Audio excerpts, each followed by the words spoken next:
we did a podcast. What's going on? Anything new? I'm not really sure. Just trying to get through life and so forth. Wow, that's deep. Okay, didn't mean it to be like that. I'm just going, I guess. So today we're going to talk about technology addiction, which I consider myself a subject matter expert on, just putting that out there to begin with. Mm-hmm. I've been addicted to technology for quite some time now. As you can see. Well, yeah. So technology addiction parallels drug addiction in terms of its impact on the brain. Over 90% of teenagers engage with addictive technology like social media and video games, and approximately 50% of teens acknowledge feeling addicted to smartphones. On today's episode of Insights into Teens, we'll talk about this serious issue and how to combat it. But before we do that, I want to take a moment to invite our listening audience to subscribe to the podcast. You can find audio versions of this podcast listed as Insights into Teens. You can find video and audio versions of this and all the network's podcasts listed as Insights into Things. And you can find us anywhere you can find a podcast: Apple, Spotify, Google, iHeartRadio, TuneIn, etc. I would also invite you to write in, give us your feedback. You can email us at comments@insightsintothings.com. You can find us on X, formerly Twitter, at insights_things. Or you can get links to all that and more on our official website at www.insightsintothings.com. Are we ready? Sure. Here we go.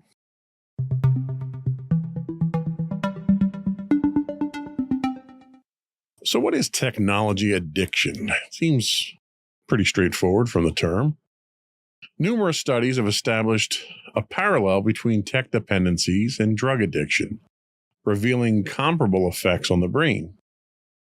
Alarmingly, over 90% of teenagers are engaged with social media and video games, two prominent sources of addictive technology. Strikingly, around 50% of teens openly acknowledge being addicted to their smartphones, indicating a significant concern. Although not officially classified as a disorder in diagnostic manuals, tech addiction goes by various names such as internet addiction disorder, compulsive internet use, and eye disorder. But, as in the tech eye, not R. The letter I, not the body part I. Estimates suggest that nearly 38% of individuals in the United States and Europe might grapple with tech dependence. Research underscores that technology usage triggers brain pathways similarly to how significant substances affect drug addicts. Notably, activities like gaming and social media release endorphins and dopamine, driving cravings for more stimulation. The continuous overstimulation also induces a fight-or-flight response, disrupting biological and hormonal symptoms and potentially leading to mood and mental health disorders. In a pivotal move, the World Health Organization recognized gaming disorder as a mental health condition in 2018. The consequences of technology on mental health extend beyond addiction to encompass issues like teen depression and anxiety. Intriguingly, adults with a history of substance abuse are prone to technology addiction, highlighting a link between various forms of addictive behaviors. Research indicates that teenagers exhibiting internet addiction are more susceptible to substance abuse and eating disorders. This highlights the interconnectedness of different addictive behaviors and substances, emphasizing that the propensity for addiction transcends specific contexts. Safeguarding teenagers from the pitfalls of technology addiction requires a comprehensive approach that acknowledges its neurological underpinnings, mental health implications, and its potential to intersect with other forms of addiction. Raising awareness about tech addiction, fostering healthy technological habits, and encouraging open discussions around digital well-being can contribute to a more balanced and sustainable relationship between teenagers and technology. So how much time do you typically spend I know you're not a social media person, but how much time do you typically spend on social platforms or playing video games each day? Well, typically, I guess like maybe 7 hours watching videos and then like 2 to 3 hours for video games. Now, do you feel anxious or uncomfortable if you're unable to access your smartphone or the internet? Well, I guess it depends on the situation. If I'm like alone in my room, I'm not like that anxious because I'm alone in my room. I'm comfortable there. I don't really need to be I don't need to be on my phone constantly in my room. It's just, regardless, I can find ways of, keeping calm. But like if I'm in like a major social situation where like there's a lot of people around me, like maybe I'm riding the bus or something, I don't really like not having to listen to music. Like there's some instances I'd be fine with it, but if it's like a really crowded area and I can't really listen to it, my anxiety kind of goes through the roof. Now, is that a coping mechanism for other sources of anxiety for being in crowded areas and stuff like that? Or is it more like a comfort blanket to you? I think I kind of use any form of technology as a way to get back into a comfort level, because usually even when I go to like school and so forth, like I have heightened anxiety for a variety of reasons. And I think I like associate technology as a way to like get away from the world and kind of like either go into another reality or just focus on something else so that I don't have to focus on whatever was making me anxious. That's interesting. So your use of technology is more an isolating move than it is as a social outreach type thing. Would you agree with that? Yeah, and like there are a few times that I use it to like talk to friends and so forth, but for the most part, I kind of use it to get away from people is probably the best explanation I can give. So then I guess this next question I want to ask is kind of answered already, but have you noticed changes in your mood or behavior that correlate with your use of technology? And it sounds like for you, it's a positive thing for you to help you cope with other anxieties. Is there any other mood altering or behavior altering effects that you've seen from technology? I mean, if I see something that could bring up like some sort of like news thing or something that mentions something that happened in like a news article or something, that typically like can bring my mood down, because instead of focusing on a different reality or focusing on like someone else, like a commentary sort of thing or something, I am now back in reality and like I'm hearing something that's happening in the world around me and it's like, oh, I don't like that. Interesting. Well, I joked at the top of the show that I'm a subject matter expert on this, and I really am. I mean, I'll be the first one to admit that I have an addiction to technology. You kind of can tell that, especially on like long trips, by the amount of technology that I pack up and take with me. But it's a serious thing. And the studies that we talked about here kind of parallel how the addiction to technology is indicative of addictive behavior in general. And I have an addictive personality. Obviously, you look at me on the screen, I have eating issues. I have weight issues from eating. So I'm addicted to food as much as I'm addicted to technology. So there's definitely a parallel and there's credence to that. Do you think that the way that you use technology, that you're addicted to technology or not? I guess it kind of depends.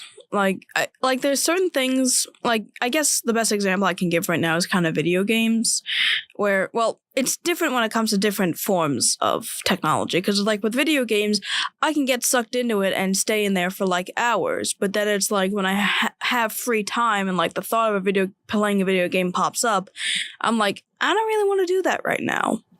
But then when it comes to like watching YouTube videos, I kind of like almost absently do it, and like I do think I'm at least addicted to that, because it's like I always have to find my phone because it's like I want to watch something and it doesn't even really matter what it is half the time.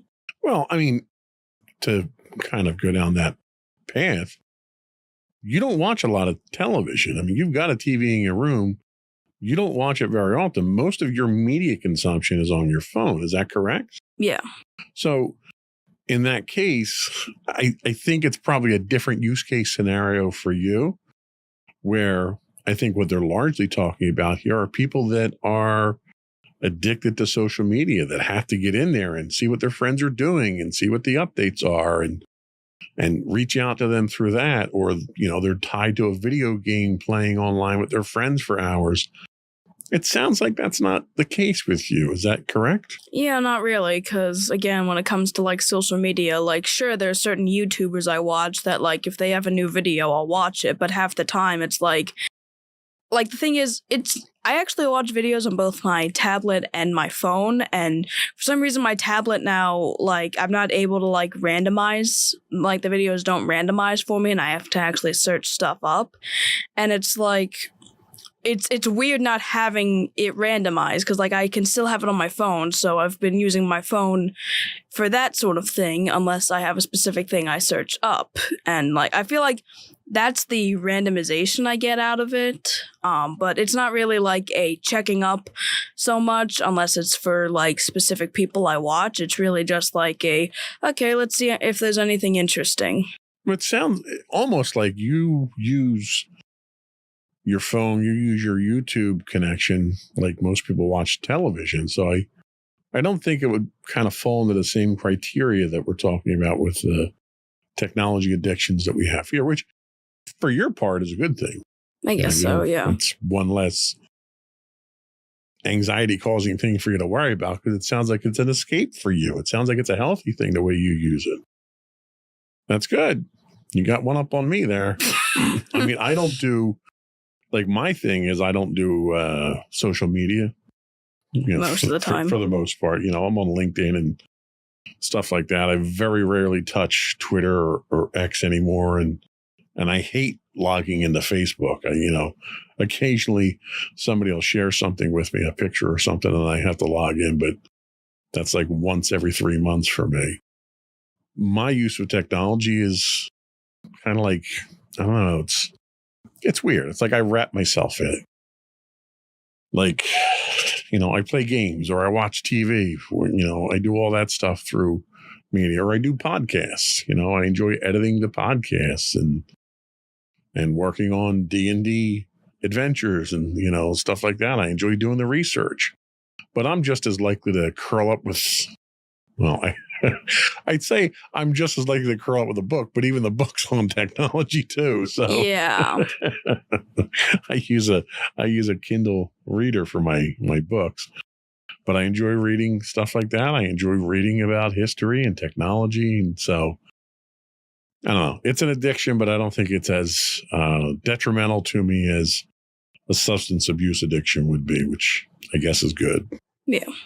We're going to take a quick break, and then we'll come back and we'll talk about some of the complexities of technology withdrawal symptoms. We'll be right back.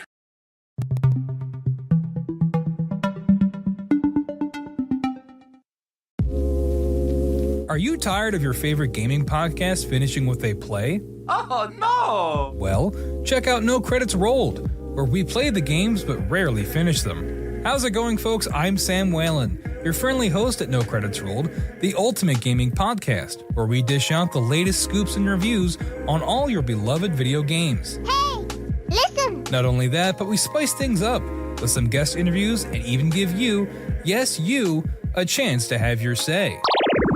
Tune in every other week for a fresh dose of No Credits Rolled, available on all major podcast platforms, and hit us up on social media at No Credits Rolled. So why wait? Let's dive into the gaming world together, where finishing games is optional, but the fun is guaranteed.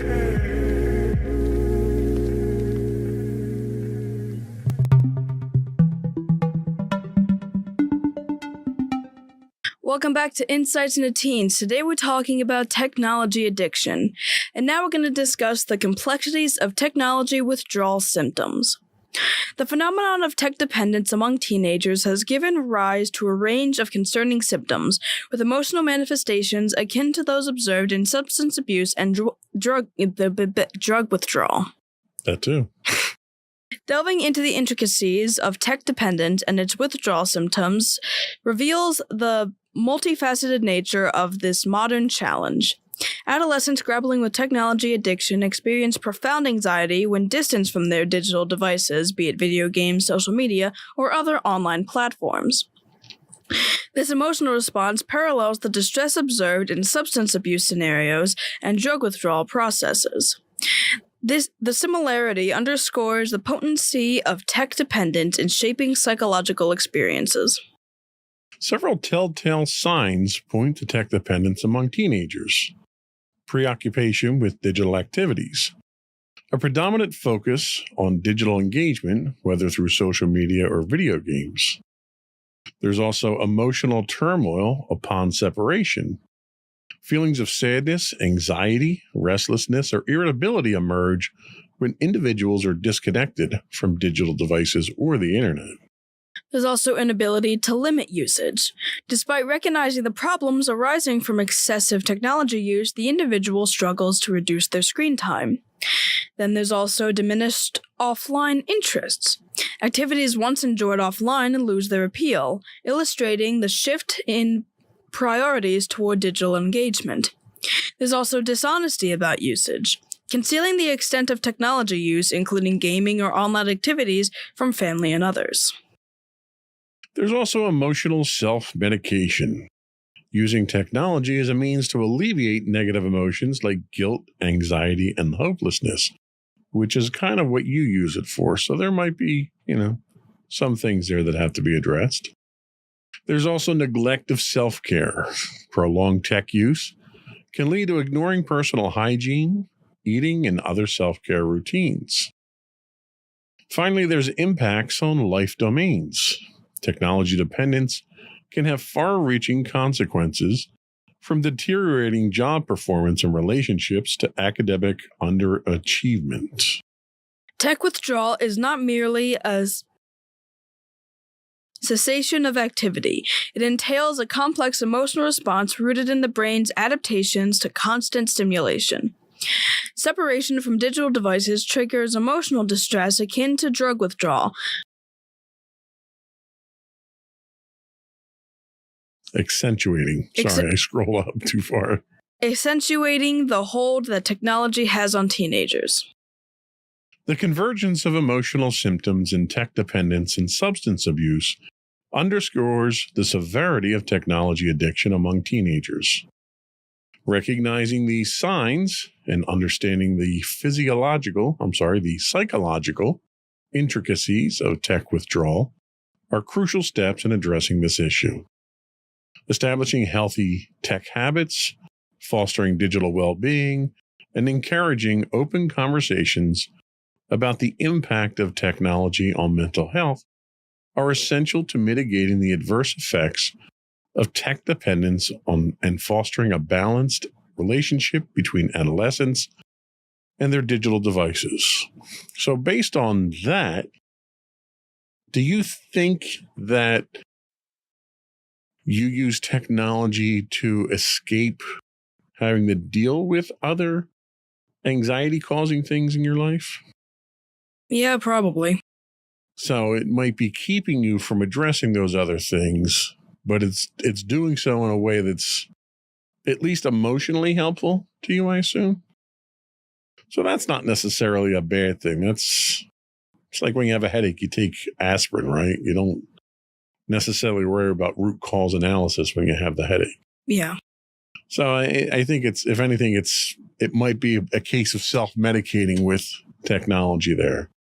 I find my technology addiction really hits hard in extreme but insignificant situations. Case in point, we could be in the house watching TV in the evening during the summertime. A storm blows through and we lose power. I almost go into panic mode when that happens. And it's not because I'm addicted to video games and I can't play games or I can't check my email. It's technology is a comfort to me. And in the summertime, it's very much a direct comfort to me because of air conditioning, because I can't stand the heat. Yep. So if it's at like 9 o'clock at night and we lose power, it's like I'm freaking out because I know I'm going to be up all night long because I can't sleep in the heat. Or here's another great example. So if the internet goes out, in our area, there's not a lot of competition. So we have Comcast, and Comcast isn't the most reliable internet in the world. They go down from time to time. And when they go down and I don't have my connectivity, it drives me insane, to the point that we went out and got a backup internet with T-Mobile's home internet. So now if Comcast goes down, at least we still have an interconnection. So that's probably a prime way to highlight my internet or my technology addiction. This episode's really more for my benefit, I think, than it is for you. Fair enough. Have you ever felt anxious or upset when you couldn't use a digital device? I mean, probably indirectly. It's more in the sense of I use that technology typically when I'm home and I'm away from everybody and I'm, in a period of I'm just going to rest right now because I just had a really stressful day and I really don't want to be around anybody or do something that isn't this right now. So it's almost like that's how you recharge your battery. You separate yourself from the world, from all the troubles, all the stuff that annoyed you today. You go off, you take your phone, and whether it's listening to music or watching videos or whatever it is,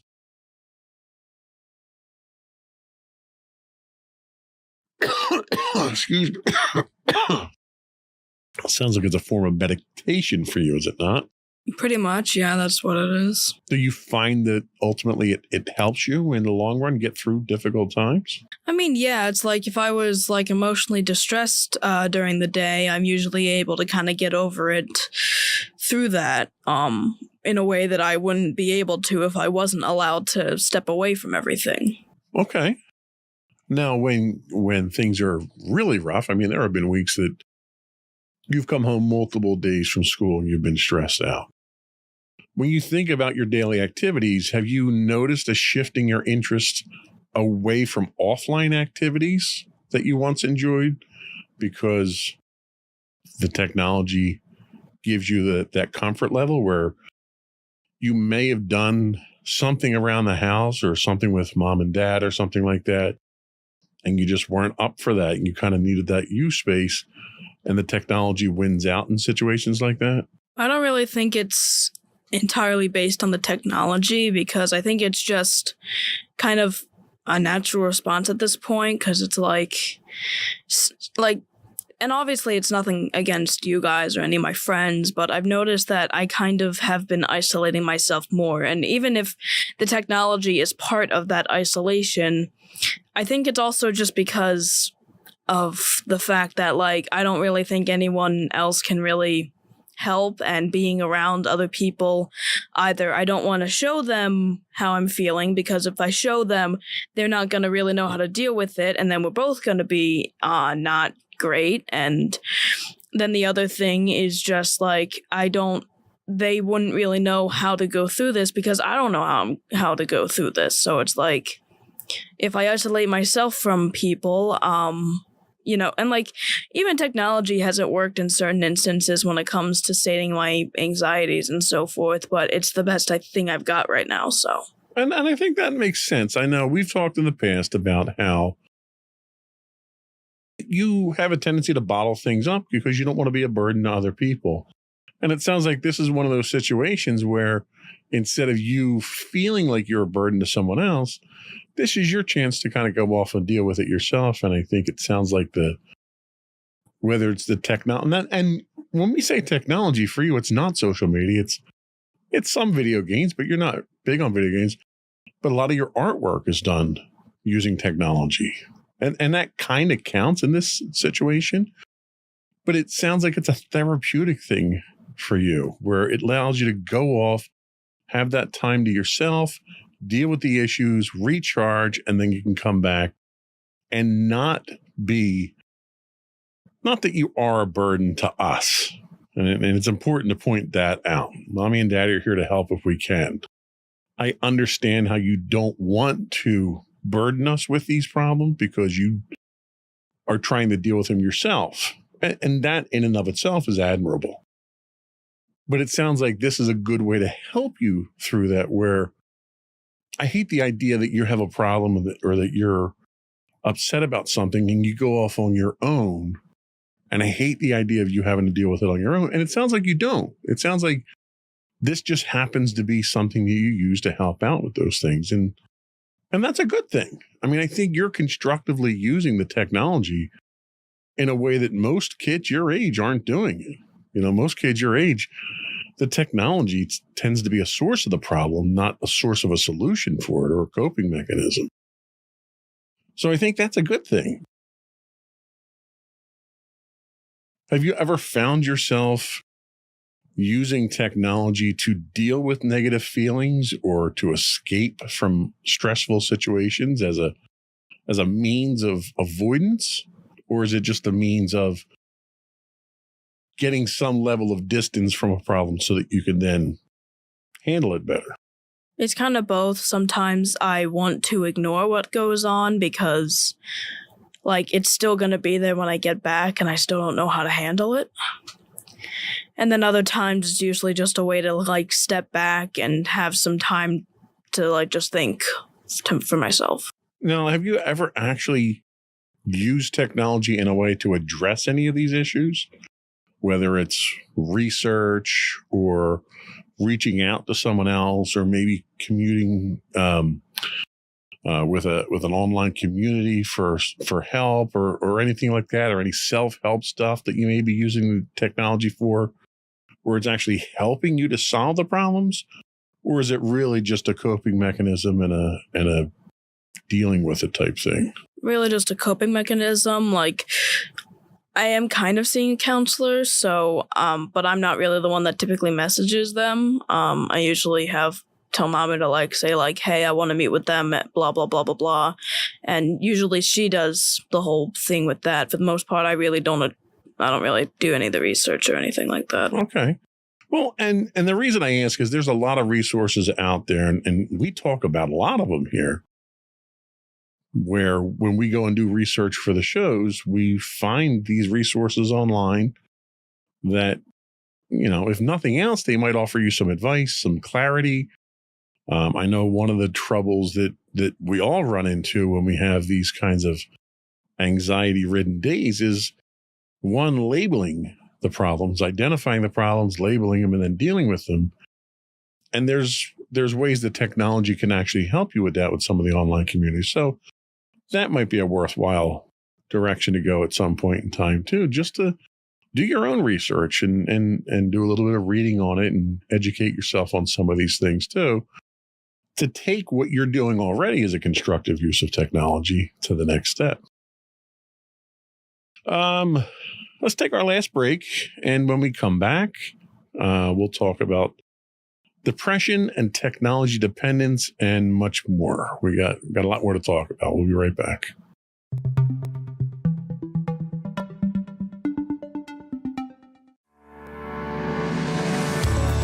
Insights into Entertainment, a podcast series taking a deeper look into entertainment and media. Our husband and wife team of pop culture fanatics are exploring all things from music and movies to television and fandom. We'll look at the interesting and obscure entertainment news of the week. We'll talk about theme park and pop culture news. We'll give you the latest and greatest on pop culture conventions. We'll give you a deep dive into Disney, Star Wars, and much more. Check out our video episodes at youtube.com/insightsintothings. Our audio episodes at podcast.insightsintoentertainment.com, or check us out on the web at insightsintothings.com.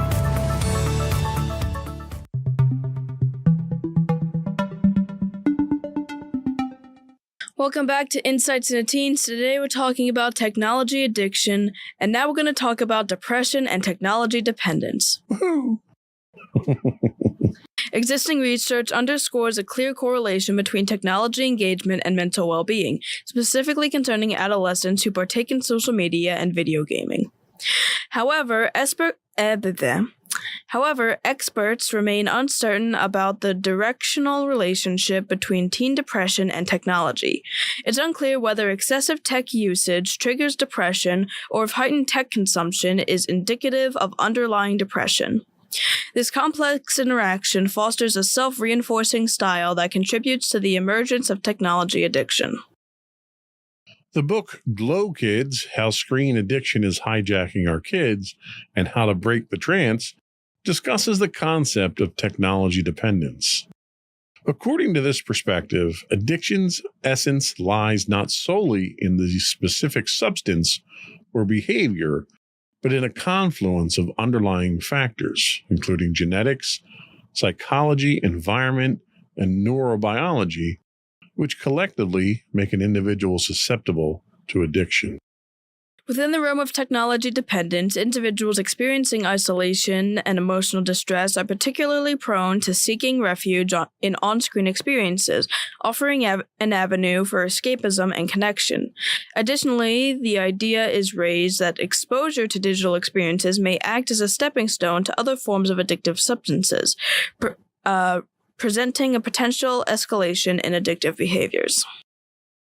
The intricate relationship between depression and technology dependence poses a complicated puzzle, with the causative direction remaining uncertain. These insights, coupled with expert perspectives, highlight the intricate web of factors contributing to technology addiction. Acknowledging this intricate link is pivotal to devising comprehensive strategies that address both prevention and intervention, ultimately fostering healthier interactions between adolescents and the digital domain. Addressing technology addiction. The initial step in mitigating technology addiction involves reducing dependence on the internet. Notably, technology can play a paradoxical role in aiding avoidance of addiction. A notable study tested a tool that utilized smartphone vibrations as reminders, effectively limiting excessive engagement with a social media app. This method led to a substantial 20% reduction in app usage, demonstrating technology's potential to counteract its own addictive nature. A digital detox holds promise in assisting adolescents to diminish their reliance on technology.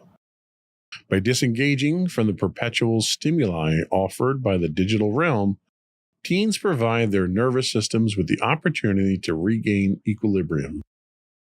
The process of unplugging opens avenues for real-world experiences, facilitating connections with peers, immersing in nature, and engaging in physical activities. Establishing healthy routines concerning technology usage is paramount for adolescents. However, recognizing the gravity of severe technology addiction is essential. Comparable to substance addiction, profound tech dependence often signifies underlying issues encompassing trauma, self-esteem challenges, attachment complexities, and depression. Addressing severe technology addiction requires professional intervention paralleling substance abuse treatment. Programs tailored for teenagers address the core emotional triggers. A fusion of clinical methodologies and experiential therapy equips adolescents to overcome tech addiction by instilling equilibrium and fostering constructive coping mechanisms. A comprehensive strategy to combat technology addiction incorporates early prevention, harnessing technology for self-regulation, digital detoxification, establishment of positive habits, and targeted professional intervention when necessary. Recognizing technology addictions as a symptom of deeper emotional struggles empowers adolescents to confront underlying issues while forging a harmonious relationship with technology. The journey to recovery involves not just disengaging from screens, but also reconnecting with genuine experiences, cultivating resilience, and paving a path towards sustained well-being. So have you noticed any changes in your mood or feelings when you spend a lot of time on technology, playing video games or watching videos or anything? Yeah, typically I feel more relaxed and calm, and I feel like I'm not entirely anxious most of the time. I also, can feel happy at times as well if with like a certain video or a certain game I'm playing. So it sounds like it has the exact opposite effect that it has on those who have a technology addiction. Would you agree with that? I guess so, yeah. So what are some activities or hobbies that you do enjoy doing outside of technology? Well, technically I have started drawing, but like not on my tablet. I've been like drawing some stuff like in school when I'm not able to be on like my tablet and so forth. I have like toys that I might occasionally play with.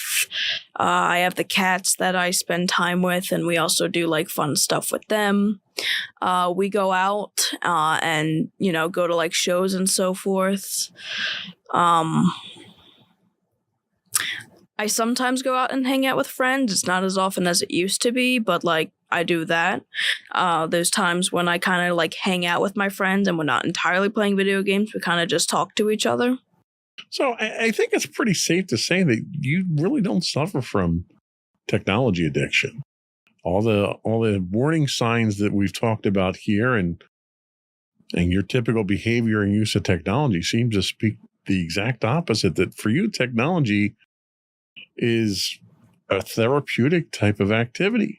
I would say keep up the good work with it. I mean, there's been a couple of times where you may have been listening to music or something like that, and you didn't hear mommy or I call you, and that kind of was a bit of annoyance, but you've solved that problem by not, keeping both headphones in at the same time. And we've worked around any problems we've ever had with technology with you.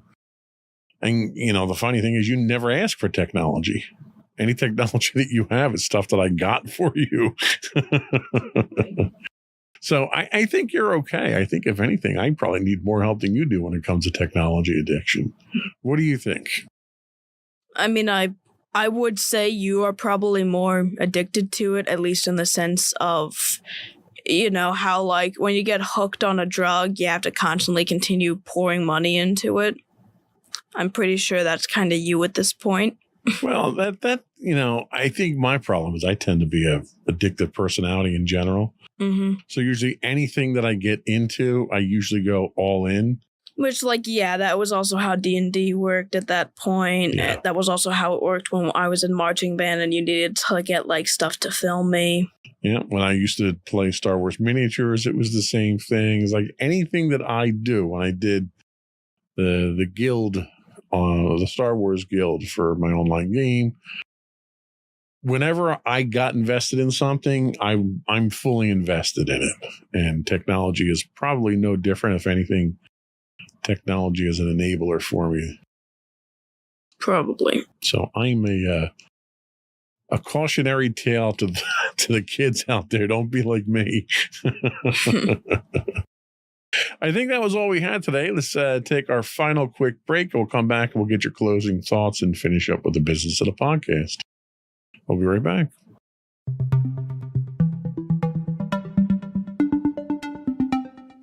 So to everyone out there, I just want to say that, again, like everything in life, I'm pretty sure I've said this plenty of times on the podcast, you need a good balance of it. Technology is a good thing, and it can be a good thing in a lot of different instances, but it can also be a kind of a bad thing if you're too addicted to it. And it can, spread negatives. So finding a healthy balance between how much you're online and how much you're offline, as well as what you enjoy online and what you enjoy offline, I feel like is a good way to live. I think that is sound advice as always. And before we go, I do want to once again invite our listening and viewing audience to subscribe to the podcast. You can get audio versions of this podcast listed as Insights into Teens. Audio and video of all the network's podcasts can be found as Insights into Things. We're on Apple, Spotify, Google, iHeartRadio, TuneIn, etc. I would also invite you to give us some feedback. Email us at comments@insightsintothings.com.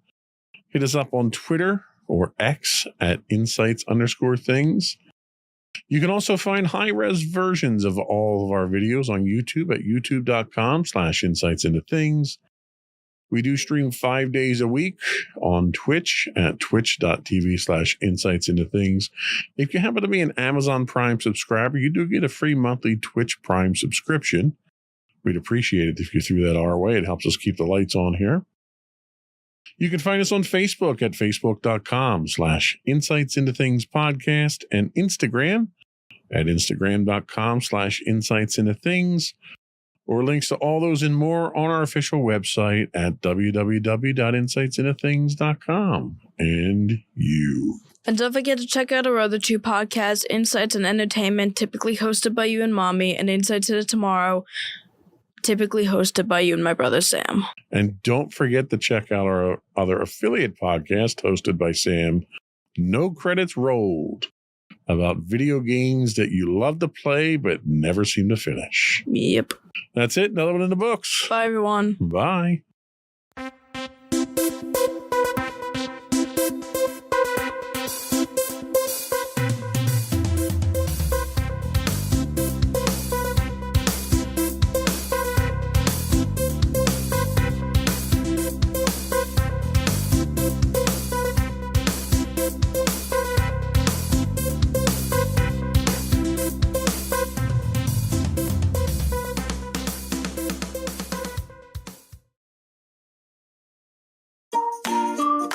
Insightful podcasts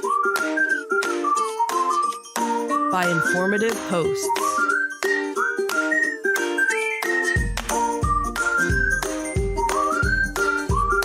Insights into Things, a podcast network.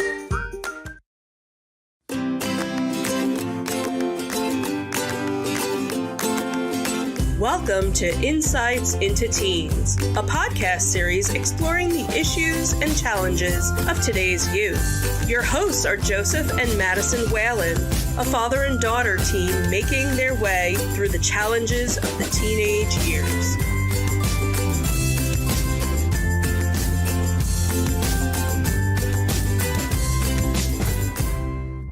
Welcome to Insights into Teens. This is episode 188, Teen Isolation. I'm your host, Joseph Whalen, and my active and social co-host, Madison Whalen. Hi, everyone. How you doing today, Maddie? I'm doing all right. How about you? Can't complain, really, I guess. Nobody wants to listen even when I do complain, so it doesn't really matter. Anything exciting going on? It's spring break, I guess. Wow, you're so excited about spring break. Look at that. I don't know. It's just a time for me to just relax because I have school and so forth. Dripping with enthusiasm there. I appreciate that. Yep, always. Today, we'll be delving into the topic that's incredibly relevant to the lives of teenagers and their parents, teenage isolation. Adolescence is a time filled with various challenges, and for many teens, the fear of social rejection looms large.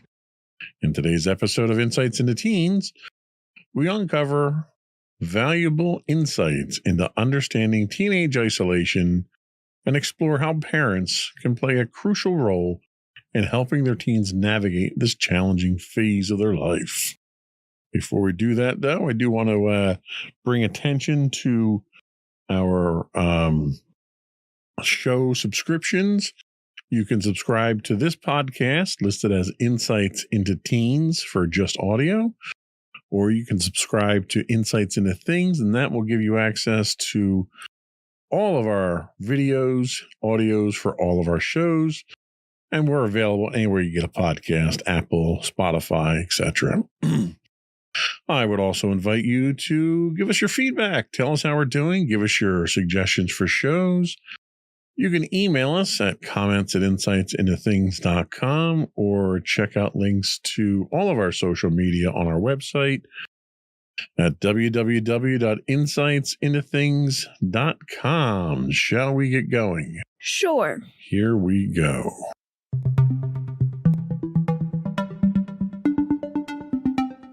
So, what is teen isolation?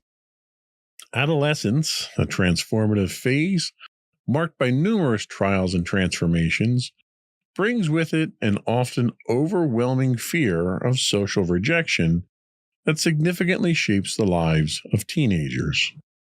Research reveals that teenage isolation, frequently instigated by the apprehension of rejection, has profound consequences for adolescents' physical and psychological well-being. The comprehensive understanding of the intricate dynamics of this phenomenon and the constructive ways in which parents can provide assistance is essential to address the multifaceted challenges that adolescents confront during this pivotal developmental stage. The fear of social rejection and its ramifications. The fear of being socially rejected stands as an imposing concern for teenagers, perhaps ranking as one of the most formidable anxieties they grapple with. The potential for peers to withhold acceptance and approval can trigger an incapacitating fear, often resulting in self-imposed isolation. Notably, research conducted at the University of Michigan has revealed a striking similarity between the brain's response to social rejection and the perception of physical pain. This correlation underscores the emotional gravity of rejection and explains why a growing number of teenagers resort to isolation as a coping mechanism against potential emotional distress. Multiple factors, including traumatic social incidents, breakups, social anxiety, and limited interpersonal skills, contribute to this self-imposed solitude, intensifying its adverse outcomes. The advent of modern technology, specifically the ubiquity of smartphones and social media platforms, presents a paradoxical influence on teenage isolation. While technology facilitates avenues of connection, it also poses a risk of diverting adolescents into isolation. The allure of virtual interactions, particularly through social media, can be insidious, potentially fostering an addictive relationship. This proclivity for digital interactions may further amplify teenage isolation as adolescents allocate preference to online connections over physical ones, consequently impeding their interpersonal growth. Parental involvement and fostering support. In the landscape of teenage isolation, parents emerge as pivotal agents in extending vital guidance and support. Numerous parents recount their challenges in motivating their teenagers to participate in social activities, frequently facing resistance to disengage from digital screens. Testimonies from professionals in family dynamics underscore the complexity parents encounter in urging their adolescents to transcend the virtual realm. Nevertheless, parental intervention can serve as a decisive catalyst in disrupting the cycle of isolation. As one might expect, teenage isolation frequently results in intensified feelings of loneliness. Empirical studies attest to the pervasiveness of loneliness among teenagers, peaking during the adolescent and young adult years. This paradox highlights how voluntary isolation cultivates a sense of loneliness, revealing the intricate psychological dynamics at play. Physical and psychological ramifications. The repercussions of teenage isolation extend beyond emotional upheaval, infiltrating both psychological and physiological spheres. Adolescents ensnared in isolation are susceptible to an array of detrimental effects on their holistic well-being. Particularly noteworthy is the toll on mental health, with teenage isolation serving as a potential precursor to the onset of depression and avoidant personality traits. Physical well-being does not escape unscathed, as the stress induced by isolation can manifest in an assortment of physiological symptoms. Teenage isolation manifests as a multifaceted quandary with profound consequences for the well-being of adolescents. The fear of social rejection, often instigated by traumatic experiences, social anxiety, and reliance on technology, propels teenagers towards self-imposed isolation. The involvement of parents emerges as a linchpin in countering this trajectory, offering invaluable assistance and encouragement to foster healthy social interactions. The paradox of isolation engendering loneliness accentuates the necessity of addressing this matter holistically. Comprehension of the intricate interplay between teenage isolation, emotional welfare, and parental influence is paramount for equipping adolescents with the tools to navigate the intricate challenges inherent in this pivotal phase of life. So that was a giant wall of text we just read through with a lot of big words in there. So what does it all mean? Well, the bottom line is isolation is bad for you. It's bad for you physically. It's bad for you psychologically. That's just a really fancy way of kind of going into that and introducing some of the concepts of it. How do you think the fear of social rejection impacts teenagers in today's society, especially considering the influence of social media and digital interactions? I feel like social media has actually made it a lot worse because whenever anyone uses social media, for the most part, they're posting like the best side of themselves and they're not showing like any of the struggle that they're going through, because I feel like there's something everybody has to struggle with. But when it comes to social media, unless like you feel comfortable doing it, you normally leave all your personal stuff out of it and you just say like, oh, look at how cool my life is, or like, look at how cool all this is. And trends obviously are much more common through social media because it's such a wide platform and you can find out about trends immediately. Yeah, I think you're right. I think a lot of people who use social media don't use it as a reflection of their life. They use it as a highlight reel. And everyone looks at this and you know, everybody thinks everything's wonderful and great. And while you may have had 4 posts this week about going to the movies or hanging out with a friend or whatever fun stuff you did, none of the bad stuff is out there. None of the stuff where it's causing anxiety or trauma or fear or any of that stuff. And as a result, you get really an inaccurate picture of what that person's like. Yeah, and obviously along with that, when it comes to the fear of social rejection, if you don't think your life is as interesting as someone else online, or you don't follow the current trends, you're probably going to be left behind, even though, you know, trends happen for like a month and then they're completely discarded afterwards. Yeah, and that's the other thing. It's, you know, I want to keep keeping up with the Joneses. A lot of people refer to it as like, I want, you know, you have this exciting, interesting life, and I want to be exciting and interesting like that. So I'm going to do a lot of that stuff. And what people don't realize is a lot of that stuff is a double-edged sword sometimes. And a lot of it is trendy. A lot of it's stuff that's a passing fad that people jump on the bandwagon with and get too involved with. So from your perspective, how do you think parents can strike a balance between encouraging teenagers to engage in social activities while respecting their desire for digital interactions as well? Well, one thing is probably not to shame them for it or say get off the darn phone or whatever, because that really doesn't help.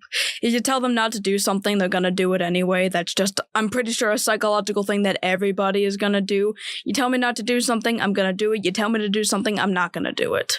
So, and like, I wouldn't say like, oh, continue to be on your phone or whatever, because that's not going to work in that case either. I know double standard when it comes to psychology, but that's, it works different ways. But that's definitely one thing. Don't shame them for being on their phone all the time. Don't like say, oh, I don't like any of the people you talk to online. Why don't you just go hang out with your friends? Don't tell them to just like, oh, I don't know, just don't make it about their generation, and don't think that, oh, teenagers are the only ones doing this. It's only because you're a teenager. Basically, like, understand the purpose of why they're in the digital landscape to begin with, and maybe take the time to like understand why they prefer that over regular life, and then also understand what do they like about real life that isn't entirely digital, or maybe relates to something they find on technology, and maybe find ways of encouraging them to take part in activities that ground them more in the real world rather than in the fiction-based realm of technology and social media. And that makes perfect sense. And I think one of the advantages that I think you get to enjoy is that both Mommy and I grew up digitally connected. We grew up with computers. We grew up with, various social media and stuff like that. So it's stuff that we've had experience with. I remember growing up where personal computers were brand new. In fact, I built my first personal computer. You couldn't just go to the store and buy these things like you can today. So I was always kind of at that bleeding edge. And for us, when I was your age, social media didn't exist. The closest thing, we didn't have the internet at that point in time. That's how old I am. At the time, we had what were called bulletin board services. And you would dial your modem on your phone and connect to somebody else's computer. And we didn't have live chat until you got into like AOL Messenger and stuff like that. But there were forum posts, there were interactions on bulletin boards, there were online games that we would play. That was what the digital extension was for us. And it was limited in its nature. And that was a factor of the technology, obviously. But later on, when you get into MySpace and Facebook and Twitter and all that stuff, it's much more real time. It's much more in your face, and it's much more artificially curated. And I think that's probably where my biggest concerns are these days. So in the BBS days, you have what were called sysops, or system operators. And they were kind of the police on the bulletin boards. If you were doing something mean or inappropriate or posting stuff you shouldn't be posting, there wasn't enough volume to require automation. So you physically had someone looking at these things. But nowadays, there's so much interaction. There's so much exchange that happens that it's not humanly possible to have someone look at these. So as a result, we're reliant on, you hear them talk about the algorithms all the time. And the algorithms themselves are in place not to police the forums or police the social media. They're in place to make these companies money. And a lot of times, the desire for profit outweighs the need for safety and security of the users. And that comes through very clearly when it comes to the algorithm-based. So that's one of the problems that you run into now is, as a result of that, most of your social media is nothing but cesspools at this point in time. So I totally understand parents who are concerned that their kids are interacting with stuff like that. But considering the physical and psychological ramifications of teen isolations we discussed, how do you think schools and communities can better support teenagers who may be experiencing feelings of loneliness or isolation? Well, it's definitely not through like the phrases of saying like, oh, we're all friends here or whatever. It's like, no, that's not gonna help anybody. Like there are people that just don't mesh well together, so you can't force everybody to be friends. And I mean, like, I wouldn't say like advertising clubs, because there are just some kids that just won't join clubs no matter what. I guess just having some teachers or like counselors to be more engaged with certain kids that might be on the radar of like, okay, we're not really sure. Because like this kid just comes into my class. They're a good kid, but like they don't talk to anybody. They rarely ever talk to me. They kind of just go in, do the work, and then leave. And I haven't heard much else from them otherwise. Like maybe take that into account and try to, engage with them a little more. Okay, well, that makes sense. That's kind of it's a almost a passive way of trying to encourage kids to be more traditionally interactive, I guess, at that point in time. Do you find that you fall into any of these traps? Do you feel like you're overly isolated? Do you feel you'd like to open up more? I know you're not a big social media person, so we can't blame any isolation on that. So do you consider yourself isolated? Let me ask you that first. Probably, honestly. Okay. And based on that, is it self-imposed or is it outside forces that result in that? It's more self-imposed than anything else. And do you know why? I guess, like, I don't like being around people. Like, I have friends that I obviously enjoy being around, but, like, if I'm around too many friends for too long of a time, I genuinely feel drained, and there are just days that, and that's what I was looking forward to with spring break. It's like, after everything that happened at the end of the marking period, I'm like, I just want to go home and be left alone. I don't want to be near anybody, because, like, even just being in a room filled with people, even if none of them are interacting with me, fills me with anxiety, because, like, I'm not claustrophobic. I've literally sat in a closet before and felt completely fine.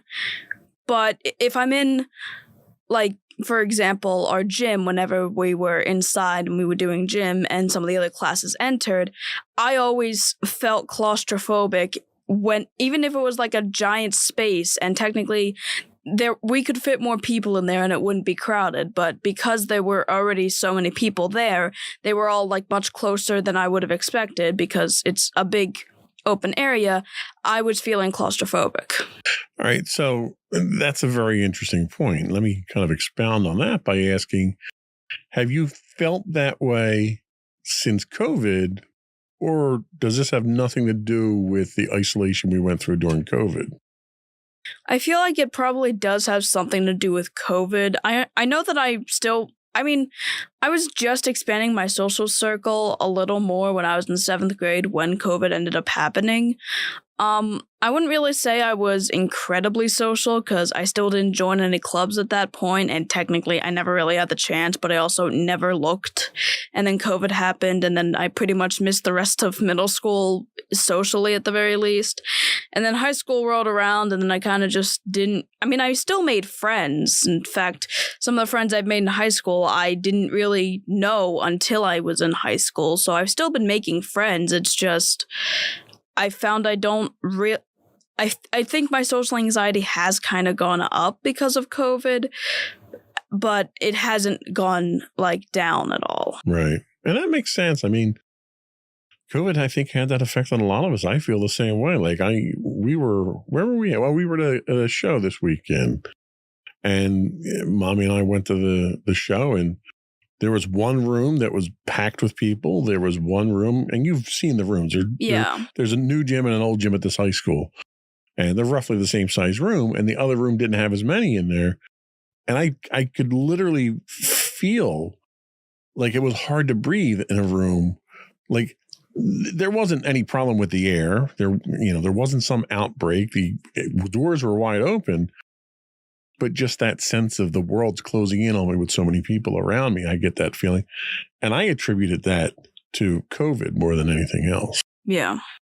So, all right, well, let's take a quick break. And when we come back, we'll talk about technology and teen isolation. We'll see if that has any effect on you as well. We'll be right back.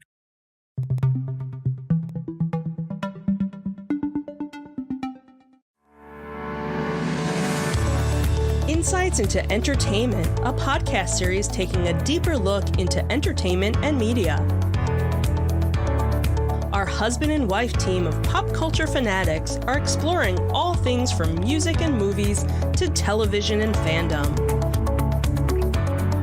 We'll look at the interesting and obscure entertainment news of the week.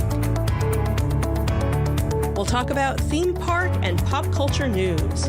We'll give you the latest and greatest on pop culture conventions. We'll give you a deep dive into Disney, Star Wars, and much more. Check out our video episodes at youtube.com/insightsintothings. our audio episodes at podcast.insightsintoentertainment.com or check us out on the web at insightsintothings.com.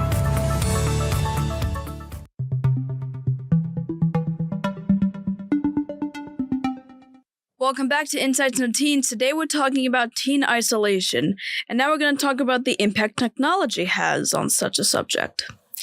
In an era characterized by technological advancements and digital connectivity, the role of social media in shaping various aspects of modern life cannot be understated.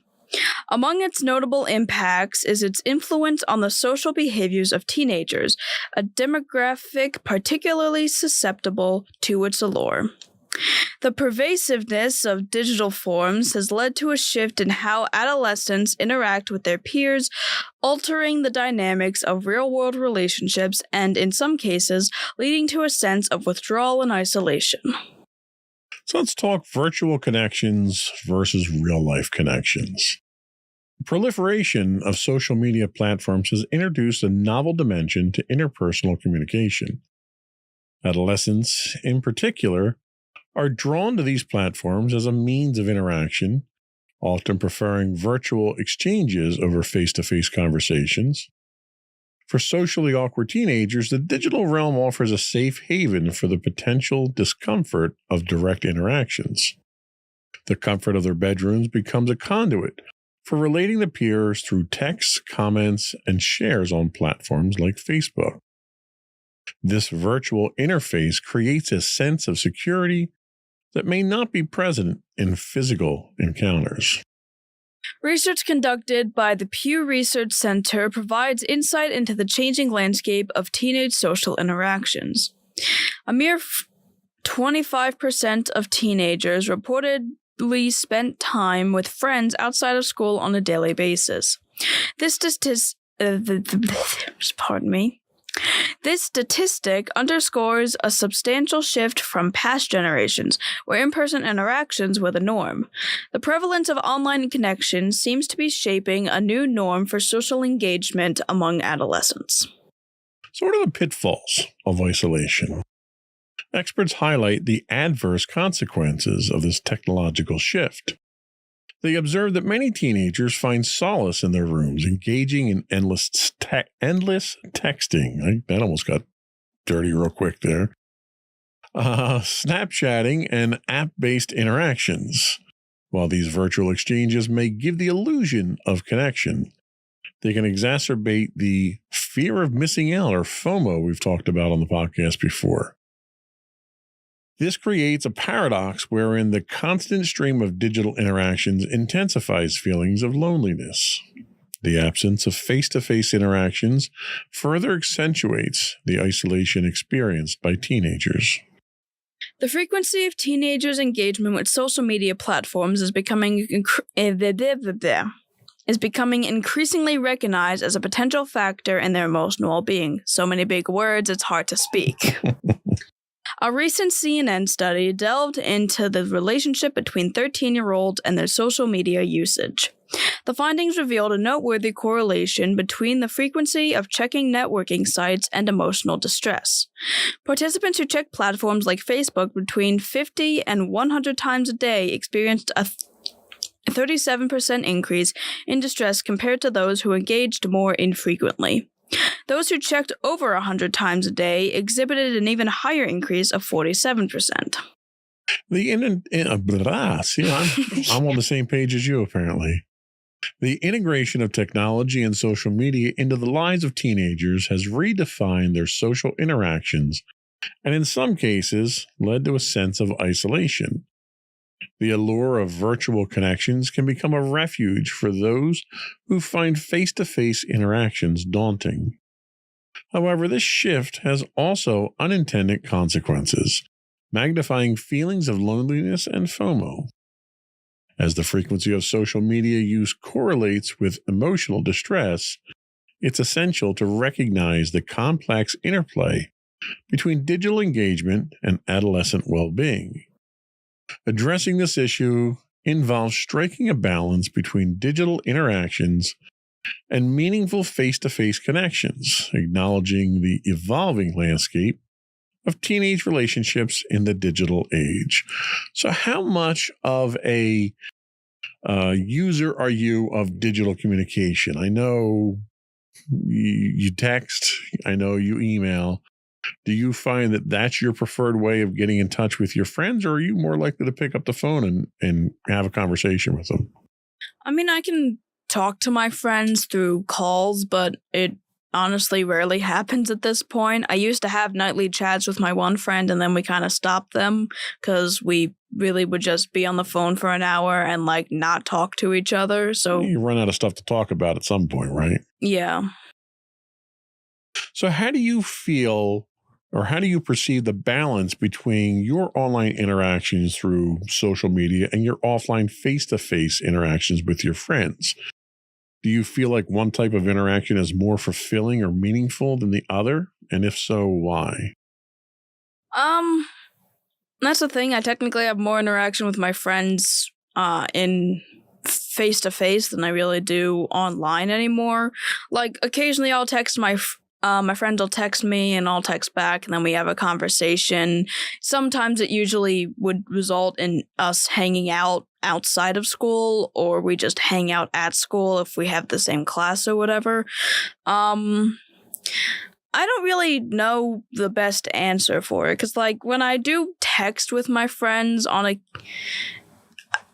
don't really know, because like when I text my friends, it's like, yeah, I'm interacting with them and I understand it, and like we do have like our own jokes when we text, and I have noticed that like we aren't able to really tell sarcasm apart, so I can understand that being like a deterrent. But like when it's also face to face, I don't know if fulfillment is really the word I describe. Okay. All right. I see that.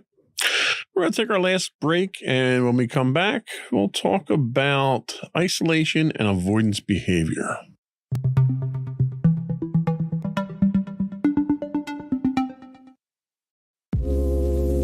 Are you tired of your favorite gaming podcast finishing with a play? Oh, no! Well, check out No Credits Rolled, where we play the games but rarely finish them. How's it going, folks? I'm Sam Whalen, your friendly host at No Credits Rolled, the ultimate gaming podcast, where we dish out the latest scoops and reviews on all your beloved video games. Hey, listen! Not only that, but we spice things up with some guest interviews and even give you, yes, you, a chance to have your say. Tune in every other week for a fresh dose of No Credits Rolled, available on all major podcast platforms, and hit us up on social media at No Credits Rolled. So why wait? Let's dive into the gaming world together, where finishing games is optional, but the fun is guaranteed.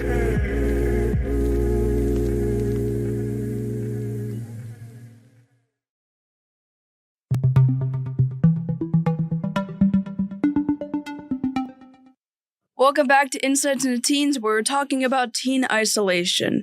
And now we're going to talk about the difference between teen isolation or teen avoidance behavior. And, if there is one.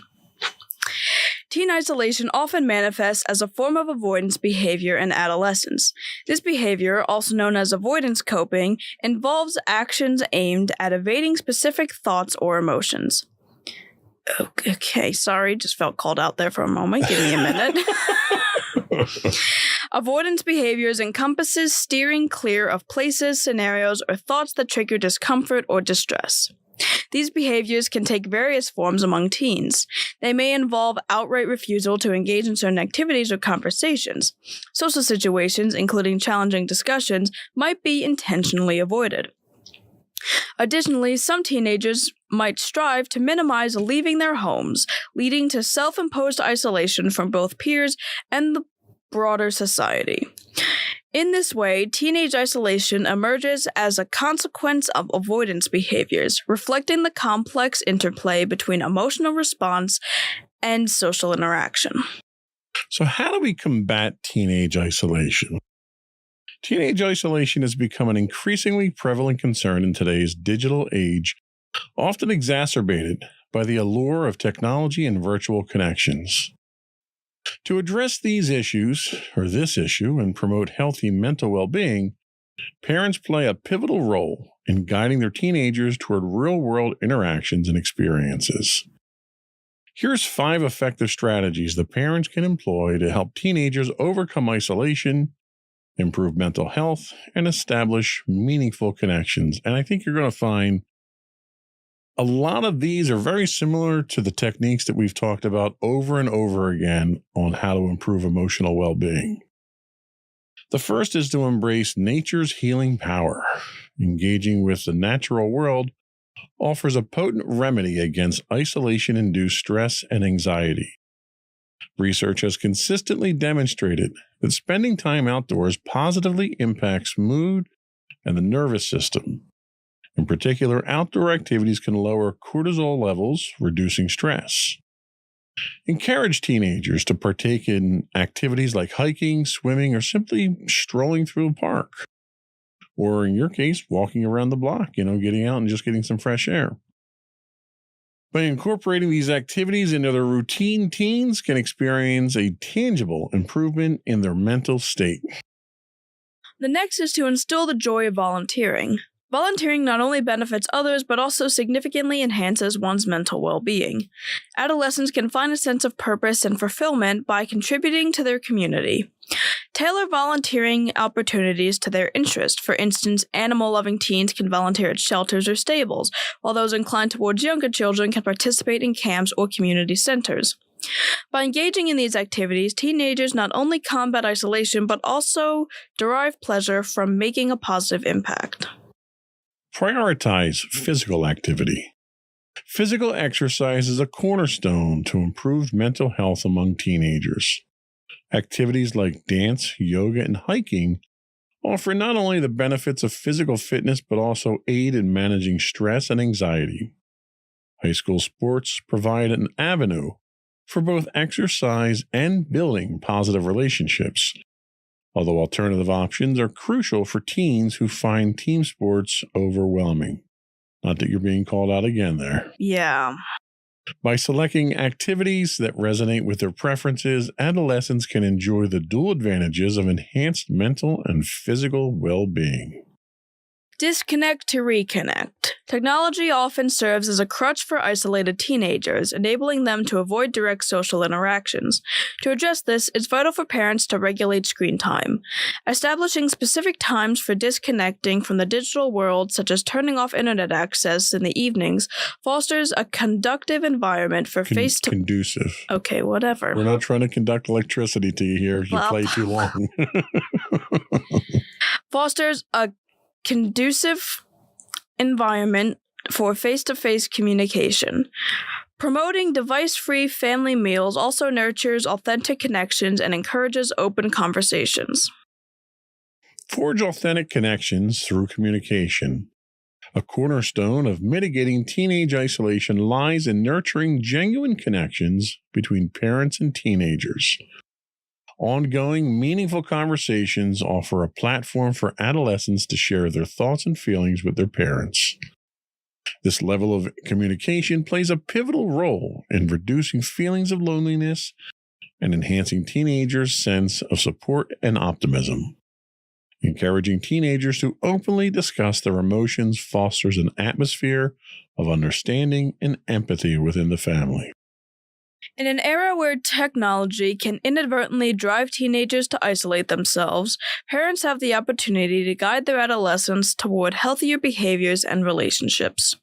Empower teenagers to overcome isolation, enhance their mental well-being, and forge meaningful connections. By actively implementing these approaches, parents can play an essential role in equipping teenagers with the tools they need to navigate the challenges of their formative years and cultivate a positive outlook on life. So I wouldn't describe mommy and daddy's policy of screen time as being heavy-handed. We don't really tell you what you can do, when you can do it, anything like that. Do you think our approach is preferable? Do you think it might be a little too loose and free-handed for your own benefit? Honestly, I kind of think it's preferable. I don't know if I'm biased on that because I do appreciate my screen time. It's like it's not that I don't socialize with you guys. I do. You know, absolutely you do, yeah. We obviously have like our own things that we do together. We have instances where we hang out, and we always have our family meals and so forth. I think that if you were to really restrict me, I think like, I don't know, like I could understand why you would want to do it, but the teenager in me would probably not really appreciate that. So for the most part, you self-regulate, and for a lot of things, you self-regulate. We're not only about what time you go to bed or when you do your chores or any of that stuff. Is that freedom something that you find helpful to you, or do you think more guidance might be more beneficial to you? I mean, I appreciate the freedom that I am given. Sure, I don't really take other freedoms that I probably should, like driving, which, like, you know, maybe encouraging me to take on more freedoms would probably be beneficial, because the freedoms that I do take on are beneficial in the sense of, like, I get my chores. Like, the thing is, if you were to, like, regulate my chores, it would be very annoying. Like how you used to be like, oh, laundry misses you. Like that makes me not want to do laundry. That makes me be like, okay, well, now I'm not doing it. Right. So if you were to regulate the freedoms I have now, I probably wouldn't want to take advantage of those freedoms. And instead of regulating other freedoms that I have, or, you know, trying to force me into taking on the other freedoms, I guess just a little more encouragement for other freedoms I don't take yet would be helpful, like encouraging me to go to prom, but not forcing me to go to prom. Right. Well, and you see, it's just a clear example that old dogs can learn new tricks. You know, I learned that my motivational techniques were less than motivational. Yep. So can you think of any instances in your own life or among your friends where avoidance behavior might have contributed to feelings of isolation? Well, I did mention I felt called out at that moment. So, I mean, yeah, my whole thing of how I deal with hard emotions is I avoid everybody. And, like, it's been like that for years, because if I didn't avoid people, I would lash out at people and I would take out all my emotions on them, which obviously is not fair to other people. So in order to stop that, I would find things that I liked, and I would simply just avoid other people if I was ever feeling angry. And, you know, eventually I got the emotional control to control my emotions until I was able to avoid it, kind of, I guess. Do you feel that you're isolated? Kinda, not really, because I feel fine with it. I don't I don't know if it contributes to my low self-esteem or not, but it's like I have friends. I obviously have friends. I have loving parents. It's like I do have a social circle, but I don't like engaging with them often. Like, it's just, I feel drained whenever I have to socially interact with some people, and like, obviously, there are instances where I don't feel drained and I can feel refreshed, and maybe it's just because I'm not the type of person that really enjoys social interaction, and I'm not the type of person that really is able to get much out of it. Obviously, you know, there's scientific benefits to it that I could point to, but personally, I just never really feel the most comfortable with it. And really, if I was to say that I'm isolated, which, you know, technically I am, I wouldn't really say I am having much of an issue with it. Like, I don't know. I'm kind of fine with it. Well, and, you know, I have to kind of point the finger at myself for some of that influence of the isolation, because I'm very much the same way. I don't have a problem talking to people. I can go out and I can have a conversation with anyone. I can get along with anybody. I just choose not to because I find it emotionally draining most times. We've talked in the past before about some of the issues that I have with hearing in large crowds. So that's one of the reasons I'm turned off from large crowds. But I'm also the type of person who relishes his personal time, and more importantly, I relish my family time and oh, it's almost like a greed, like an emotional greed to me. Like I don't want to share that time with other people. I don't want to share the family with other people because it's time that's precious to me. And I don't want to sacrifice that. And I think some of that probably has rubbed off on you. Certainly, you don't get it from your mother. Your mother is a social butterfly. She could have a conversation with, a complete stranger at the grocery store, and she does frequently, actually. And my mother used to be the same way. And I do too, because there are some instances where people come up and strike up a conversation with me. We were sitting at breakfast the one day, and the guy was commenting on my shoes because I had a new pair of shoes or something like that. And it's like, I wouldn't do that. I wouldn't go up to someone and do that unless it was, I don't know, something that was alarming or a danger or something like that. So I blame myself for a lot of that isolation that you tend to embrace. And that's really what you do. You self-isolate, but you embrace that isolation. And you'll interact with people, but you heavily regulate your interactions with other people, even people you get along with. Is that because of a lack of tolerance that you have? Or is that something else other than the obvious things that we've talked about that make you want to isolate?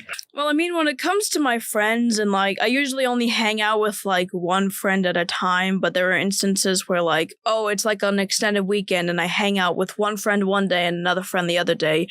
And I become so socially drained after that second interaction. I don't want to talk to anyone. And I ended up, and mom is usually home at that point, and I just tell her, hey, I don't feel great. Please, I need to be left alone for an extended period of time. She understands perfectly, and she's like, okay, no problem. And until dinner, I'm alone the rest of the day. Right. Now, do you think the level of isolation that you impose on yourself, do you think it's a healthy level, or do you think it's something that you probably need to work on, or are you okay with where you're at right now? I'm honestly okay with where I'm at. I do socialize and I do have, friends more than I've expected, honestly. But yeah, I have friends. I have a social circle. Most of my imposed isolation is kind of just to cope with my own mental issues. And sometimes I might bring it on my friends. Other times I really just use it as a way to make myself feel better. So.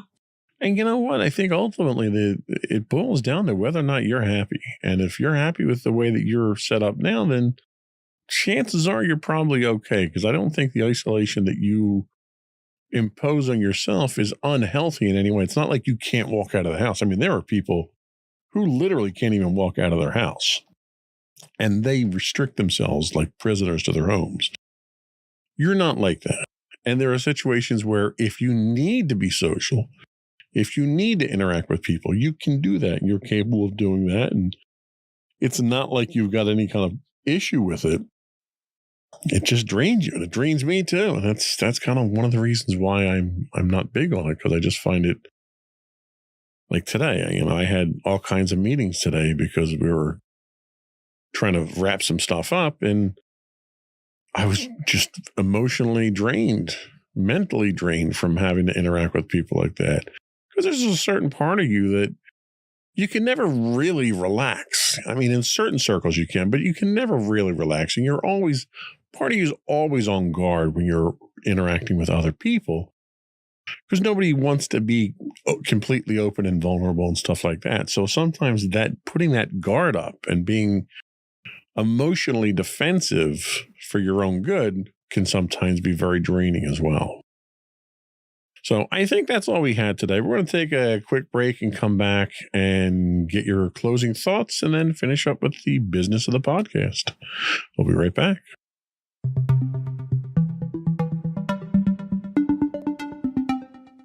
So I just want to say to everyone out there that teen isolation is definitely something that is incredibly prevalent, but is something that can also have a variety of reasons as to why it occurs.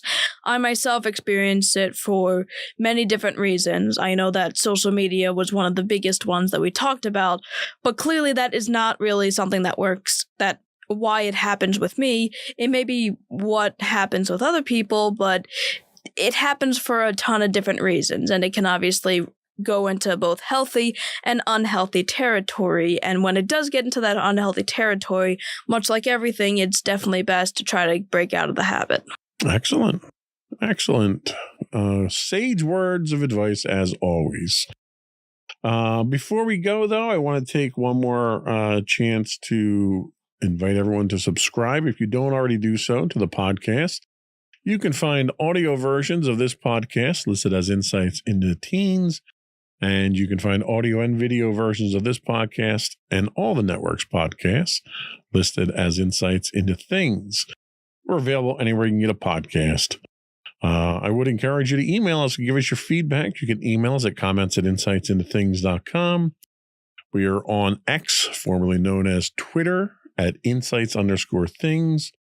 You can also get high-res videos of all of our episodes on YouTube at youtube.com/insightsintothings. We do stream 5 days a week on Twitch at twitch.tv/insightsintothings. And you can find us on Facebook at facebook.com/insightsintothingspodcast.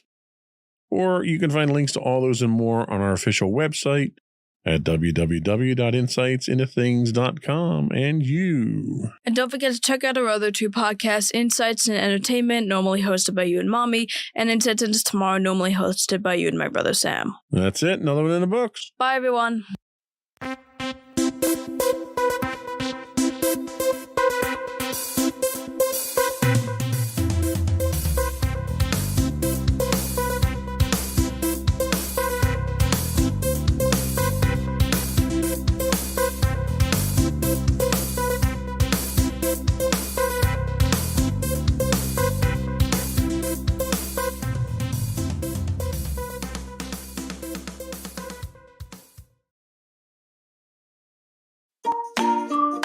Insightful podcasts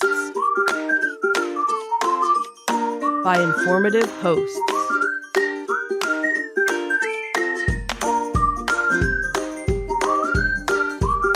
Insights into Things, a podcast network.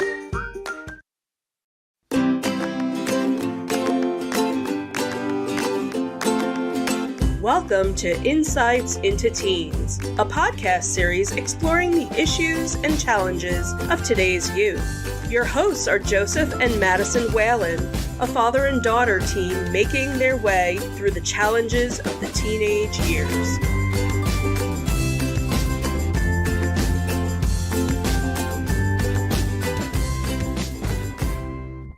Welcome to Insights into Teens. This is episode 185, Toxic Positivity.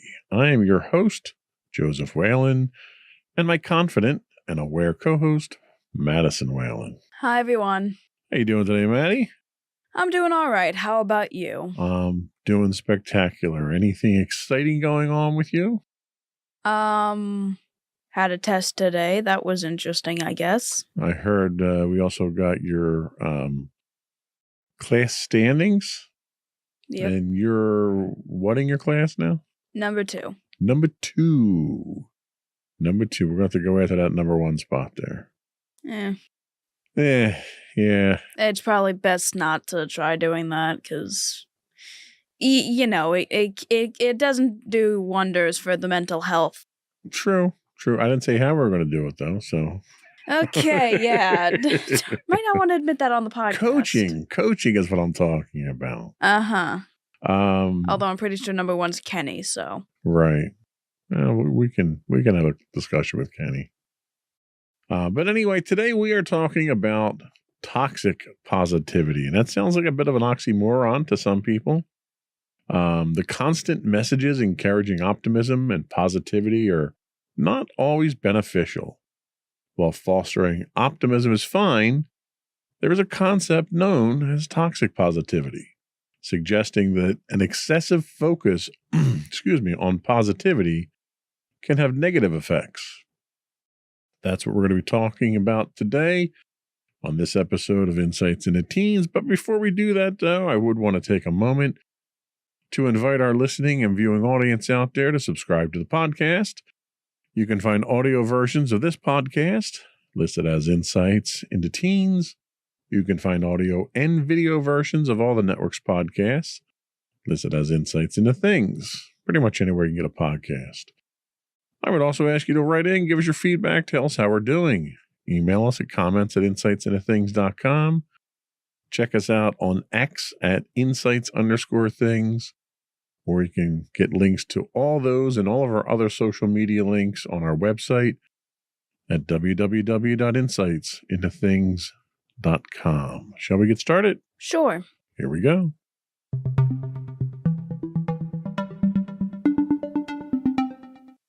So what is toxic positivity? The modern era is inundated with messages that advocate for an optimistic and positive perspective, often encapsulated in phrases like look on the sunny side or be positive. These notions are widely disseminated across social media platforms and self-help articles. While the intention behind these messages is to promote well-being and resilience, mental health experts are urging a more nuanced approach to their adoption. While fostering an optimistic outlook does indeed offer numerous advantages, the emergence of the concept known as toxic positivity underscores the potential drawbacks of unconditionally embracing positive emotions. Optimism and positivity play crucial roles in enhancing mental and emotional health. These attitudes can facilitate coping with challenges, fostering a sense of hope, and promoting overall well-being. However, when these messages are oversimplified and rigidly applied without consideration for individual circumstances, they can lead to an unbalanced and unrealistic approach to emotions. Toxic positivity encapsulates the idea that individuals should suppress or ignore any emotions that deviate from positivity. The belief is that by solely focusing on the positive aspects of life, one can achieve perpetual happiness. Yet this perspective overlooks the intricate tapestry of human emotions and experiences. Emotions such as sadness, anger, frustration, and fear are all natural responses to life's complexities, and they hold valuable information about our inner state that needs. Mental health experts caution against uncritically embracing toxic positivity for several reasons. Suppressing negative emotions can lead to emotional invalidation and denial. Not just a river in Africa. Yep. Preventing individuals from authentically processing their feelings. This denial can impede personal growth, self-awareness, and emotional intelligence. Moreover, constantly attempting to maintain a facade of positivity can be emotionally exhausting and create an unrealistic standard that is difficult to sustain. The key lies in embracing a balanced approach to emotions, one that acknowledges both positive and negative feelings. True emotional well-being comes from recognizing that all emotions are valid and serve a purpose. By allowing ourselves to experience and express a wide range of emotions, we develop greater self-acceptance, resilience, and emotional agility. This approach empowers individuals to navigate life's challenges with authenticity and a more comprehensive understanding of themselves and their emotions.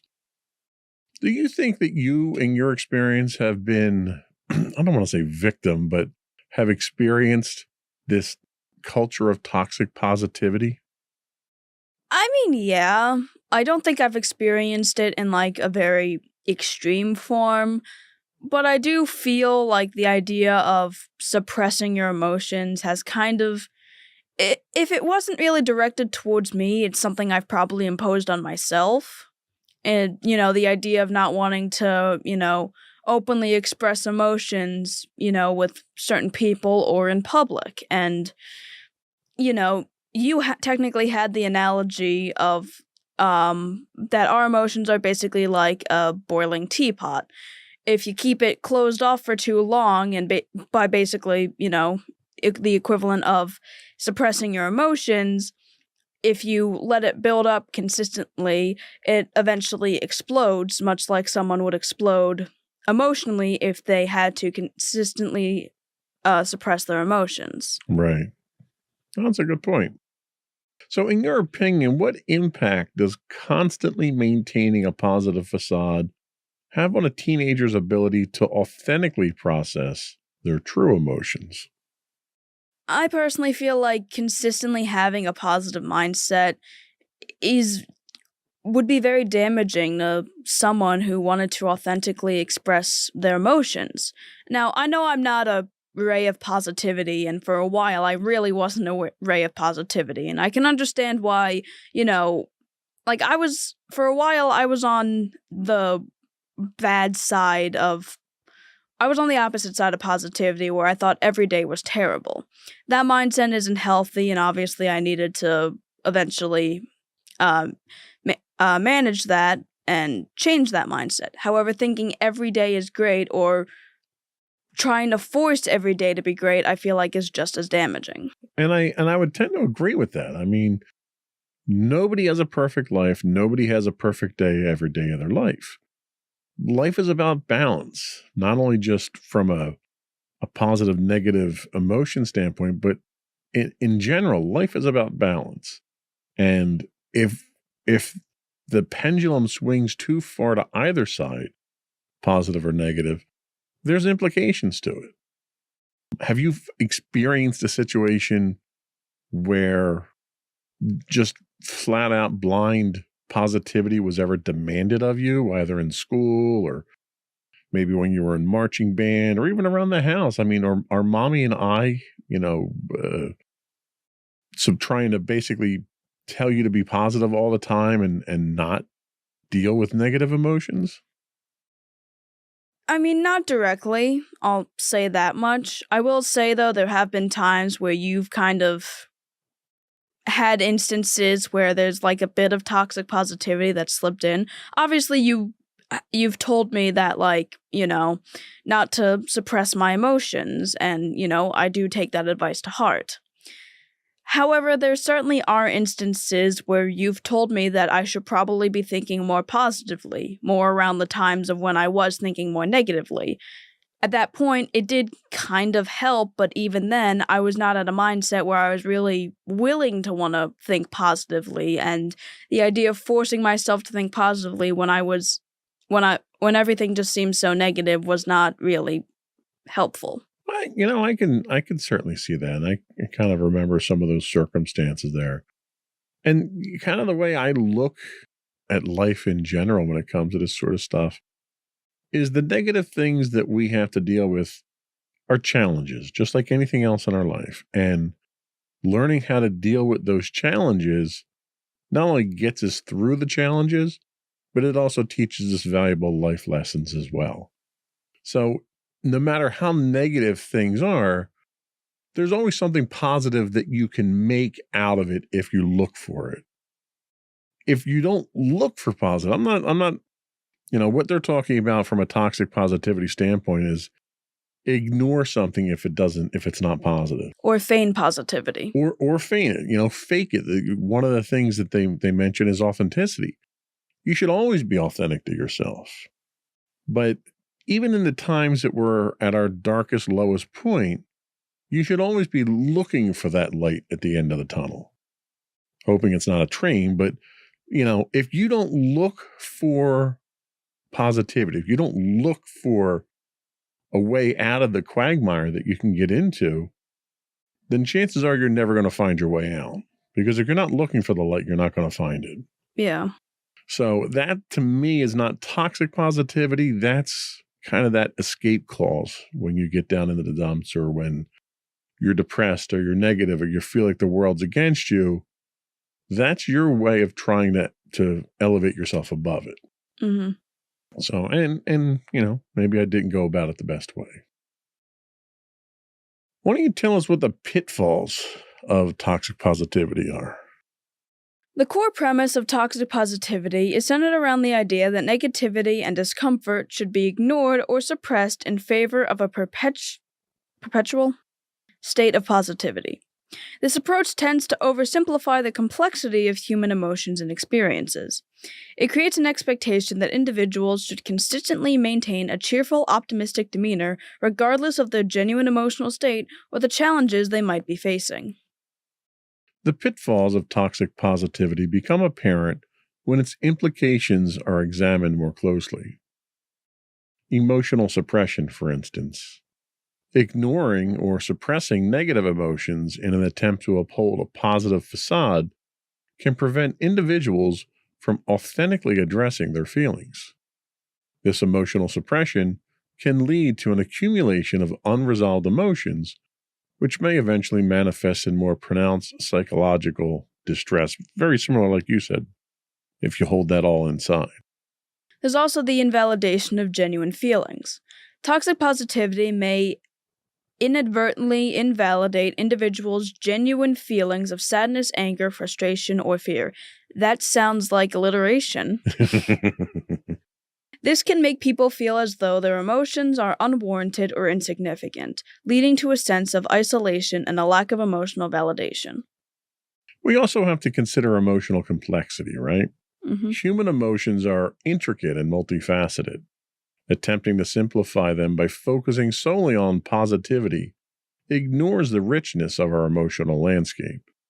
Negative emotions often hold valuable insights and can contribute to personal growth and self-awareness. We also have to consider unrealistic expectations. Constantly striving for a state of unyielding positivity sets unrealistic expectations that are nearly impossible to sustain. When individuals inevitably encounter challenges or hardships, the pressure to remain positive at all times can incentivize feelings of failure or inadequacy. And finally, we have the avoidance of genuine healing. Facing and processing negative emotions is an integral part of emotional healing and growth. By glossing over these emotions, individuals miss out on opportunities for genuine healing and transformation. While cultivating an optimistic outlook and focusing on the positive aspects of life can be beneficial, it should not come at the expense of denying or suppressing negative emotions. True emotional well-being arises from embracing the entirety of our emotional experiences, understanding their nuances, and developing healthy coping mechanisms to navigate through the ups and downs of life. An approach that values emotional authenticity, self-compassion, and balanced emotional processing is more likely to contribute to lasting mental well-being. So, how do you think the pressure of toxic positivity affects the way that teenagers interact with each other and express their genuine feelings, especially in challenging and uncomfortable situations? Well, I feel like there's this kind of thing in general when it comes to society, along with, teens being social with each other and just people being social in general, is the idea that being emotional in public is something that shouldn't be happening or is something that people need to learn to control, or the idea of emotional control. Obviously, that's important, but, I found that thing is, I'm a person that doesn't, when people, say to me, "How are you doing today? How's your day going?" I normally respond in a very it was fine, it was all right.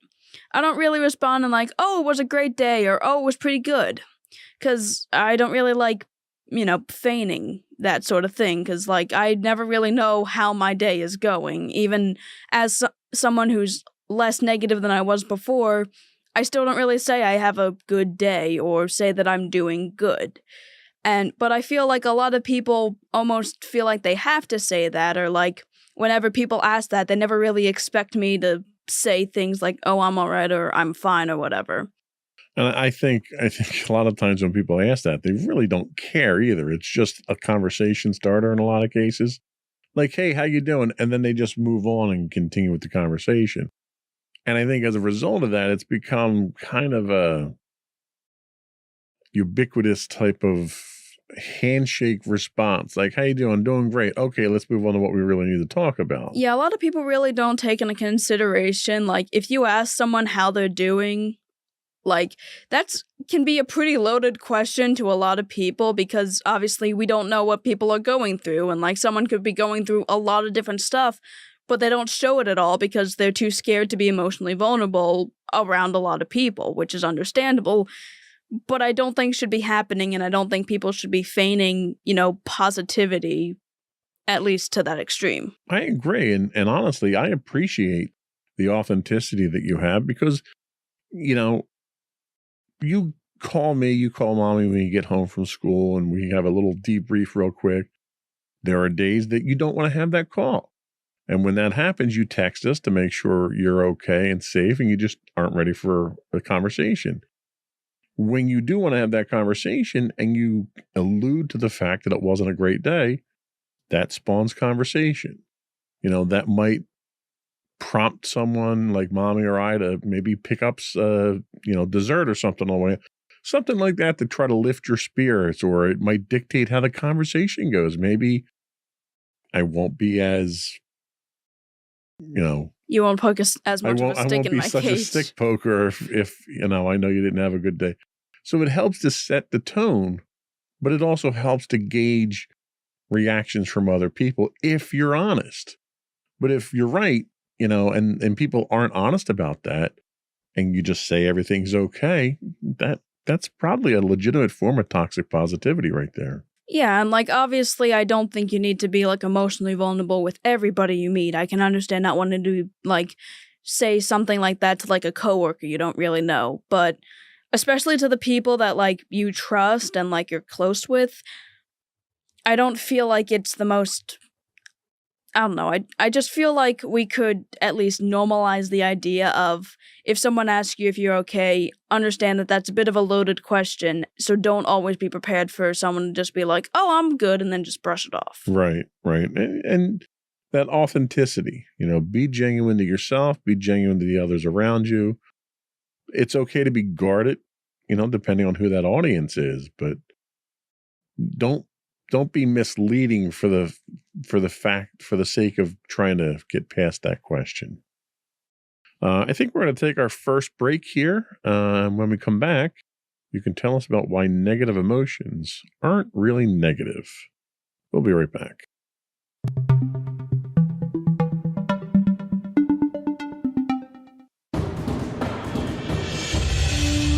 For over 7 years, the Second Sith Empire has been the premier community guild in the online game Star Wars: The Old Republic.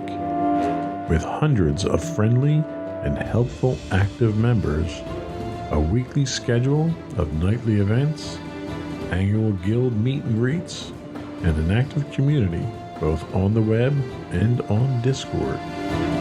The Second Sith Empire is more than your typical gaming group. We're family. Join us on the Starforge server for nightly events such as operations, flashpoints, world boss hunts, Star Wars trivia, guild lottery, and much more. Visit us on the web today at www.thesecondsithempire.com.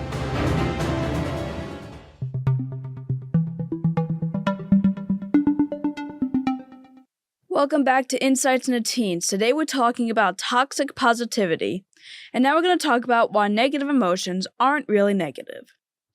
The categorization of emotions into negative and positive is a simplification that reflects the general valence or emotional tone of an experience.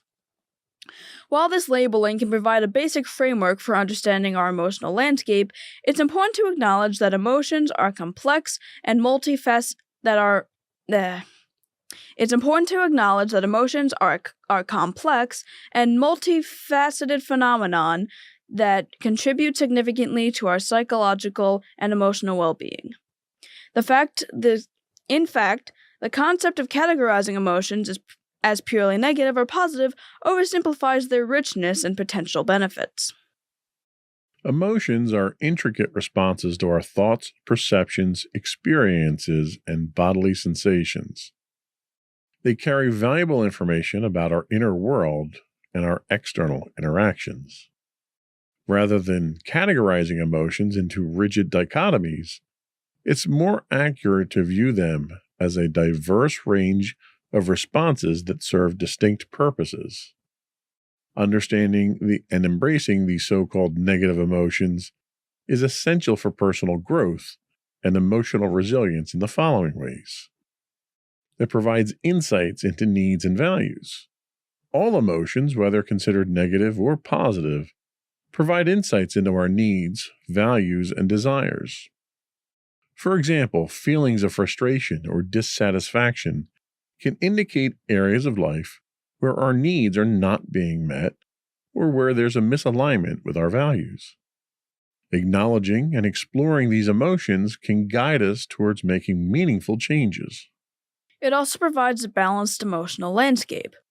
Emotions are interconnected and interdependent. Suppressing or denying so-called negative emotions can disrupt the balance of our emotional landscape. Just as we experience joy and contentment, we also experience sadness, anger, and fear. Each emotion serves a purpose and contributes to the richness of our emotional experience. Emotional resilience is another consideration. Developing emotional resilience involves the ability to navigate both challenging and positive emotions. Embracing and understanding the full spectrum of emotions enhances our capacity to cope with difficulties, bounce back from setbacks, and adapt to changing circumstances. Self-awareness and growth is also something to consider. Engaging with a wide range of emotions fosters self-awareness and personal growth. When we explore our emotional responses, we gain insight into our triggers, patterns, and reactions. This self-awareness empowers us to make intentional choices and engage in personal development. It also helps us with effective communication. Emotions are a vital component of effective communication. Expressing and understanding emotions helps us connect with others on a deeper level, fostering empathy, understanding, and healthy relationships. Finally, it also helps with processing and healing. So-called negative emotions, such as sadness or anger, often arise in response to challenging situations or past wounds. Allowing ourselves to experience and process these emotions is an essential step toward healing and letting go of emotional baggage. The dichotomy of negative and positive emotions is a simplified framework that doesn't capture the complexity and value of our emotional experiences. Understanding and embracing the full range of emotions contributes to emotional well-being, personal growth, and enhanced resilience. By acknowledging the role of so-called negative emotions and learning to navigate them, we cultivate a deeper understanding of ourselves and develop the emotional tools necessary to lead fulfilling lives. So I know we've done a podcast on negative emotions in the past. How do you feel about the concept of labeling emotions negative or positive? Yeah, that's the thing. I know that for a while I had kind of done that sort of thing where it's like, I don't really, like, I would label certain emotions as being bad, or that, like, I was feeling angry, so that means that I'm not feeling great. And, at this point, I've kind of realized that it's more about, the mood and mindset when it came to the emotions rather than the emotions themselves. Because now I've kind of learned to understand that pretty much any emotion can be used in a constructive way. Anger can be used to understand an injustice that happens and, have someone, encourage someone to basically go and stop that injustice. And like we said, frustration can help us understand if our needs aren't being met. So at this point, I don't necessarily label my emotions anymore. Like, I might say I feel a certain way, but I don't really, like, I might say I feel an emotion or that I might feel negatively or positively, but I never really try to use the two of them together. I kind of just say I'm feeling this way or I feel positive or negative. Okay. So can you recall a time when you felt pressure to suppress a negative emotion, maybe to appear strong or unaffected if you happen to be in a bad mood or something? Yeah. Well, there's a couple of things. The daily one probably has to be when it came to just when I feel terrible at school, because like at that point I kind of have to get my day over with, and then when I get home I can kind of let it out.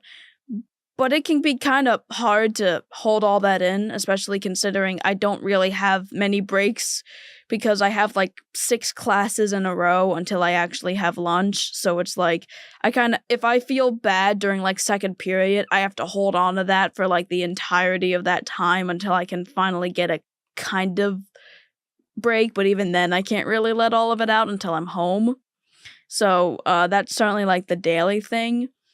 A more personal one was kind of when Dorian died, when Dorian was having to be put down, because, we had to make the right decision because we didn't want her to suffer, and we knew that she probably didn't have much time left. And for a while, when we were there, we had to kind of suppress it, and I mainly suppressed it to help comfort Mommy, because, I don't think either of us were really holding it together well, but I kind of tried to hold on to help her. Yeah, it's tough, and it's situational, and sometimes,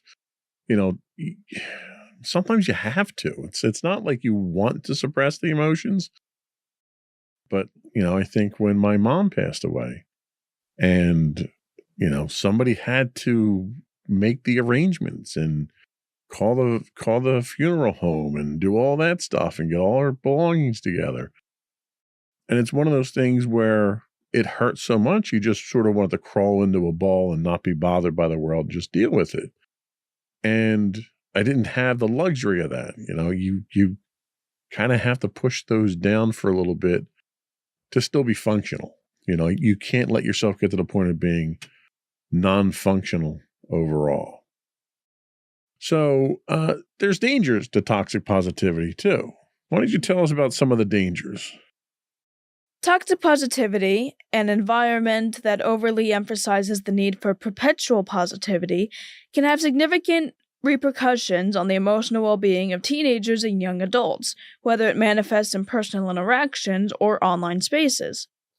This culture often emerges due to various factors, including parents' uncertainty about how to support their adolescents, a fear of confronting the seriousness of underlying issues, or the amplification of a superficially happy image on social media platforms. Parents might unintentionally encourage toxic positivity as they strive to help their teens by urging them to remain positive in the face of difficulties. This could stem from a lack of knowledge about effective emotional support strategies or a hesitancy to address potentially complex and challenging situations head on. Additionally, the pervasive influence of social media plays a significant role in shaping this culture. Online platforms tend to highlight and glorify the positive aspects of life, fostering a facade of unending happiness, which we kind of talked about last time. As a result, young people are often exposed to a curated version of reality, making them feel that expressing anything other than positivity is not acceptable, which I find interesting because the news is very rarely ever positive. Touché. Yeah. Research indicates that the societal pressure to maintain a facade of constant positivity can have detrimental effects on mental well-being. Shocker. The incessant need to project happiness can lead to feelings of shame and guilt when experiencing negative emotions such as sadness and anger or frustration. This pressure to suppress authentic feelings can exacerbate emotional distress and hinder healthy coping mechanisms. Toxic positivity can impede honest communication about struggles. Adolescents might feel compelled to conceal their challenges due to the fear of being perceived as weak or inadequate. Consequently, they may resort to... I lost your spot. Consequently, they may resort to maladaptive coping strategies, such as turning to substance abuse in an attempt to numb their emotional pain. So, as a simple analogy here, toxic positivity in this case here that hinders emotional healing is very similar to having an infected cut on your arm, but constantly ripping the Band-Aid off. Like, you're not helping it by pretending it's not there by taking the Band-Aid off. You're just making sure it doesn't heal. Yeah. And toxic positivity kind of falls into that same light where we're all going to experience these emotions. And if we suppress them, you don't learn how to deal with them. There's no avoiding the emotions. Yeah. And trying to be positive all the time is not the answer. Definitely. So how do you think the idea of toxic positivity impacts the way teenagers communicate about their real feelings and struggles, especially in social settings or in family environments?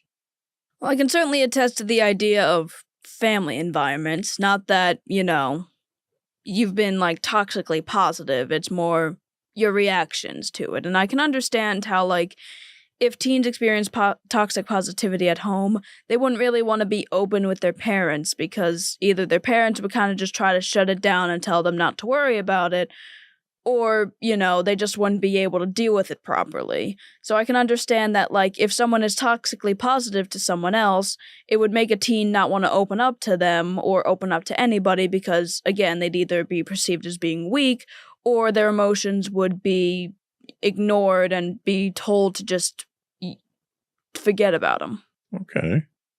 What strategies do you think are important for teenagers to develop in order to effectively process and communicate a wide range of emotions, including those often labeled as negative?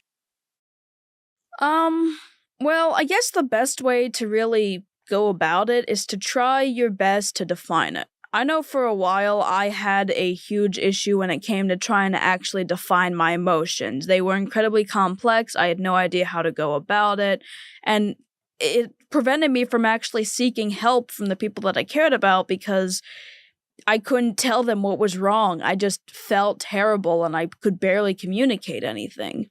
So I feel like one of the first steps anyone can really take is to try your best to define it. Even if you don't have like a concrete definition of what you're feeling, the best thing you can do is to kind of try and figure out exactly what's going on, because if you can at least figure it out, then that's one step towards being able to either be rid of it or have a better way of dealing with it altogether.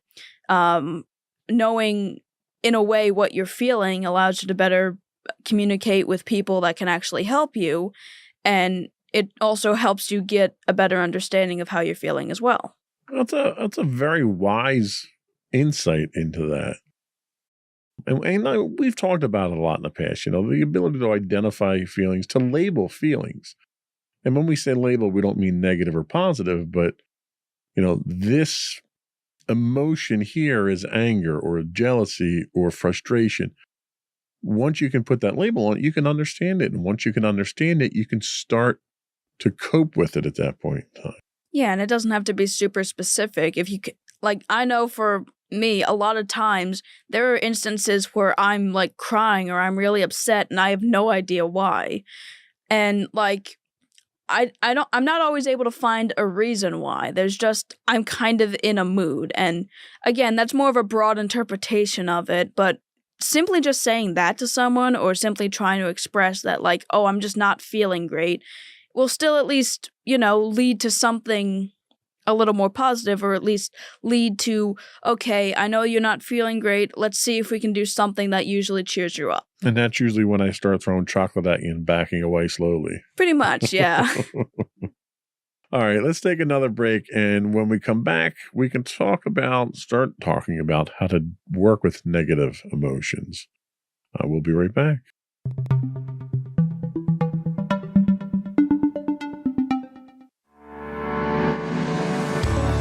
Insights into Entertainment, a podcast series taking a deeper look into entertainment and media.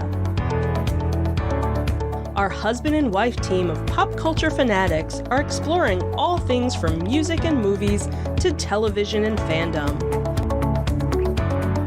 We'll look at the interesting and obscure entertainment news of the week.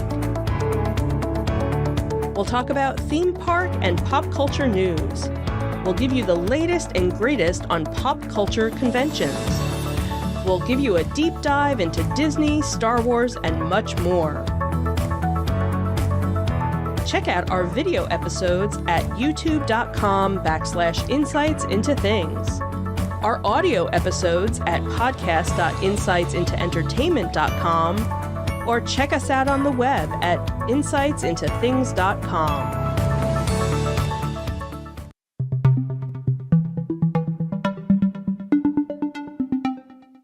Welcome back to Insights into Teens. Today we're talking about toxic positivity. And now we're going to talk about how to work with negative emotions, even though we just said that technically there are negative emotions, but, Right. it's whatever. We're dealing with it. Thanks for the disclaimer. Yep. Navigating and effectively addressing challenging emotions is a fundamental aspect of emotional well-being and personal growth.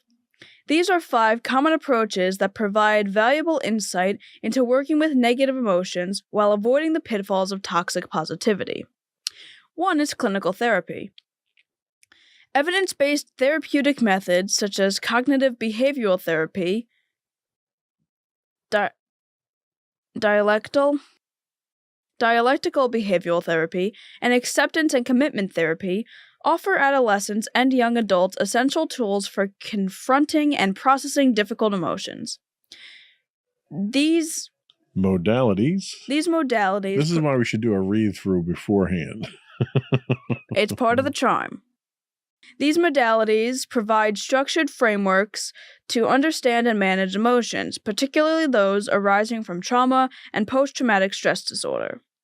By working with skilled therapists, individuals can learn coping strategies, cognitive reframing techniques, and mindfulness practices that enable them to engage with their emotions in a constructive and healing manner. There's also creative arts therapy, which we've discussed in the past as well. Art, music, and dance therapy offer nonverbal outlets for expressing intense and painful emotions. These creative modalities provide a safe space for individuals to channel their feelings into artistic expression, facilitating emotional release and catharsis. Through creative processes, teens and young adults can gain insight into their emotions and experiences, fostering a deeper connection with themselves and their feelings. There's also mindfulness and meditation, which we've also talked about. Mindfulness practices encourage individuals to observe their thoughts and emotions with non-judgmental awareness. By cultivating mindfulness, adolescents can create space between themselves and their emotions, allowing a more balanced and compassionate response. Mindfulness meditation equips teens with the ability to navigate challenging emotions while fostering self-compassion and emotional intelligence. Last but not least, we have supportive social circles. Building strong social connections provides a crucial foundation for managing negative emotions. Encouraging open and honest communication with peer groups, family, and trusted adults creates an environment where teens feel safe to express their authentic emotions. Connecting with empathic individuals fosters a sense of validation, reducing the pressure to maintain a facade of constant positivity. Supportive relationships offer a space to share experiences, exchange coping strategies, and provide mutual encouragement. These approaches offer diverse pathways to addressing challenging emotions in a healthy and constructive manner. By embracing evidence-based therapies, creative expression, mindfulness, and supportive relationships, adolescents can develop the tools necessary to navigate their emotional landscapes with resilience, authenticity, and well-being. So, in what ways do you think creative activities like art, music, and dance, what ways can they help in expressing and processing intense emotions compared to more traditional forms of therapy? So I do feel like talking with people you trust about your emotions is a good way to, express them. However, it's not always easy because it's verbal and not everything you can say is going to be interpreted the way that you want it to be or really be able to be best expressed that way. that's where things like art, music, and dance come in, because like those are usually visual forms of expression, or at least like you can kind of, it's more or less you can see it and also feel it at the same time.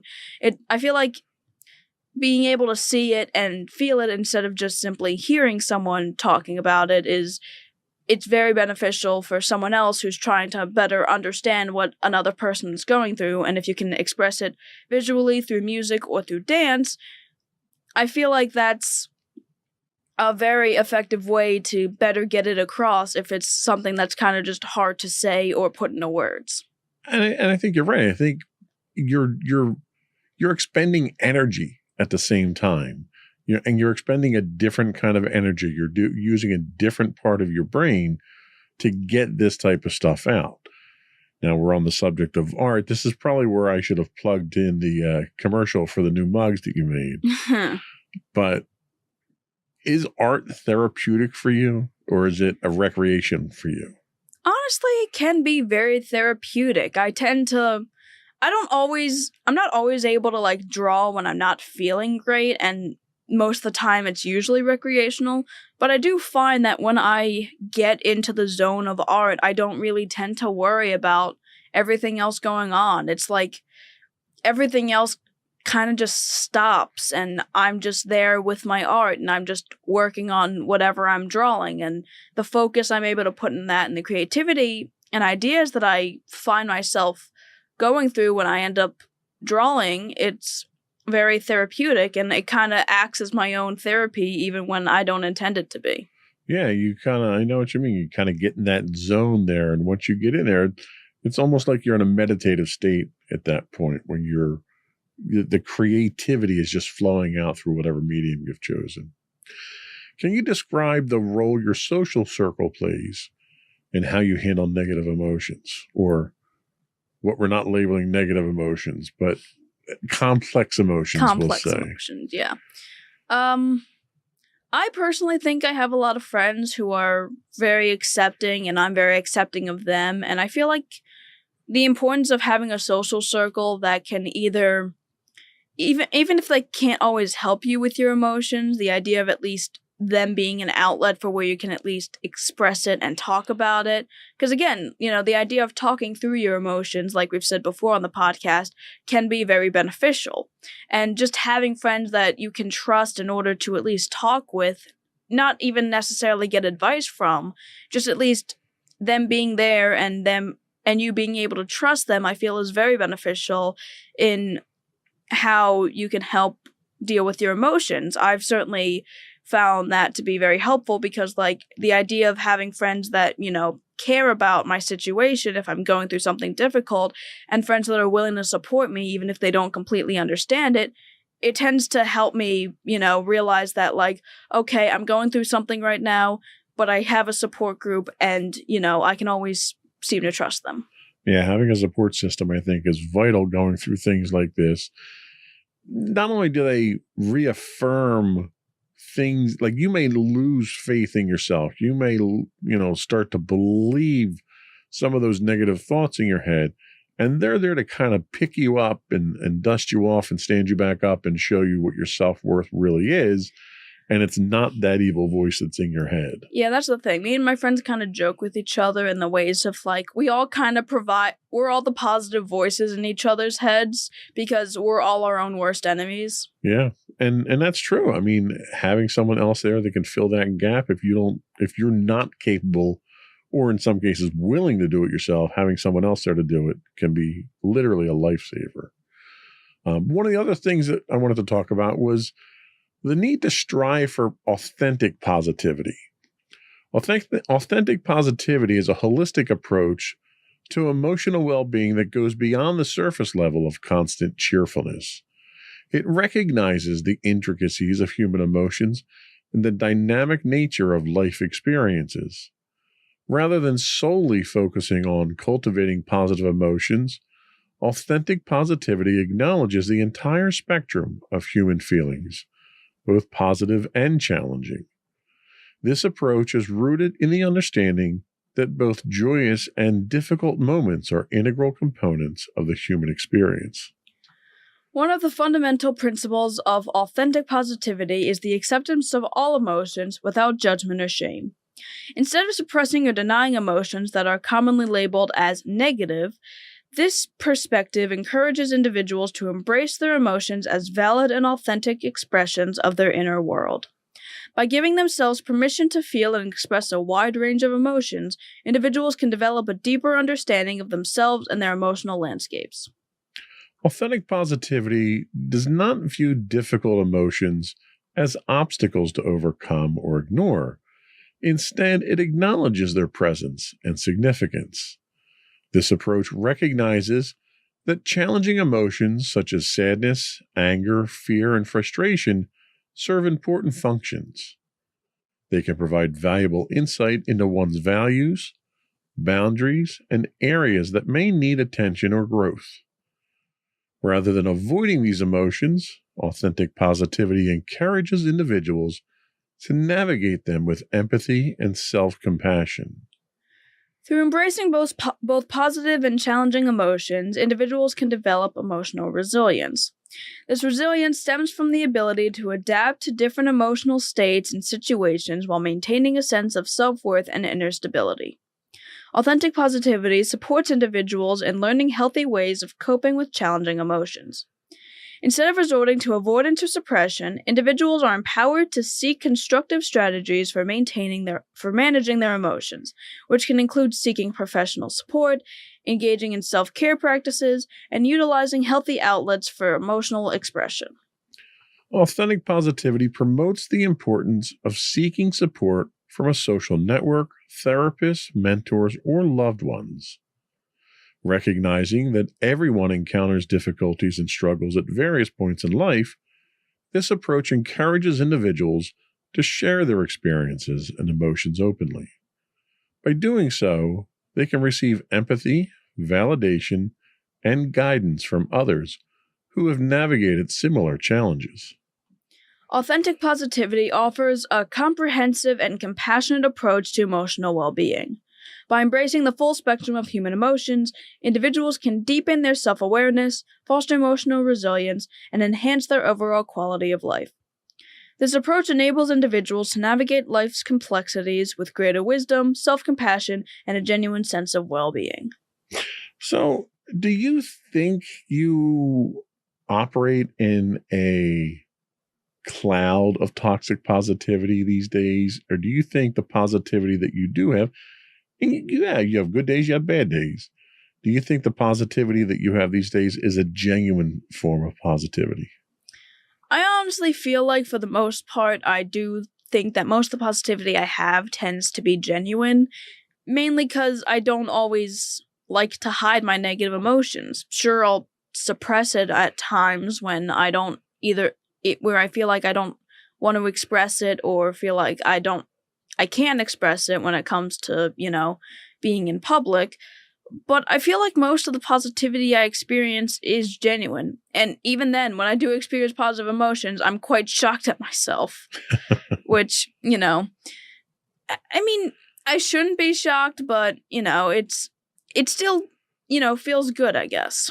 Well, and see, the thing is considering where you were and the journey that you've come through and where you are today, it's good to see that kind of progress. That's the emotional growth, the emotional maturity that we've been talking about a lot on the podcast in the last 20 or 30 episodes that we've done. Yeah. So seeing that growth, it's like there's a lot of things that parents see their kids do. They bring home good grades, or you get compliments on how well you behaved you are when you're at a restaurant or something like that. That's all stuff that makes me as a parent feel good, but seeing the growth and in fact, seeing that growth episode after episode really tells me that you're reaching that, emotional maturity level that, you can handle these things. It's sort of like driving, right? When you first started learning how to drive, it was terrifying, for me at least. I mean, we had a couple of scary calls. You didn't have the confidence that you had. And the last time that I took you out, we did highway driving, we did parallel parking, and you were a champ. And it was all a bunch of little steps that got us there. And the journey to learn to manage your complex emotions is the same thing. And that's sort of what we're talking about here, is the toxic positivity degrades from that. As long as you're realistic and you're authentic and you're honest with yourself, that's that level of maturity that everyone's looking for. I think that was all we had today. We're going to take a quick break. We'll come back, get your closing thoughts, and finish up the podcast. We'll be right back.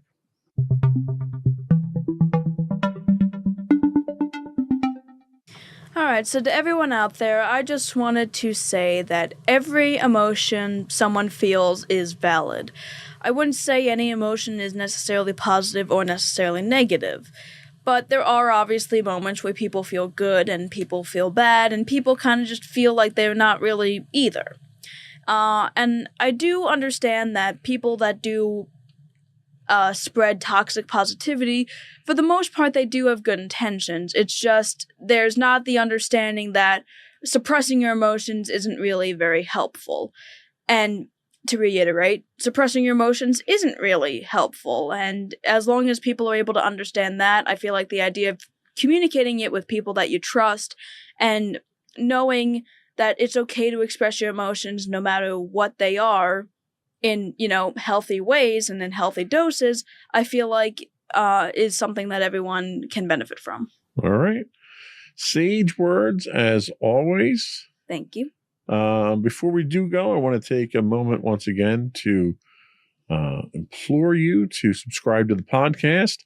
You can find audio-only versions of this podcast listed as Insights into Teens. You can also find audio and video versions of all the network's podcasts listed as Insights into Things. Anywhere you can get a podcast now, Apple, Spotify, Google, etc. I would also encourage you to write in, give us your feedback. Email us at comments@insightsintothings.com. Hit us up on Twitter at insights_things. See, it's not just X, it's both now. You can find high-res versions of all of our videos on YouTube at youtube.com/insightsintothings. We do stream live 5 days a week on Twitch at twitch.tv/insightsintothings. And you can find links to all that and more on our official website at www.insightsintothings.com. And don't forget to check out our other two podcasts, Insights into Entertainment, hosted by you and Sam now, and Insights into Tomorrow, hosted by you and Mommy. There we go. I like that. That's much better marketing than the lack of confidence you were giving us before when you were trying to tell us that we do them once in a while. Look, I don't really know when you guys are doing it. Well, this is the only podcast that we technically do weekly anymore. There was a whole shtick that I had originally. You kind of messed it up with the scheduling. I'm sorry. I'm still trying to deal with it. You got a new shtick, that's all. Nothing wrong with that. Nope. That's all, folks. Another one in the books. Bye, everyone. Bye.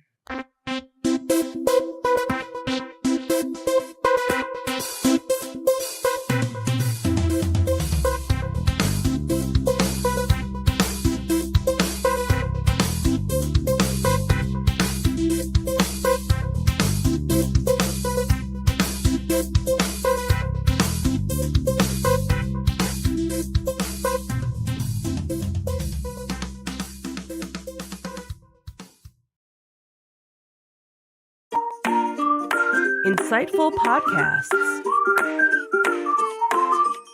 by informative hosts.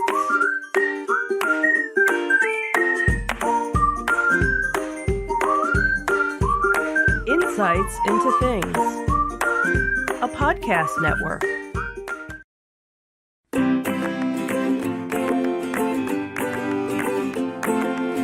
Welcome to Insights into Teens, a podcast series exploring the issues and challenges of today's youth.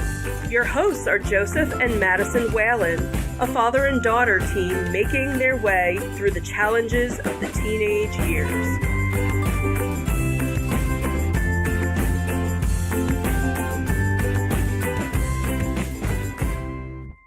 Welcome to Insights into Teens. This is episode 187, The Importance of Being Challenged. I'm your host, Joseph Whalen, and my attentive and intelligent co-host, Madison Whalen. Hi, everyone.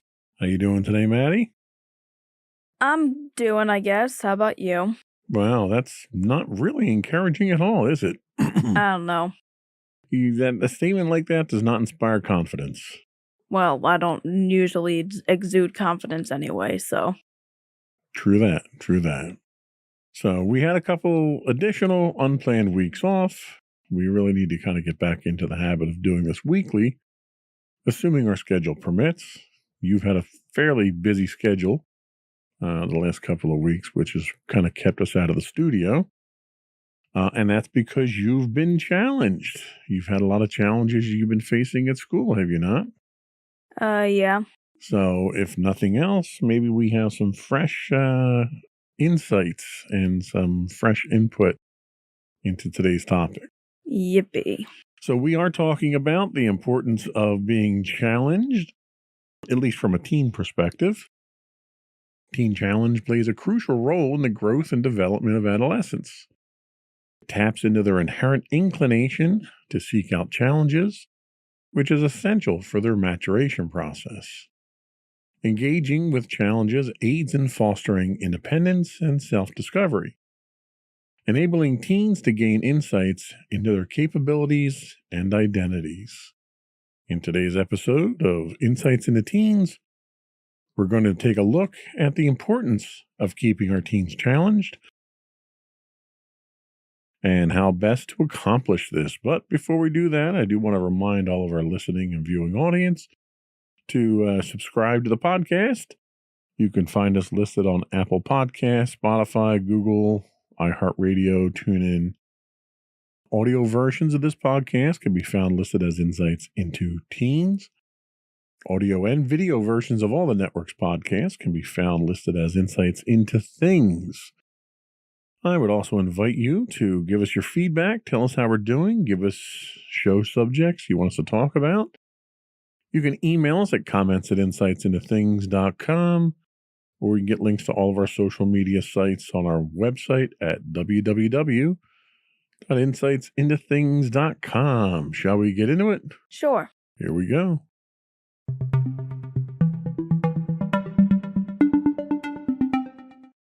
So why do teens seek challenge and risk? It seems to be an inherent trait in most teens. While challenges are integral to the personal growth, some teenagers might gravitate towards unhealthy risks and choices. Engaging in such activities like drug use or reckless driving can pose life-threatening consequences. Parenting teenagers necessitates guiding them towards safe and constructive avenues for challenging themselves positively. By helping teens navigate towards healthy challenges, parents contribute to their overall well-being and growth. Adolescence is a period marked by an intense desire for novelty, challenge, and risk-taking behavior, a phenomenon underscored by a comprehensive study conducted by University College London. This stage of life is characterized by the development of the social-emotional system, which drives teenagers to actively seek out stimulation and excitement through a variety of activities. The study's findings shed light on the motivations behind teenagers' engagement in risky behaviors. Despite having a reasonable understanding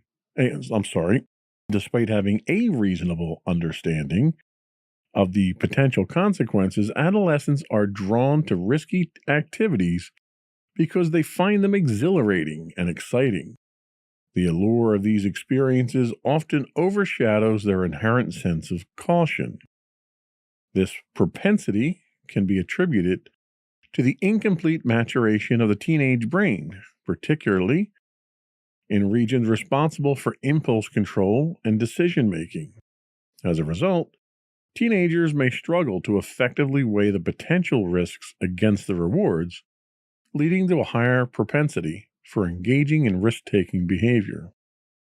The research, which encompassed participants ranging from 9 to 35 years of age, consistently demonstrated that teenagers exhibit a distinct inclination towards risk-taking compared to other age groups. Particularly noteworthy is the behavior of 14-year-olds, who displayed the highest levels of risky conduct. This pattern suggests an ongoing and consistent pursuit of challenges and thrills throughout the adolescent years. The study illuminates the profound impact of developmental changes on adolescents' propensity. I think I put that in there too many times. Like I'm getting a commission for propensity every time I say it. On the adolescent's propensity for risk-taking behaviors. The interplay between the developing social-emotional system and the yet-to-mature brain areas responsible for impulse control underscores the intense desire for challenge and excitement during this transformative phase of life. Understanding these dynamics is crucial for parents, educators, and caregivers as they navigate the complexities of guiding adolescents toward healthy outlets for their innate craving for novelty and adventure. Do you think that you have unsafe risk-taking tendencies? No, not really. No, I would agree, but why do you think that is? I guess maybe it's because I'm a more cautious person, or it could be how I was raised. I like to say that you guys kind of raised me in a not necessarily isolated sort of way, or I'm not like entirely a sheltered way, but kind of in a sheltered way.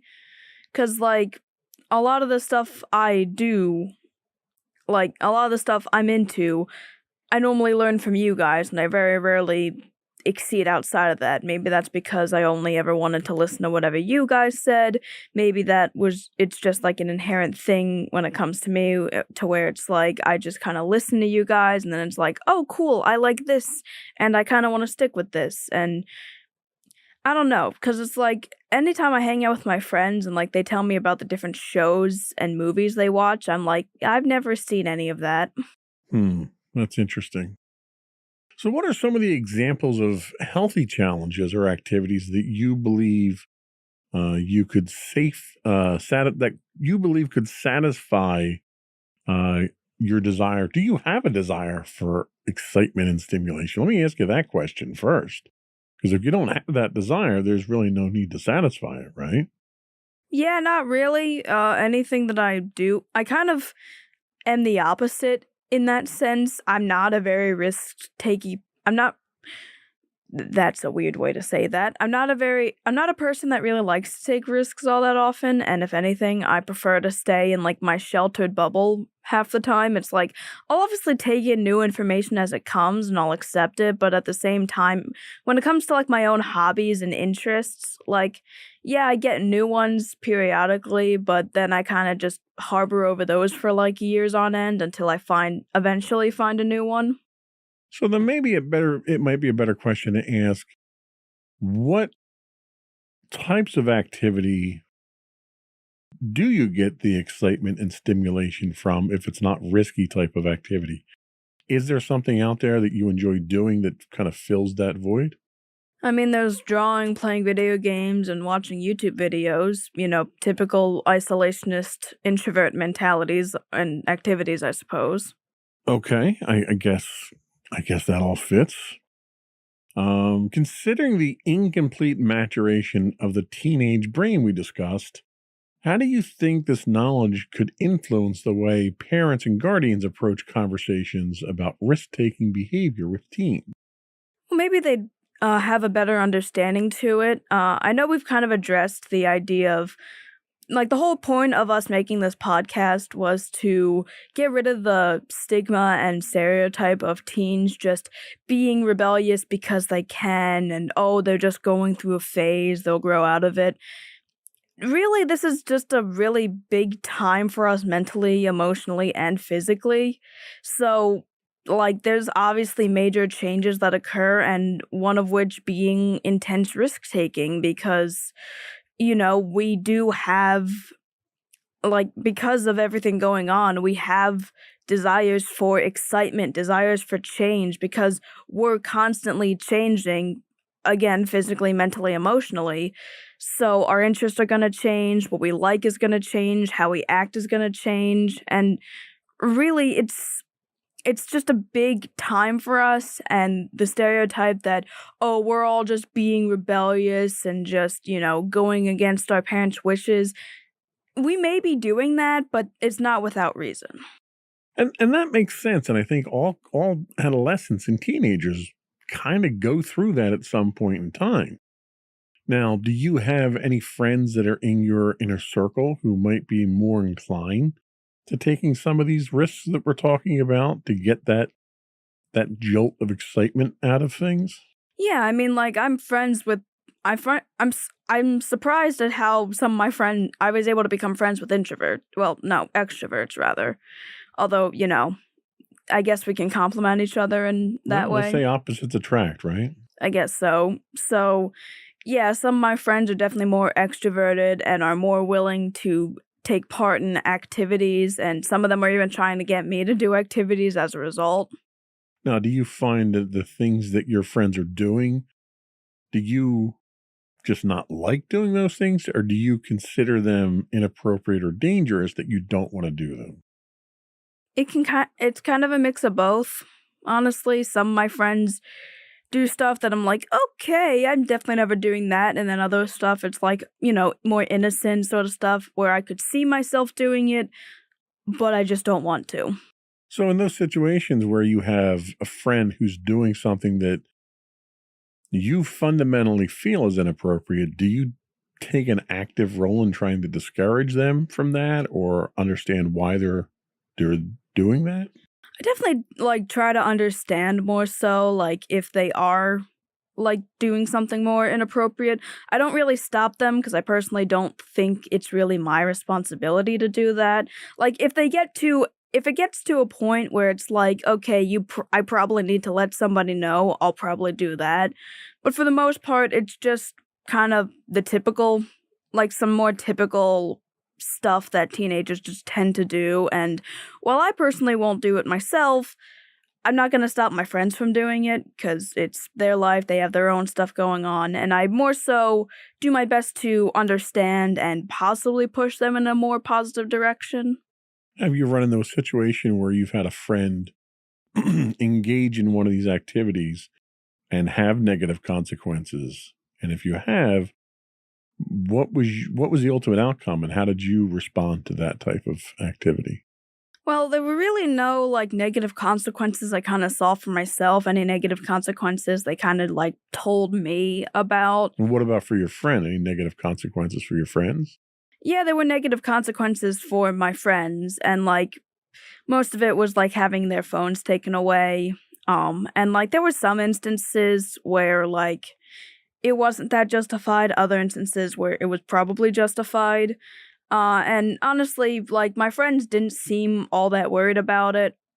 And hearing the situation, I was a little more concerned about it, but it sounded like everything was mostly fine going forth. And it did seem like they learned a lesson afterwards, at the very least. Okay, well, that's good. I think the important thing is assuming that you're that responsible adult who doesn't take a responsible friend, let me say, who doesn't necessarily take those risks. Being that voice of reason, I think, kind of comes hand in hand with that, with your friends, trying to, not necessarily steer them or tell them what to do, but at least advise them on what the better course of action probably would be. Yeah. So that makes sense. We're going to take a quick break, and when we come back, we're going to talk about the benefits of Teen Challenge. We'll be right back.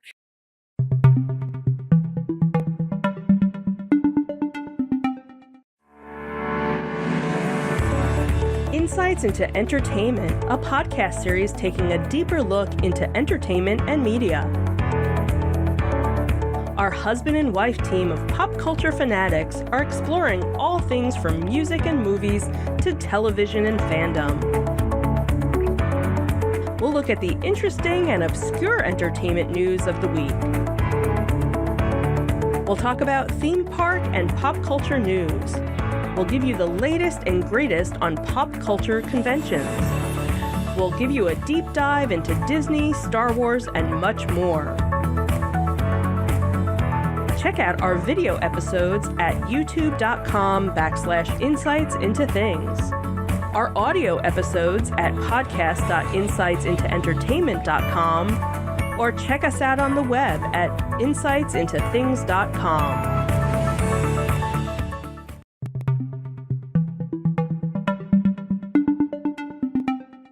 Welcome back to Insights into Teens. Today we're talking about the importance of being challenged. And now we're going to talk about the benefits of Teen Challenge. The adolescent phase of development is characterized by a myriad of changes and challenges that contribute to the formation of one's identity, cognitive abilities, and social interactions. While the pursuit of challenges is intrinsic to adolescent growth, it is essential to explore the distinction between constructive challenges that adhere to safe boundaries and potential detrimental risks.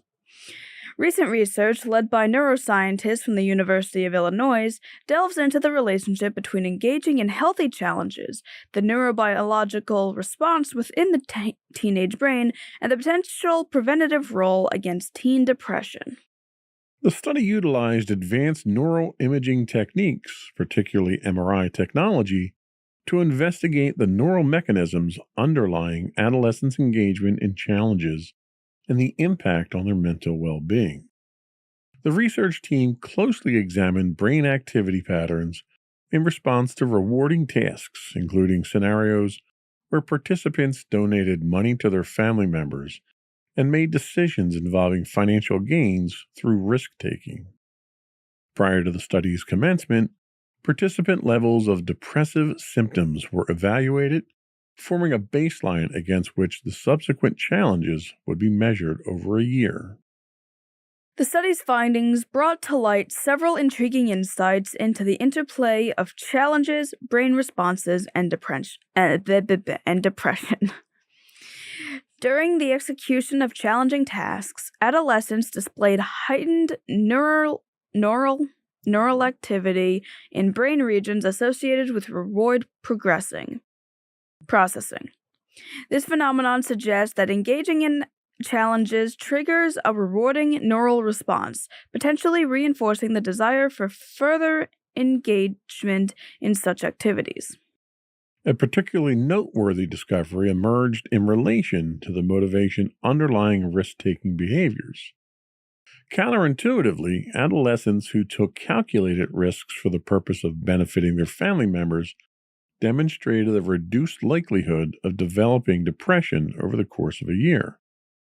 This observation unveils a nuanced perspective on the relationship between risk-taking and mental health outcomes. It underscores that the nature of the challenge and the underlying motivation significantly impact the consequences on emotional well-being. The research marks a significant step toward comprehending the intricate relationship between challenges, brain responses, and mental health outcomes among adolescents. It highlights the potential of engaging in healthy challenges and a means of bolstering emotional, mental, and social development. The revelation that calculated risk-taking motivated by pro-social intentions can act as a preventative factor against depression offers a fresh perspective on the complexities of risk behaviors. So what do you think about the idea that facing challenges makes teenagers' brains feel rewarded? Do you feel rewarded when you face a challenge and you overcome that challenge? Not usually. At least I don't have any that really come to mind for the most part. So let me throw out a scenario here. So you've got a test coming up, okay? Let's say, for the purpose of this argument, it's a history test, which I know you love history. And you spend 2 or 3 days studying for that test. And then you go and take that test, and you don't know if you don't get your grade back immediately. But you feel as though the questions that were on the test, you were familiar with the concepts and the answers. And you kind of breeze through that test. After the test, but before you get the results, do you feel any kind of level of confidence? Do you feel as though you met that challenge face on and accomplished something after all that studying and hard work? No, not really. I don't really have any confidence. At least when it comes to history, I don't really have that confidence. And honestly, I don't know. Maybe history is just a bad example, but no, not really. What about after you get the results back and you realize that you scored an A, you scored a high grade on that test? How do you feel at that point? Do you feel like you accomplished something? Do you feel getting that grade was a reward, a rightful reward for the amount of effort that you put in? I mean, I guess. I mean, I'll be shocked if I get an A, but I don't know. I mean, I don't really know if I'm feeling the exact same amount of accomplishment that you kind of are expecting me of. If you want a better example that where I do feel accomplished, it's usually when I have to do like a new style of art. Typically, it's like I don't always have the confidence that I'm like, okay, I'm going to be trying something new with my art. I don't know if it's going to look good, and then I try it, and then I'm like, oh, that actually looks really good. I'm surprised that I was able to do it, and I feel good about it. That's interesting that you use that as an example, because doing art is one of your feel-good therapy type things. So you get a reward when you're doing something that you enjoy. Do you not get rewards when you face challenges that you don't enjoy? Is that kind of where we're at? Yeah, like even if I do good on a history test, it's like, okay, didn't expect that to happen. Well, better just maybe it's just because I can't really expect to like hold on to the victories, because it's like, oh, I did good on that. Well, I have to get ready for the next one then. Well, and it's funny, there's in development, software development, there is a methodology called Agile, where you do a series of sprints, and each sprint has a certain amount of work that you do, and there's an output to it. There's an older philosophy in development that's called waterfall, and waterfall is a much longer process. It's all project based, and at the end you finish a project and then you move on to something new. And the Agile, a lot of the industry focuses on Agile now because it tends to be more efficient, especially with changes in requirements and stuff. But I never found the Agile method particularly rewarding for exactly that reason. Okay, let's get in here. Let's work. Okay, we finished this sprint. We got this done. We don't have time to enjoy it because we have to go on to the next sprint. Sprint. Get to the end. Move on to the next one. There was never, like in waterfall, there was always a defined end. There was a transition period, and then there was a start of the next project. And during that period, there was a sense of accomplishment. With school, for you, you've got 4 marking periods, right? So you're doing that sprint from test to test, quiz to quiz, week to week, and you eventually get to the end of the marking period. You test out of the marking period, and you got to turn around and do it all over again. Is that monotonous cycle that you're kind of referring to? Pretty much, and I honestly feel like it's with honestly any sort of schoolwork. Like even with like my slower classes, it's like I took this test, I got my grade for it, back to like worrying about the newer subjects, because immediately after the test you have to get into another subject, and then you test on that subject, and then you get into another subject. And that's also kind of how I forget a lot of this stuff from subject to subject, because it's like, okay, I feel somewhat okay, I did a good grade on that one. Let me forget all that information so I can bring in new information and just repeat the cycle over and over again. Well, and I think, in the spirit of how it's meant, the idea isn't to forget what you did. The idea is to build upon that and acquire more knowledge on top of the stuff that you've learned already. That's the intent. Honestly, the way that it goes for me, it's kind of just like, okay, you had all this time to study for this big test, and now you have to learn new information, and then you gradually just forget all the other stuff that you just learned because you have to make room in your mind for all this new information because you just crammed so much of it into your brain for the test. You got to get rid of all that stuff so that you can get ready for the new test. That's probably not the best approach to learning in school at this point. Unfortunately, that's how I've been doing it, so... Okay, well, I mean, the problem you run into is at the end of the year, you need to know all the stuff, or at least a portion of all of it, because you're going to have, well, you probably won't have finals because Not really. Your grade average, but most kids will have final exams, and final exams are going to touch on everything you got all year long. So forgetting about it probably isn't the best philosophy. And the human brain doesn't work like that. You don't have, it's not like a hard drive where you have a finite capacity. The human brain is...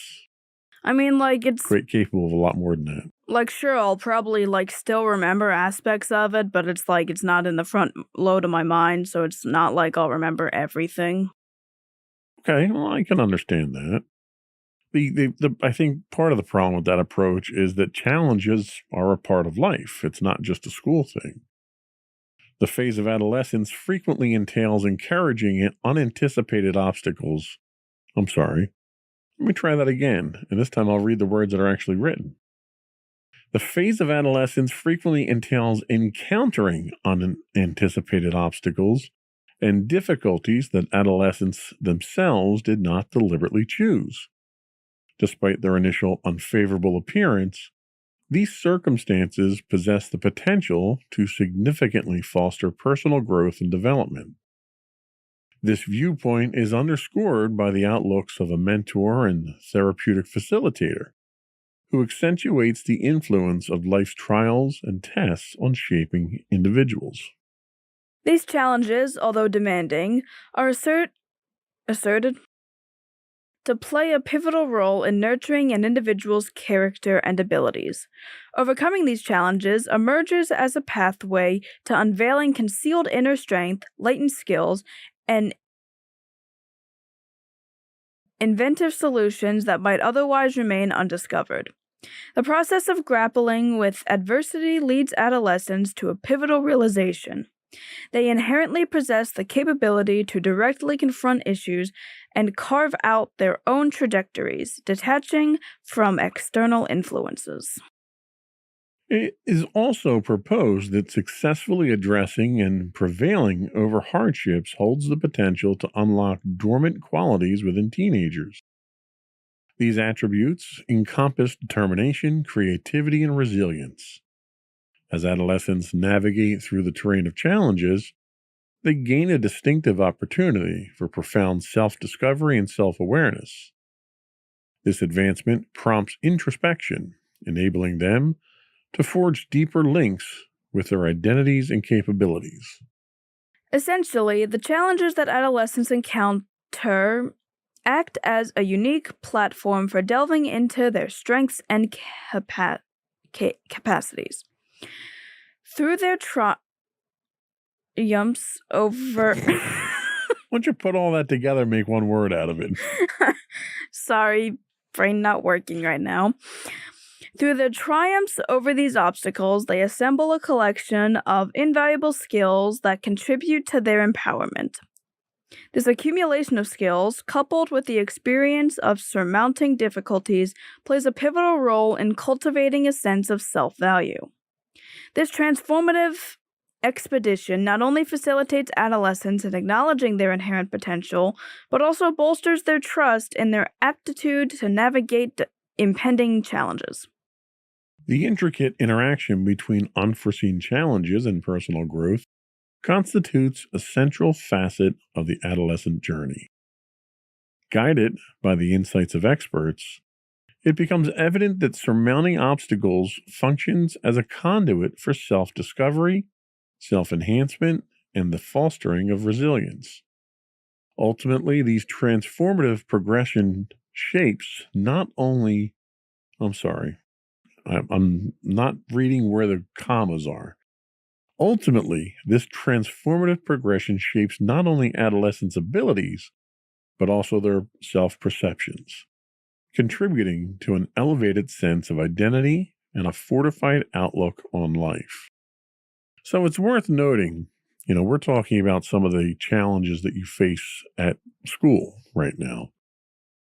As a manager of employees myself, and as someone who has higher ups, challenges themselves in a professional environment aren't just unavoidable, they're a requirement.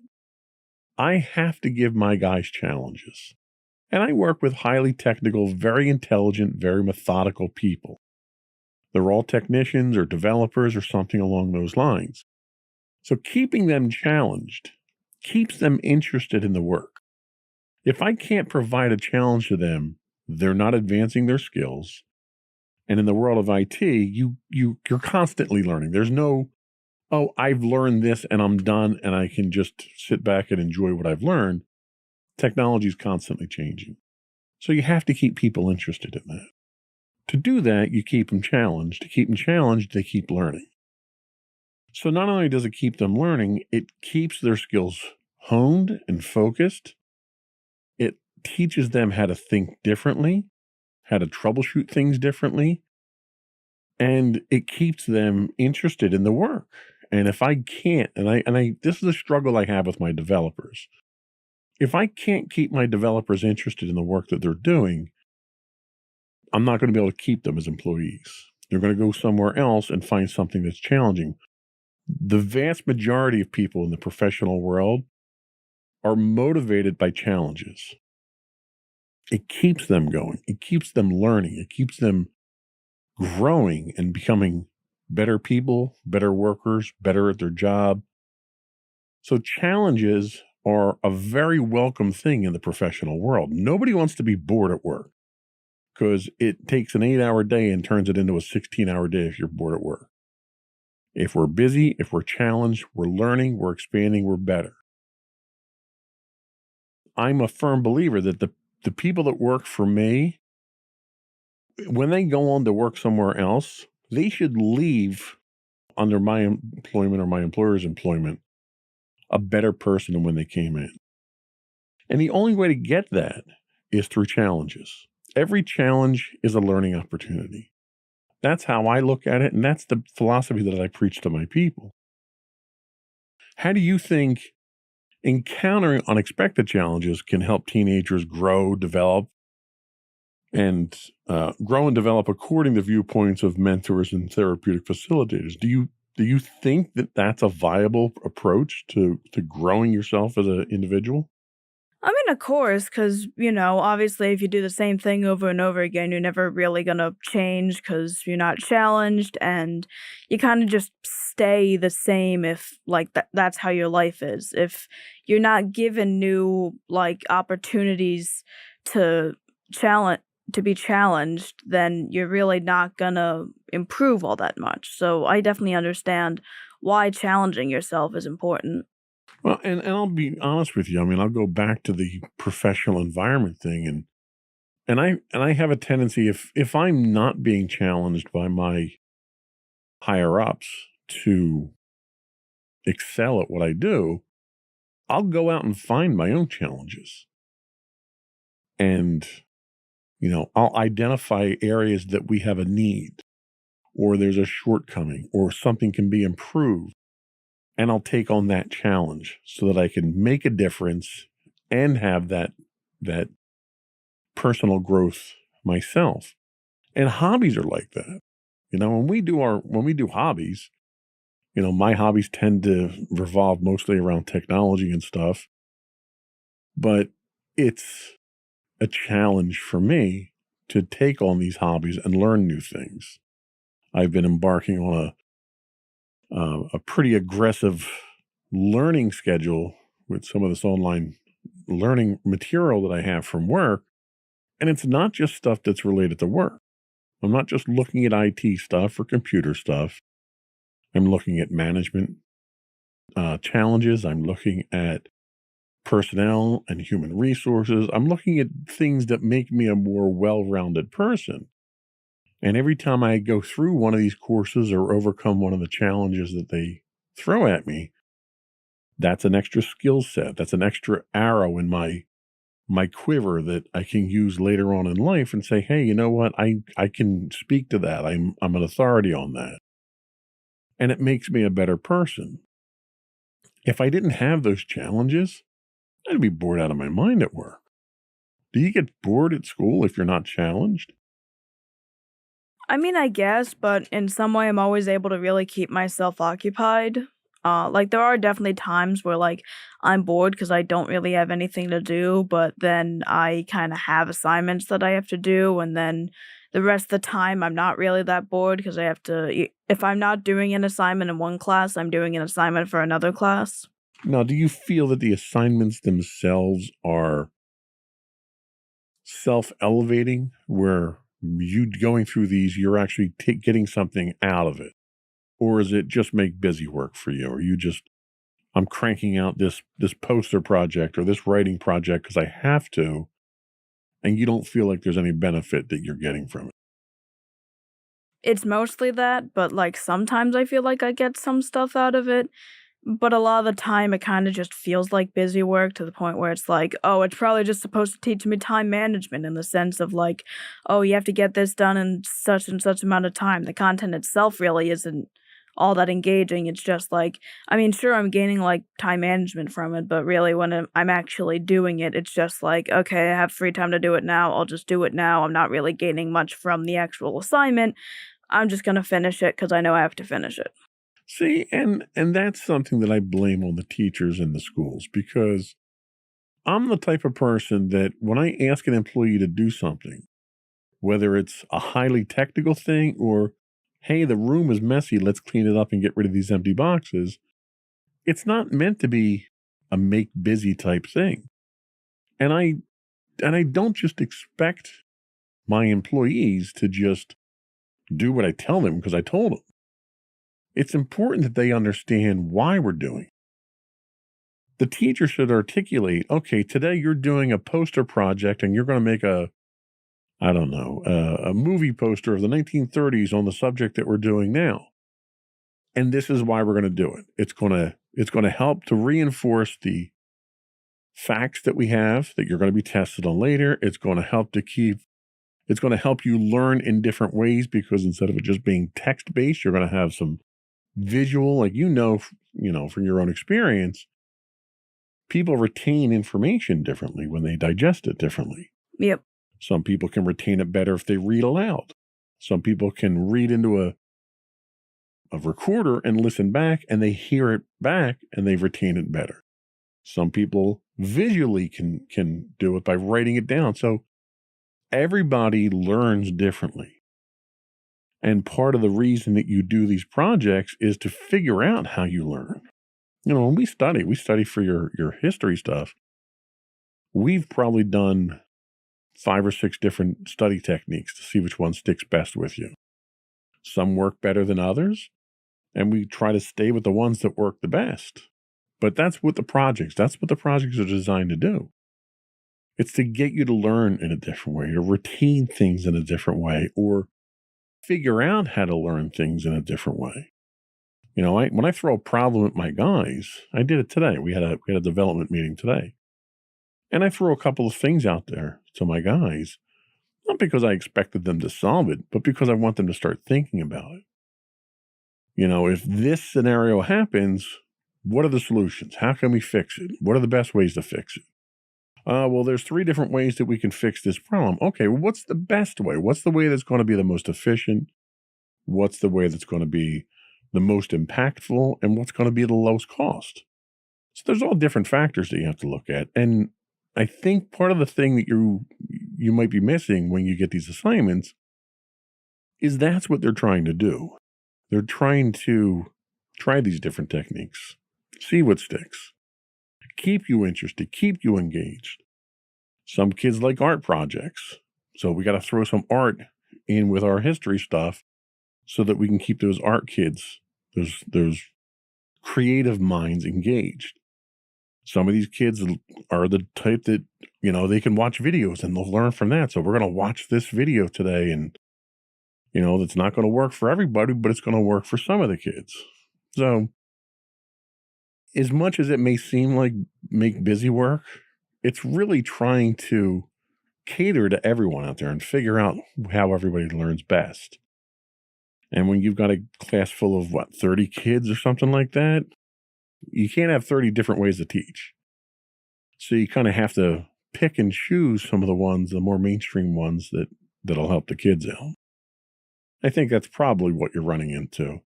And for you, because you're like my developers, if the teachers can't keep you engaged, you get bored and you dislike it. My developers are just like that. And it sounds like some of your teachers are not keeping you engaged. And the intelligent, creative kids are the ones that are really hard to keep engaged. Because you're the ones that, you can figure things out very quickly. I hand you a Rubik's Cube and you solve it in 5 minutes, you're bored with it at that point. What am I going to do? Well, then I start taking the colored stickers off of it, and I start putting different colored stickers on there and seeing how you figure that one out. That's how you would do something like that. Let you think outside the box, because all the techniques that we use to think inside the box, you've already figured out, so you're going to get bored with it. And that's challenging for teachers, because most teachers have to teach from a curriculum that they don't define themselves. And they're kind of bound by that. But the creative ones, your chemistry teacher, I think, is one of the creative ones, where he can react on the fly to how the kids are learning. And he can be a little more adaptive. Not everybody's a good teacher like that. Yep. So you kind of have to take it with a grain of salt. We're going to take our second break here. And when we come back, we're going to talk about the common types of unhealthy teen challenges. We'll be right back.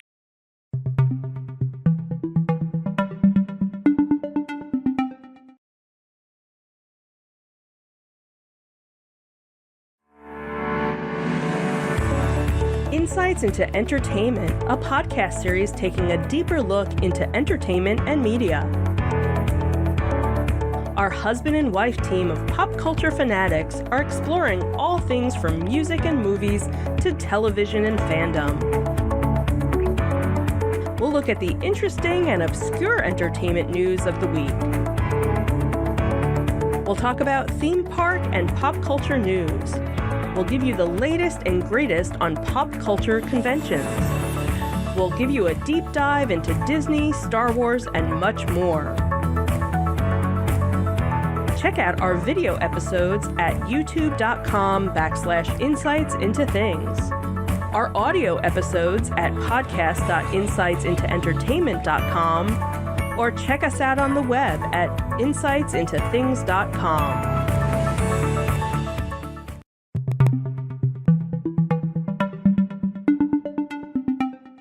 Welcome back to Insights into Teens. Today we're talking about the importance of being challenged. And now we're going to talk about common types of unhealthy teen challenges.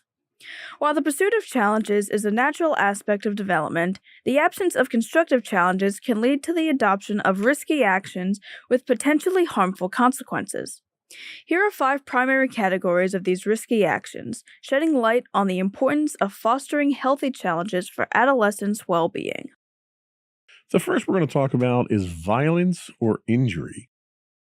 The first category of risky actions pertains to behaviors that may lead to violence or injury, not industry. This encompasses actions such as physical altercations, bullying, weapon possession, self-harm, and the contemplation or attempt of suicide. Adolescents who lack appropriate channels for challenge and self-expression may resort to these behaviors as a misguided way of asserting control, seeking attention, or coping with emotional distress. The second is unsafe sexual behavior. The second category involves unsafe sexual behaviors, which encompasses actions such as engaging in sexual activity at an early age, foregoing protection during intercourse, and neglecting to undergo testing for sexually transmitted diseases. Additionally, the consumption of alcohol or drugs before engaging in sexual activity heightens the risk associated with these behaviors. Unhealthy challenges in this context can stem from societal pressures, lack of comprehensive sex education, and limited awareness to potential consequences. Alcohol, drugs, and tobacco use are another.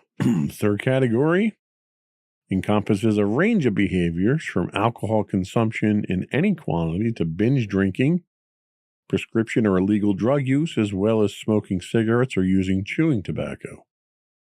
Adolescents may gravitate toward these substances as a result of peer influence, curiosity, or as a means of escape from stressors.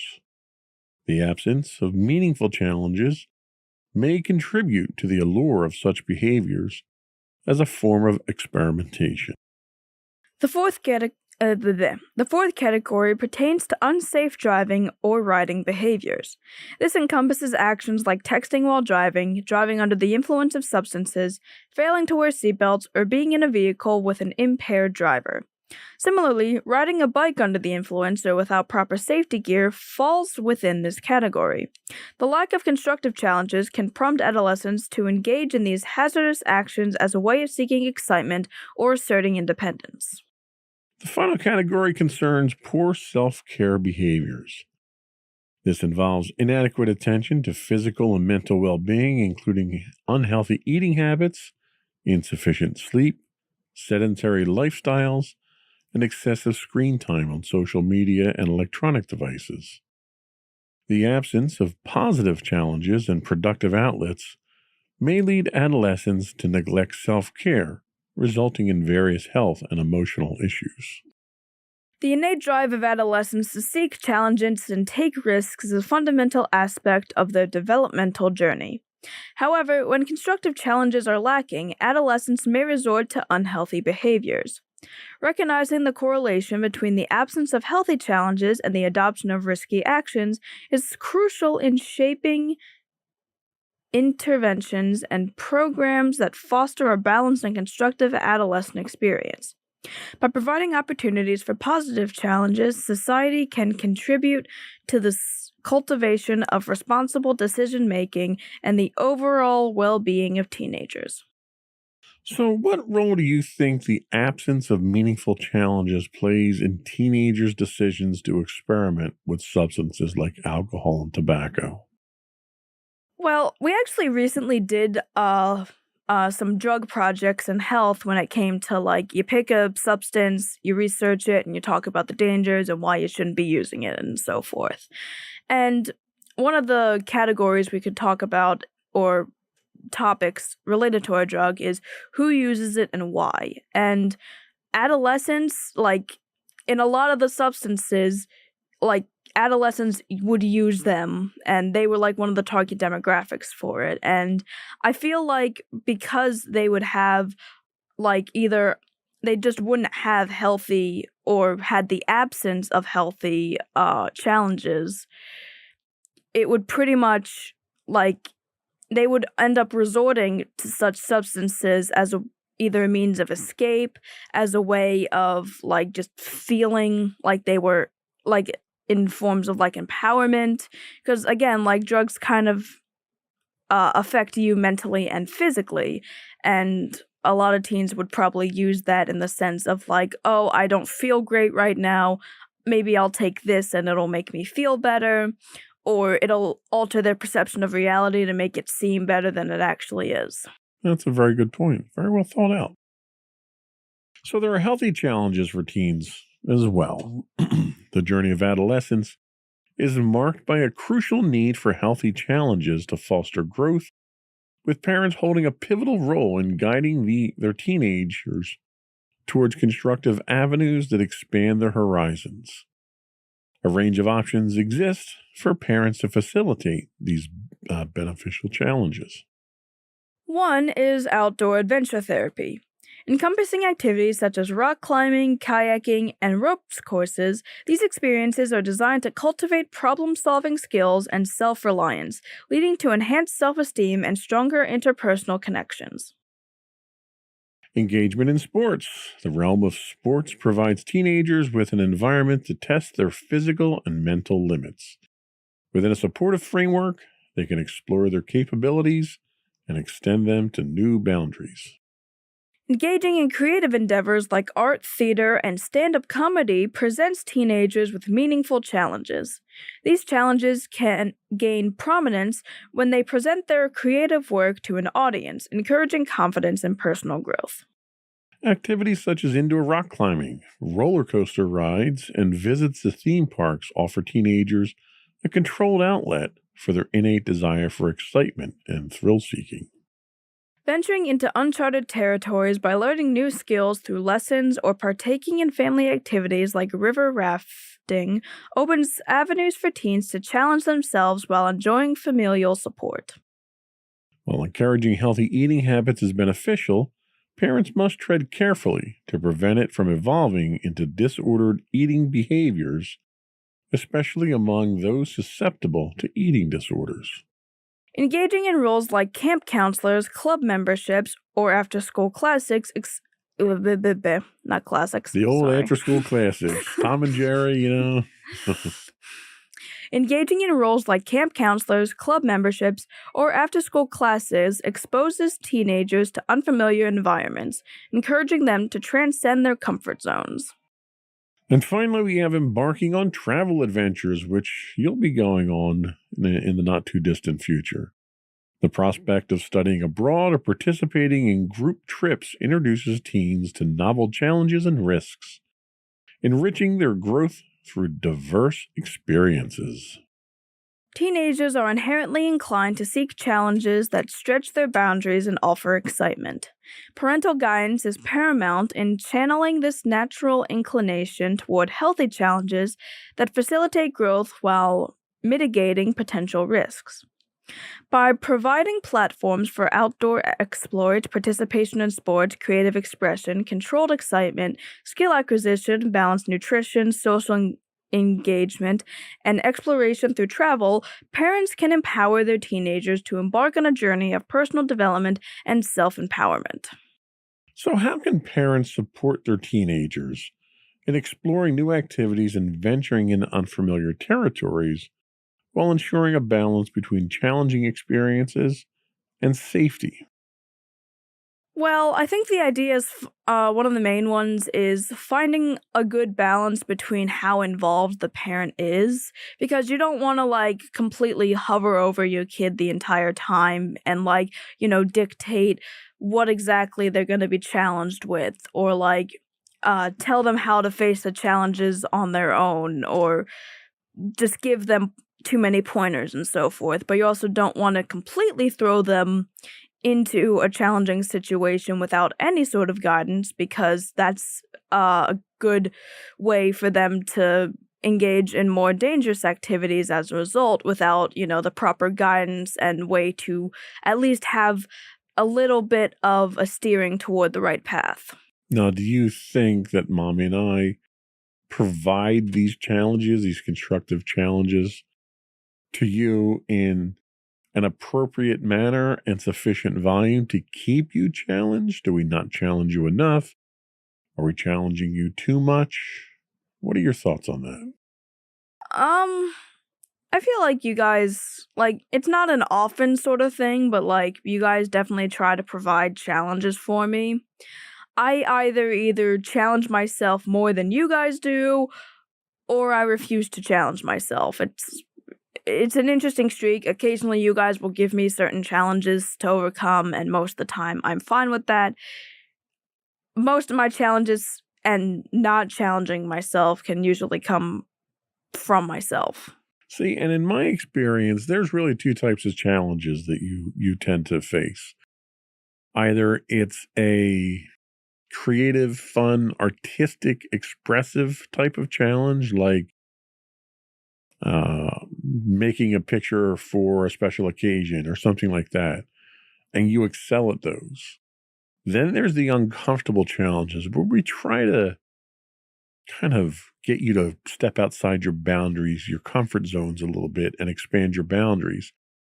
And those, like driving, we try to make you drive as often as we can, because I think it's an important learned skill that you should have. And there's a lot more resistance from you for these things.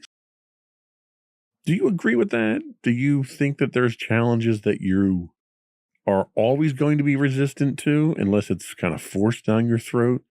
And do you think there's certain challenges that if you enjoy them, they're not really challenges? That's kind of the concern that I have with the ones that you do enjoy doing. I don't think they're challenges to you at that point. I mean, that is kind of how it goes, I guess. I really have nothing much to say on that. Yes, I am, like I kind of mentioned before, I'm not really one that likes being challenged. Like, in certain instances, I feel fine being challenged. In others, it's not fun and I don't like it. Right. Well, and that's like for Mommy and I, the challenge to us, not to keep using the word challenge, but I will. It's finding out, one, how to challenge you in a way that you'll be accepting of it. And two, finding a challenge for you that you can get something out of. Like if I ask you to draw me a picture and you do it in your regular style, you're not getting anything out of that. But if I come to you and I say, I need you to draw me a picture in this style, and it's a style you've never done before, you're very receptive to that. You'll accept a challenge that pushes your artistic boundaries. But if it's your comfort boundaries, you tend not to want to engage in those challenges. And I think maybe Mommy and I need to challenge those comfort boundaries, but in a less aggressive way, and maybe introduce you to expanding those boundaries in a more gradual way. Do you think something like that would be more effective? I mean, maybe. I don't really have. You don't seem very enthusiastic. I'm not really enthusiastic. I appreciate my comfort zone. Thank you very much. I understand that if you don't challenge me, then I'll probably just be forced into it, and then I won't have anything. I won't have any way of how to manage it. But even then, it's like I have my comfort zone right now, and I still don't want to leave it. Well, and nobody wants to leave their comfort zone. That's why it's a comfort zone. But our comfort zones tend to silo us. They pigeonhole us. We can't really grow when we're always staying in our comfort zone. And I don't want to rip you out of that comfort zone and throw you into an uncomfortable situation. What I'd much rather do is kind of slowly and gradually increase the discomfort in your comfort zone so you can learn to expand a little bit more. And I think we may have not have found that scenario just yet. I think that's probably where we're working right now. But, you certainly do accept the challenges that we send to you. I don't think there's much of a problem there. That's about all we have. We're going to take a quick break, come back, and we'll get your closing thoughts and finish up the podcast. We'll be right back.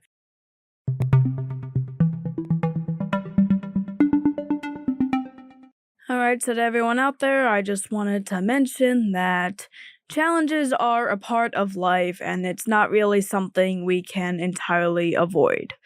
There can be very positive challenges that can help us grow as people and expand our horizons. But then if we don't have those positive challenges, we can usually take up more negative challenges and risks that can harm us more than they can help us. So much like everything with life, you kind of have to find a good balance between both of them, and hopefully you'll be able to grow as a person as you discover it. All right. Sage advice, as always. I think we're going to skip the plugs to the end here, and we're getting kind of redundant with those, and say that's it. Another one in the books. Bye, everyone. Bye.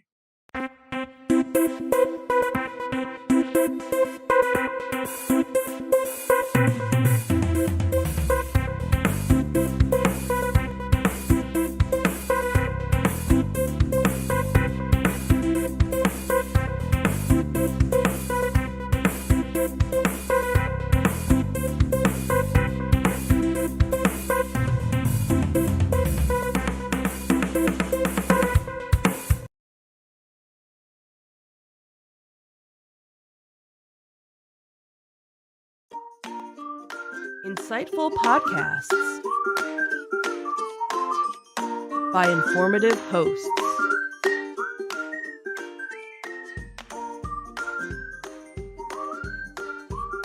Insights into Things, a podcast network.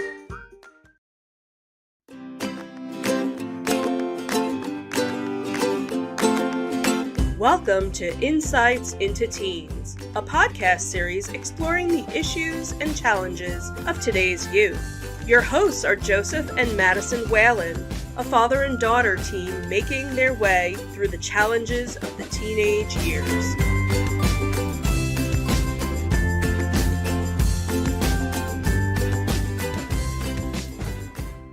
Welcome to Insights into Teens. This is episode 186, Boundaries Matter. I'm your host, Joseph Whalen, and my confident and resilient co-host, Madison Whalen. Hi, everyone.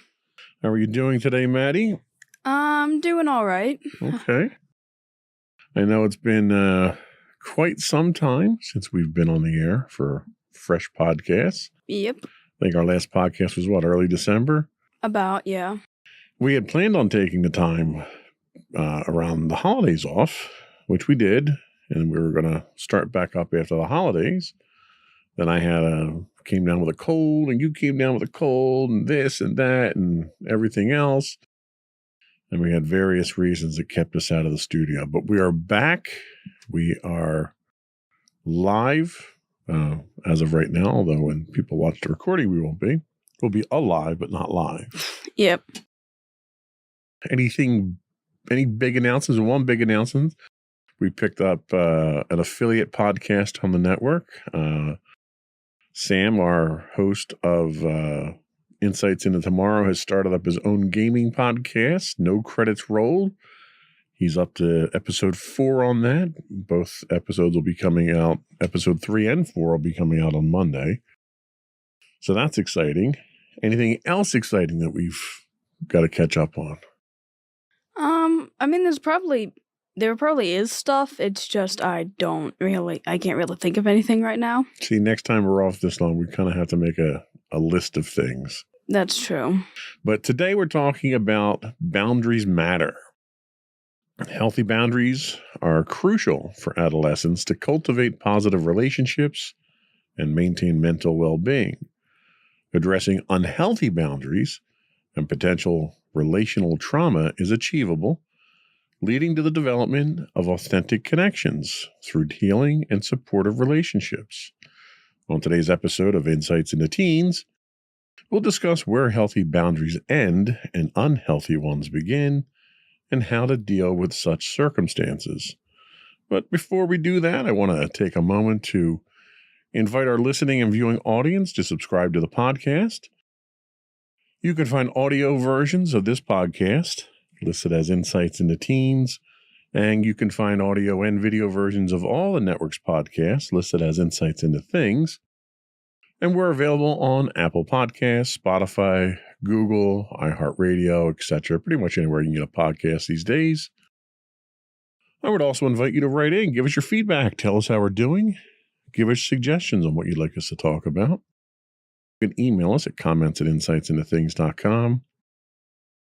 We are on Twitter or X at insights_things, or you can find all of our links and all of our episodes on our primary website at www.insightsintothings.com. Are we ready? Sure. Here we go.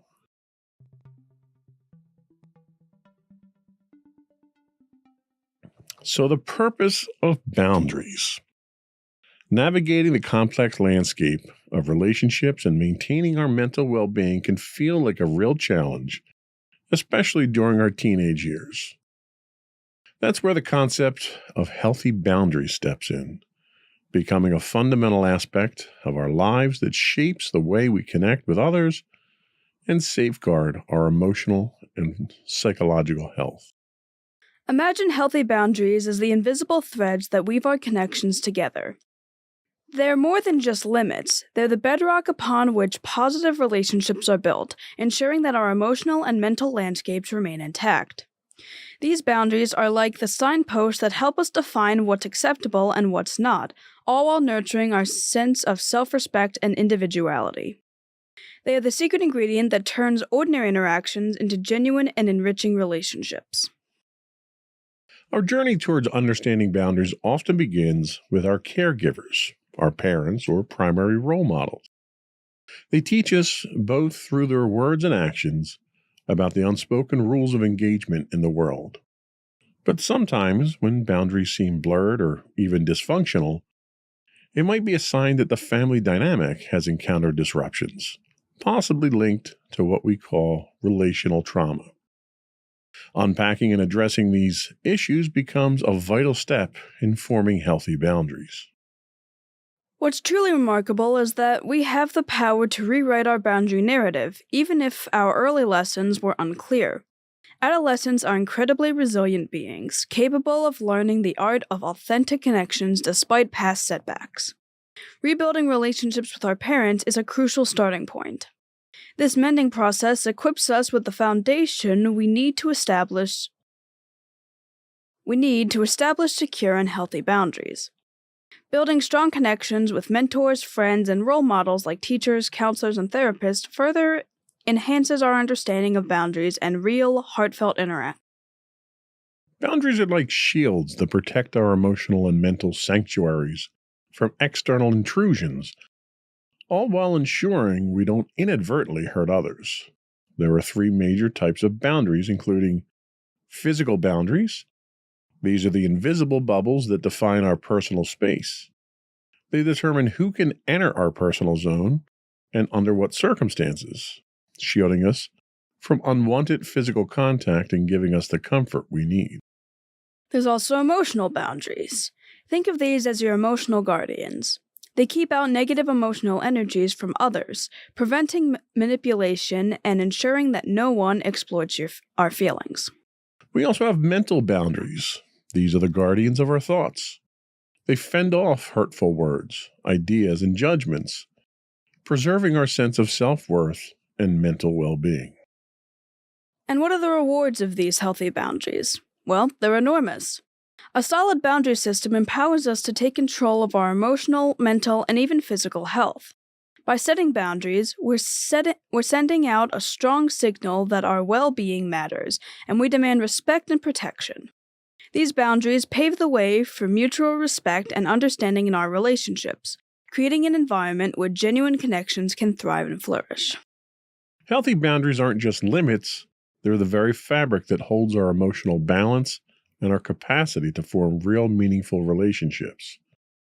Whether we're learning from our caregivers, working through past relational struggles, or grasping the layers of different boundary types, it's all part of the journey towards building healthier connections and enhancing our overall mental well-being. One of the things that I've noticed as you've grown up is the boundaries change and they evolve. And I would even venture to say that there are more boundaries that go up for privacy's sake. But the one thing that I will say is that while there are a lot of boundaries that go into place for all these protections, those boundaries are dependent on trust and understanding. I trust that you're going to take the freedoms that we give you and use them responsibly, and you're not going to violate that trust. Do you feel as though the boundaries that you have set now are comfortable for you? Do you feel they're overly burdensome? Do you feel they don't go far enough? What are your thoughts on the boundaries that you live with today on a day-to-day basis? I think for the most part, I feel fine with all the boundaries that I live with when it comes to, I guess, specifically the boundaries that we all set for each other. I feel like they're pretty fine. I definitely think that we have all 3 boundaries to a certain extent, and I don't feel it could be better. It probably also could be a lot worse, but I feel like for now they're pretty good. So how would you describe your own set of boundaries in relationships today? Are there specific situations where you find it challenging to maintain these boundaries, and how do you handle them? I do tend to set my own boundaries with a lot of people, and it can kind of vary for me. I feel like for the most part, everyone kind of understands my boundaries, although sometimes it can be a little.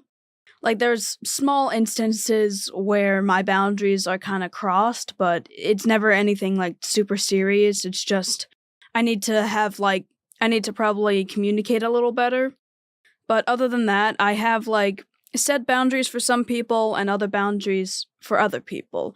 One of the examples is physical touch, in the sense of when it comes to my family, I'm good with hugs, high fives, handshakes. You guys, I'm most comfortable being physically affectionate. Getting punched in the arm when you twitch, Or that. But, like, when it comes to my friends, I've kind of found that with almost anybody else, like, I'm fine with hugs, but I don't want people to just hug me immediately with, like, no warning, or, like, I can't even really see myself hugging a lot of my friends just, like, spontaneously. I usually have them ask me or I ask them. It's right. So the unsolicited mutual type of contact is something that you don't welcome. That doesn't mean you're not opposed to that kind of contact, but it has to be in the right context and it has to be under the right circumstances. Yeah, and I mean, like, with you guys, I still ask if I can hug you, but I do think I'm more comfortable when it comes to hugging, at least in that sense, with you guys than I am with my friends. Like, I picture myself hugging you guys way more than I picture myself hugging any of my friends. Right. No, I get that. How do you protect your emotional and mental well-being in your interactions with others? What boundaries are instantaneous? What are your default boundaries when you interact with other people that you might not necessarily have a close relationship with? Well, my default boundaries are I'd like not to be touched by someone I'm not that close to. Like, I can do, like, high fives, but even then it's like, I don't know. That's definitely one of the boundaries I put up. When it comes to the mental and emotional sort of part of that, I usually kind of just prefer more generic, like, talking points rather than, like, some more deep and heavy talking points relating to, like, say we're talking about school, and, like, instead of talking about, like, how stressed I am or, like, all these other, like, mental issues I'm dealing with when it comes to school, we might just talk about, like, oh yeah, school's not all that fun or whatever, and, like, we just talk about, like, hobbies that we like or whatever. Right. Now, have you run into situations where people have tried, either deliberately or inadvertently, to cross these boundaries of yours, and when that happens, what's your reaction? How do you deal with that? Well, I do have one friend that crosses my boundaries, but in the sense of trying to help me. But that friend I've known since I was in high school. We kind of bonded over being in the same class together, and they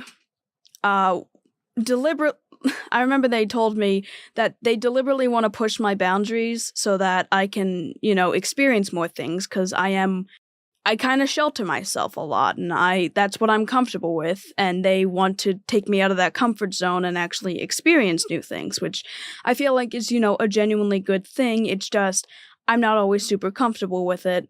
But otherwise, like, I do feel like it's something good, and, it's great that they're trying to help me with that, and they've gotten me to, do some stuff and get out of my comfort zone a little more, but, that's kind of the best example I can come up with. Well, and I think that's a really good example, because I think there's something worthwhile in pushing those boundaries and pushing it. That's how we evolve as people, right? That's how you experience new things. If you're going to hunker down and I don't want to say hide, that kind of sounds detrimental, but like if you want to stay in that comfort zone behind your boundaries, that's fine, but it also limits what you're going to experience in life. Pushing those boundaries oftentimes allows you to experience things you might not normally have, that you might enjoy, that you wouldn't normally have done. The caution that you have to have there is those boundaries are in place to protect you. You put these boundaries up. You know what your limits are. And if you're pushed beyond those limits, it can make for a very uncomfortable situation. So as long as the person who's trying to expand your boundaries, and I think that's probably a better way to express it, is expand them, not press them or challenge them. The person who's trying to help you expand your boundaries, as long as they do it in a encouraging and non-aggressive way, it gives you that opportunity to push back and say, all right, look, I tried this. It didn't really work out for me. Let's back off a little bit. As long as they don't keep pushing that point and they respect your decision, then it's a safe relationship, I think. Yeah. So we're going to take a quick break, and when we come back, we'll talk about the types of dysfunctional boundaries. We'll be right back.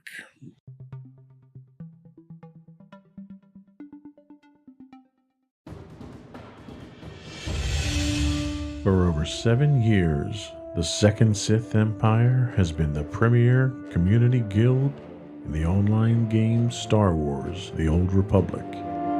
With hundreds of friendly and helpful active members, a weekly schedule of nightly events, annual guild meet and greets, and an active community both on the web and on Discord. The Second Sith Empire is more than your typical gaming group. We're family. Join us on the Starforge server for nightly events such as operations, flashpoints, world boss hunts, Star Wars trivia, guild lottery, and much more.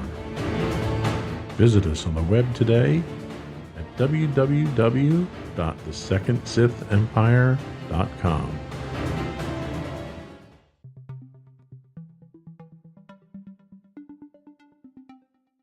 Welcome back to Insights into Teens. Today we're talking about why...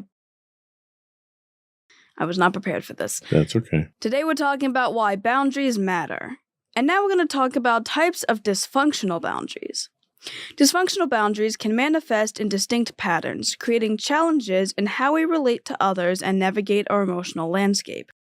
These patterns can be categorized in 2 primary types: being excessively open and vulnerable, or having boundaries that are exclusively impenetrable.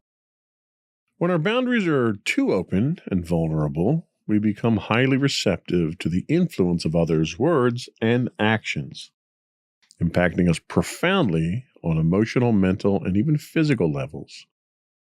This heightened sensitivity can leave us feeling defenseless and incapable of safeguarding ourselves from external forces. In such circumstances, we might even convince ourselves that it's someone else's responsibility to shield us from harm. Paradoxically, despite seeking closeness and connection with others as a means of protection, we struggle to feel genuinely secure. The innate desire for safety clashes with the inherent risk of vulnerability, creating an ongoing tension that prevents us from achieving the sense of safety we seek. Conversely, when our boundaries become excessively impenetrable, we encounter a different set of challenges. One challenge that we can face through this is disconnection from the world. The strong barriers we erect can lead us to feel disconnected from the world around us. Our reluctance to engage with authenticity and vulnerability closes us off from meaningful interactions, preventing us from truly experiencing life's riches. Struggle to form genuine connections is another risk. Impenetrable boundaries can hinder our ability to form authentic connections with others. By keeping people at distance, we unintentionally deprive ourselves of the potential for deep and meaningful relationships. Difficulty in understanding others is another risk. The rigid walls we build around ourselves create difficulties in understanding and empathizing with others. We find it challenging to accept and grasp their emotions, thoughts, and behaviors, resulting in a lack of connection and empathy. And the final risk is blocking meaningful connections. While these boundaries are meant to protect us from potential harm, they also block the entry of positive experiences and connections. The fear of being hurt leads us to shut out not only negative influences, but also the potential for joy, growth, and authentic relationships. The spectrum of dysfunctional boundaries highlights the delicate balance between openness and protection that we all strive to achieve. Whether overly open or impenetrable, these patterns can hinder our ability to foster healthy relationships and navigate the complexities of human connection. Recognizing these patterns and finding ways to strike a harmonious balance is crucial for cultivating meaningful and fulfilling interactions while safeguarding our emotional well-being. So, have you ever felt that your boundaries were too open, allowing others' words or actions to deeply affect you? Probably. I do know that, especially when I was younger, specifically in 6th grade. Yes, I'm bringing that up yet again. That was a rough time for you, man. Yeah. I ended up having a lot of fights with a close friend of mine, and we, said stuff to each other that, we never actually meant, but it always hurt when it happened, and I kind of feel like I did kind of let whatever they said to me get to me a little too much, and, whenever anyone said anything to me, I, took it to heart. So, yeah, especially before I learned how to control some of my emotions, I was a little more open with my boundaries, and other people's words did hurt me. So, can you think of a time when you might have put up strong barriers to protect yourself, but it resulted in feeling disconnected or isolated, where those barriers kind of backfired on you? Probably that was almost the immediate after effect of having too open boundaries. I was kind of like, okay, I kind of need to change all this. So instead of lashing out at people or trying to have let other people's words get to me, I kind of shut off, and I didn't really show anyone how I truly felt, and I kind of shut myself off. I wasn't really that social with anybody, and I was kind of just, okay, I'm just going to be stuck with the few friends that I have right now, and, I'm not going to, expand from that. I also think the pandemic also had a major effect on that at that point, because I was not the most social person at the time, and then the pandemic hit and I became even less social. So when that happened, how did you realize that your boundaries were too rigid? I kind of figured that out when it came to, I guess, just how much I was not willing to be near people. I did not want to. I never would have said that I had social anxiety when I was younger, but now I think I do, because of just how rigid my boundaries were. Because I can't even talk to a cashier normally without being anxious about what I'm gonna say or what they're gonna think of me. It's kind of like a culmination of both of them, where it's like, my boundaries are so rigid that I do not like talking to people and I become anxious. But then my boundaries were so open at one point, to the point where, but then I also didn't have many close relationships to where I wouldn't have to be like, oh, well, I don't know what they're going to think of me. Interesting. So how do you find balance? Do you find balance between being open to meaningful connections and protecting yourself from potential harm? Are you at a balance point now, or is it tilted one way or the other? I'd say that while it's certainly not good, it's definitely a lot more balanced than it used to be.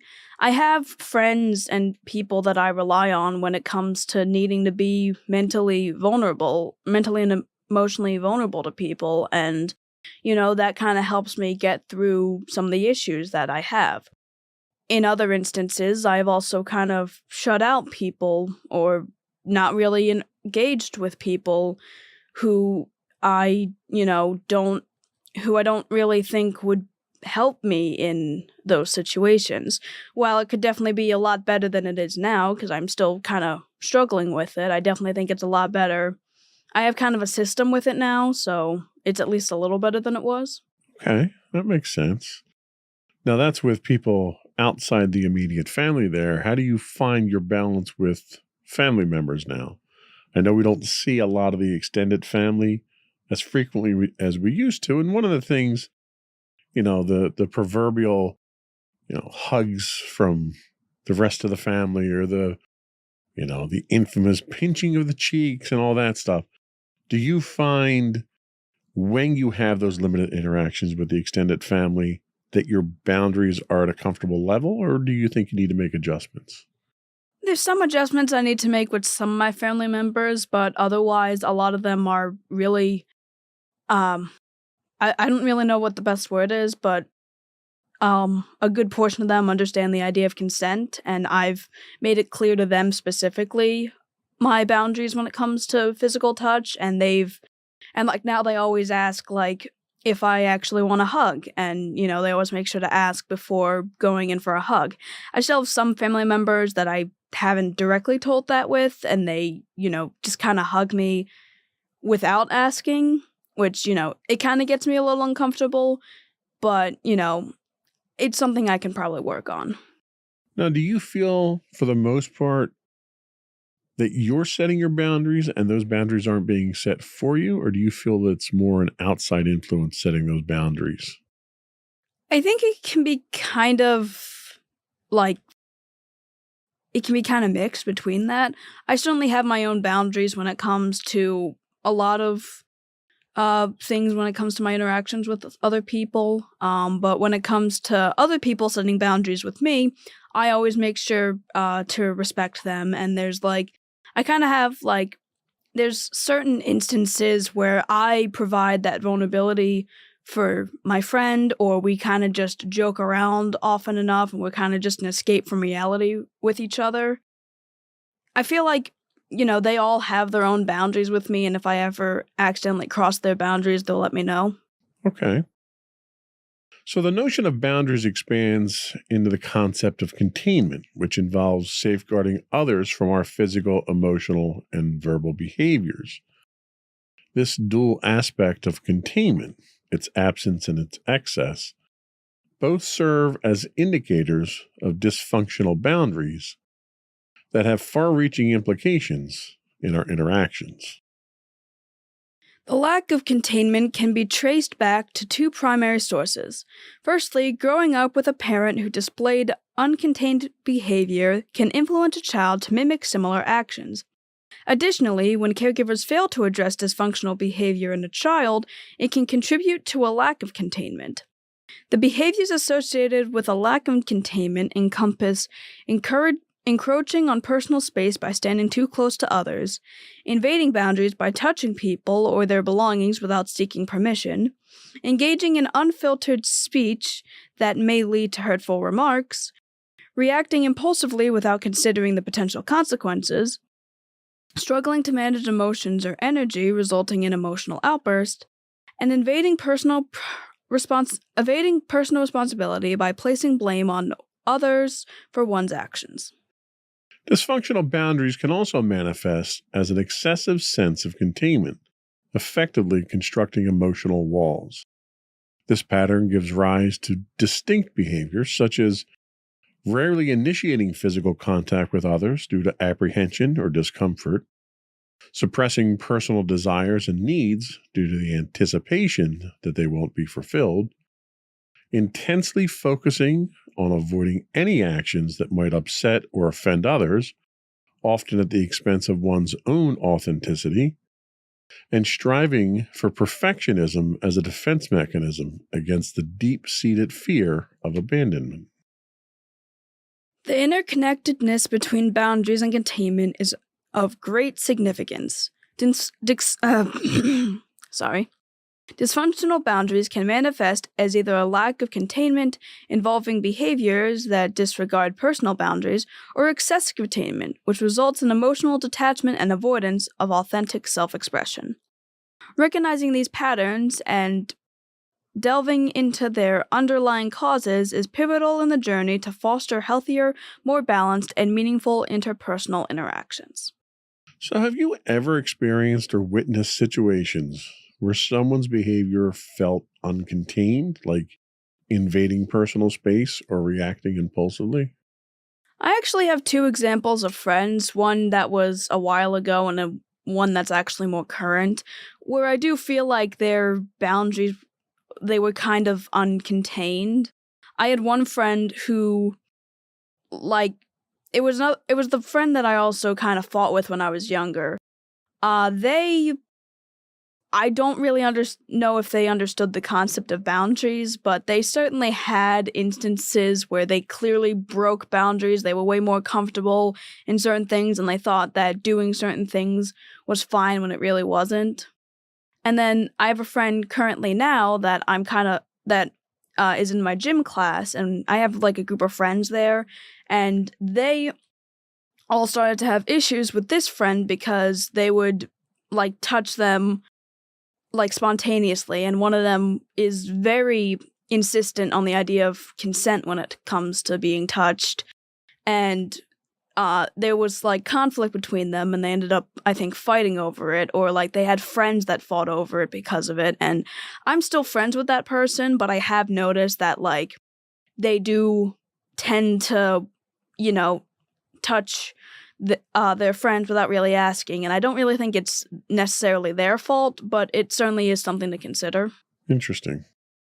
Now, on the other side of the coin, can you identify times when you or someone you may know may have shown signs of excessive containment, like avoiding physical contact or suppressing personal needs, but from a detrimental standpoint to that person? That probably more so encompasses me. The minute you were reading off like all the effects of that, I'm like, wow, I feel called out. And I'm pretty sure some of it probably is a bit detrimental to me because I am a perfectionist and I don't want to feel like I'm failing anyone. And I usually avoid confrontation with people because I don't want to be yelled at and I don't want other people to be annoyed by my presence. So I kind of avoid a lot of the confrontations, and maybe if I had actually gone and, talked through stuff, or I actually had done things that I avoided, maybe things would have turned out better for me. And like, even without considering the possibility of what could have happened if I did take that step, or the steps, I do feel like it's still kind of detrimental to me because, at least in the sense of self-worth, because I am a perfectionist and I don't want to be abandoned or be not I don't want my friends to see me in a negative light because I'm not perfect. And even though I understand that, nobody's perfect and like perfection is something that I just can't achieve, I still constantly try to do so, and and it also makes me actively avoid certain things because I'm like, I don't know what I'm doing here. I don't know how I'm going to do this perfectly. I don't want to screw up. Yeah, I could see how that would be a real source of anxiety for you at that point. So do you think you can find a balance between respecting others' boundaries and not overly containing yourself? I mean, probably. The big step would probably be getting rid of my social anxiety. Finding ways of dealing with my anxiety, I feel like, is probably the best sense in what I need to do. That would at least help me, because I'm not an overly uncontained person. I'm an overly contained person. And a lot of the containment usually comes from some sort of anxiety or the perfectionism that I have. And maybe if I ended up working on that, or trying to find the source of that, or just generally doing things to help fix my anxiety, or at least downplay it to the point where it isn't detrimental to me, maybe then I would be able to find a better balance. Okay. Well, I think there's a solution out there somewhere. We're going to take a second break here, and when we come back, we're actually going to talk about healing dysfunctional boundaries. We'll be right back.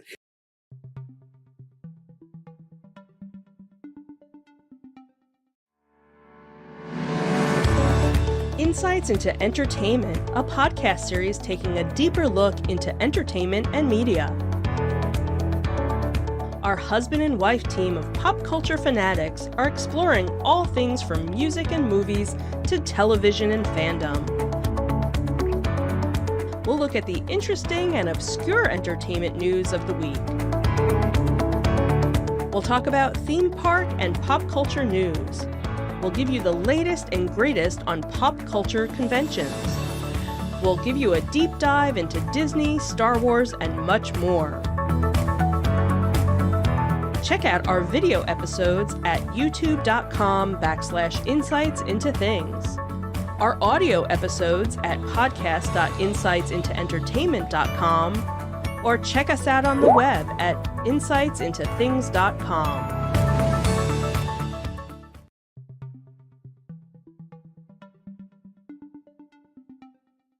Welcome back to Insights into Teens. Today we're talking about boundaries and why they matter.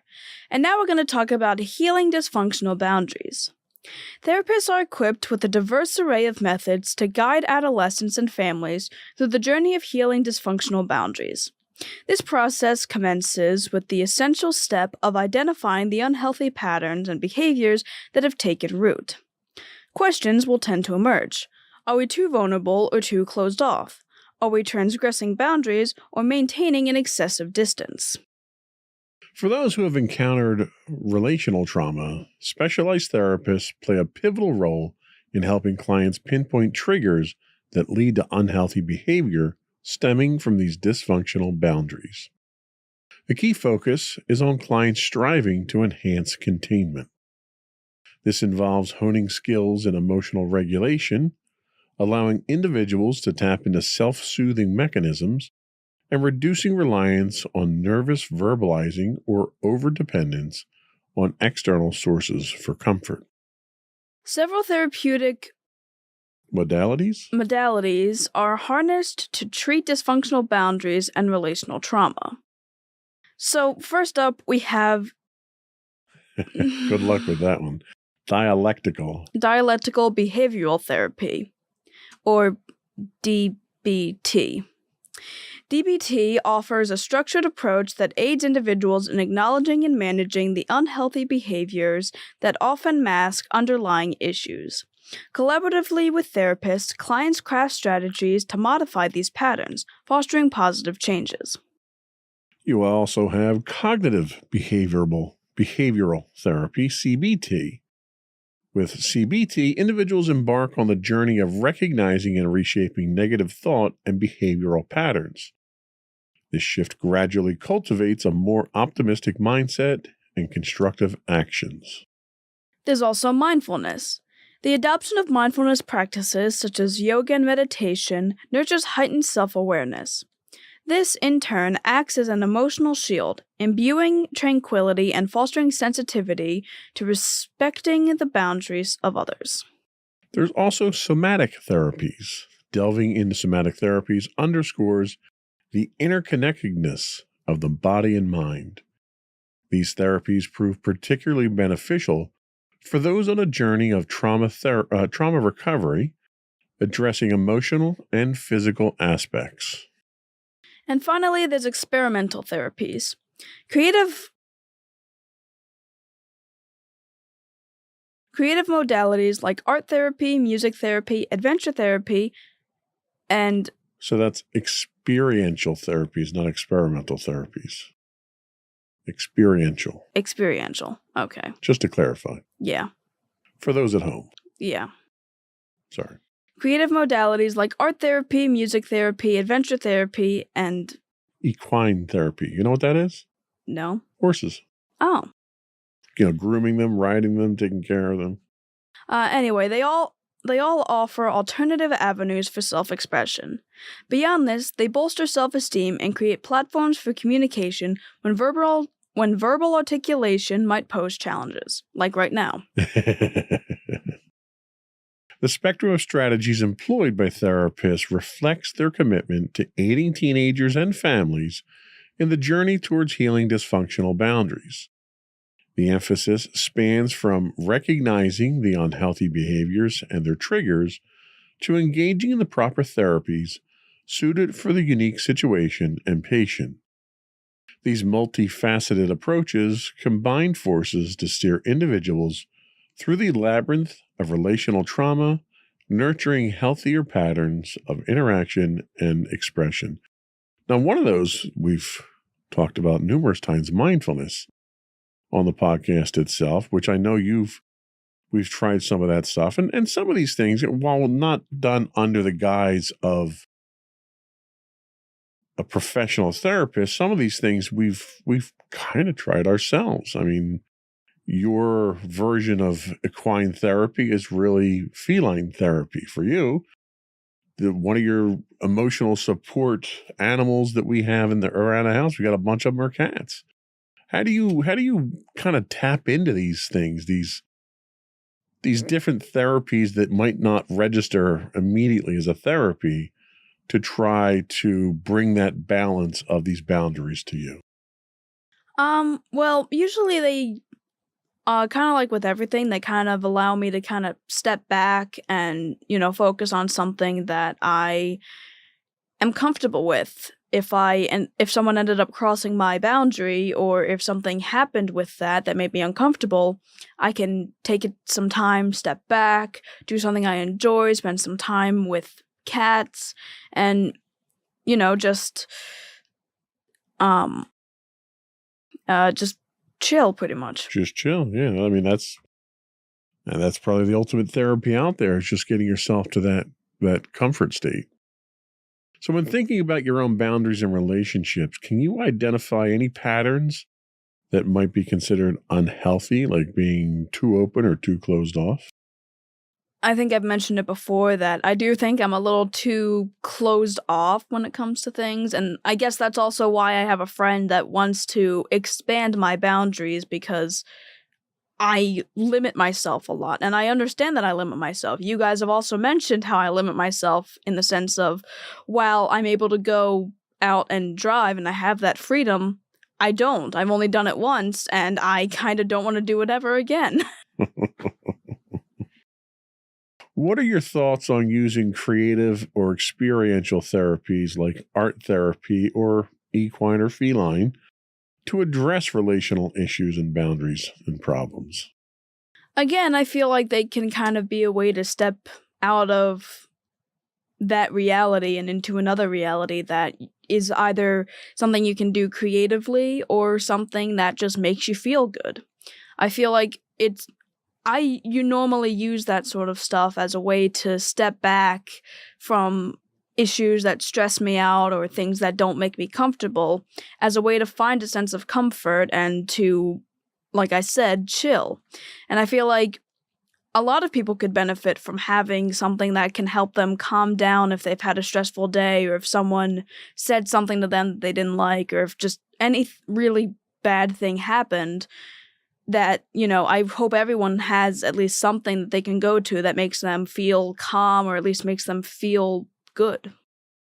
So aside from the obvious observation that you might be overly contained sometimes, do you think the boundaries that you live by on a day-to-day basis are adequate for you, or do you think you need to evaluate maybe making some adjustments to them?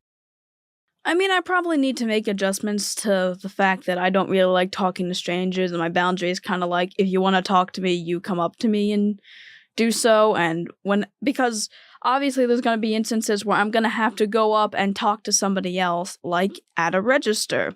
I can't wait for them to, come up and say, "Are you finished with all your items? Would you like me to help you with that?" And it's like, I can't expect that, because that's not how that works. You kind of have to be the one to initiate that. And I feel like my boundary of waiting for other people to initiate stuff is something that not only can I benefit from in the sense of the practical reason, but also the fact that I'll be able to initiate conversations with other people and hopefully form meaningful relationships that way, rather than just waiting for them to come and talk to me instead of me going to talk to them. Well, it sounds like the boundaries that you have right now serve you well for the most part. And it sounds like where they don't serve you, you're aware of those shortcomings. It's just a matter of addressing those. So I think that's really the important thing, is you're doing a pretty good job coping with things the way they are with the current boundaries, but you recognize where there's room for some growth. And thankfully that growth is being encouraged by some of your friends too, in would you say, healthy way? Yeah, because, like, none of my friends are doing it in any sort of malicious way. They joke about it, but, like, my friends genuinely want me to, like, go out, do some clubs, do some stuff with the school, or, you know, they'll ask me, hey, you want to hang out? Because they know I'm usually never one to do Right. so.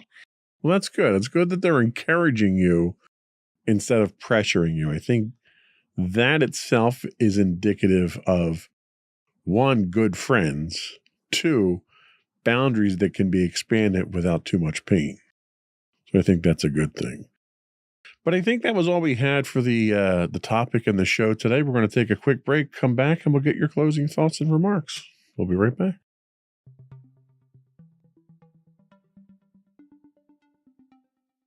All right, so to everyone out there, I'm just going to restate the title of the podcast. Boundaries matter. And I feel like that's something that a lot of people could, you know, learn to understand. And much like with everything in life, there's obviously a middle ground from going too far off one end and too far off the other end. If you're too overly open or overly uncontained, you can start to make other people feel uncomfortable, or you yourself are a little too vulnerable when it comes to everything and you're not able to, you know, feel secure with yourself or around others. Meanwhile, if you're like me and you're too closed off and unwilling to break your own boundaries for the sake of talking with other people, that's also kind of an issue as well, because you could also be harming yourself. So finding a way of balance between the two of them, I feel like, is something important. And obviously, it's probably not going to be super easy, considering I'm still struggling with it myself. So, you know, keep going at it. You're doing great. Nice. And I think it's sage advice, because boundaries change. They're situational. They're different from person to person, from situation to situation. And sometimes there's that awkwardness of trying to figure out those boundaries and where their comfort level is until you can kind of get them dialed in. Nothing is just going to come automatically like that. You kind of you have to feel it out. And having other people in your life that help you and are interested in your best interest and are helping you to expand those and deal with those boundaries, I think that's a blessing in life. So that was all we had today. Before we do go, I want to once again invite our listening and viewing audience to subscribe to the podcast. Audio versions of this podcast can be found listed as Insights into Teens, and audio and video versions of all the network's podcasts, including our new affiliate podcast, No Credits Rolled, can be found at Insights into Things. We are available on Apple Podcasts, Spotify, Google, iHeartRadio, TuneIn, etc., etc. We would also invite your feedback. You can email us at comments@insightsintothings.com. We are on Twitter or X at insights_things. We have high-res videos of all of our episodes available on YouTube at youtube.com/insightsintothings. We do stream 5 days a week on Twitch at twitch.tv/insightsintothings. And you can find links to all this and more on our website at www.insightsintothings.com. One final word, we've gotten a number of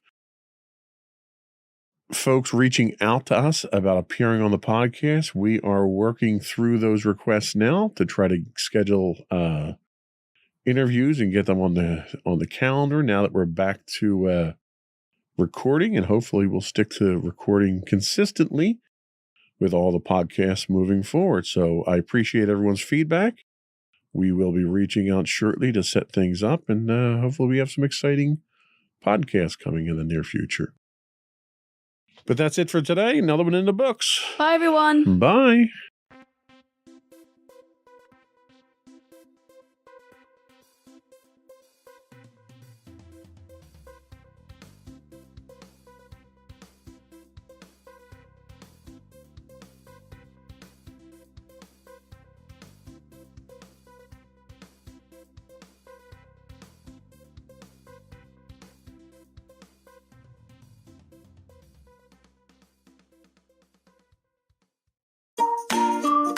Insightful podcasts. by informative hosts.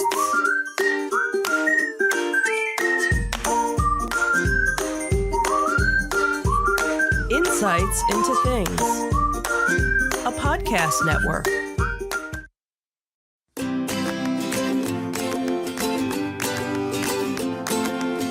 Welcome to Insights into Teens, a podcast series exploring the issues and challenges of today's youth. Your hosts are Joseph and Madison Whalen, a father and daughter team making their way through the challenges of the teenage years.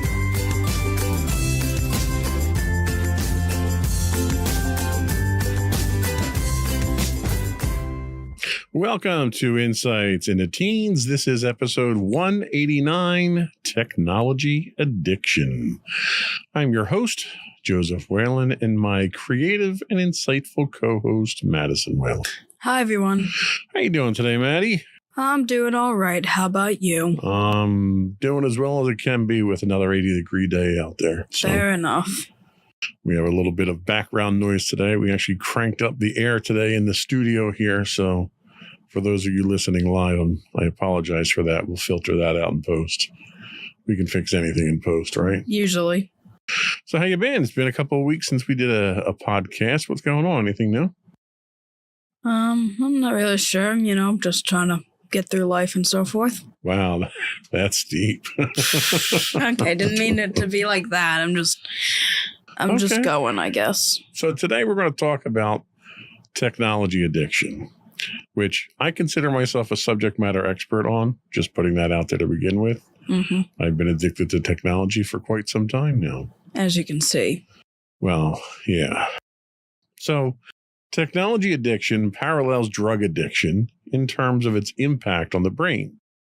Over 90% of teenagers engage with addictive technology like social media and video games. And approximately 50% of teens acknowledge feeling addicted to smartphones. On today's episode of Insights into Teens, we'll talk about this serious issue and how to combat it. But before we do that, I want to take a moment to invite our listening audience to subscribe to the podcast. You can find audio versions of this podcast listed as Insights into Teens. You can find video and audio versions of this and all the network's podcasts listed as Insights into Things. And you can find us anywhere you can find a podcast: Apple, Spotify, Google, iHeartRadio, TuneIn, etc. I would also invite you to write in, give us your feedback. You can email us at comments@insightsintothings.com. You can find us on X, formerly Twitter, at insights_things.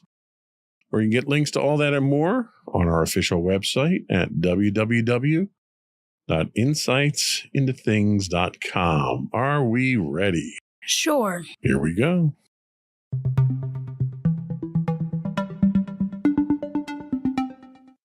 So what is technology addiction? It seems pretty straightforward from the term. Numerous studies have established a parallel between tech dependencies and drug addiction, revealing comparable effects on the brain. Alarmingly, over 90% of teenagers are engaged with social media and video games, two prominent sources of addictive technology. Strikingly, around 50% of teens openly acknowledge being addicted to their smartphones, indicating a significant concern. Although not officially classified as a disorder in diagnostic manuals, tech addiction goes by various names such as internet addiction disorder, compulsive internet use, and eye disorder. But, as in the tech eye, not The letter I, not the body part I. Estimates suggest that nearly 38% of individuals in the United States and Europe might grapple with tech dependence. Research underscores that technology usage triggers brain pathways similarly to how significant substances affect drug addicts.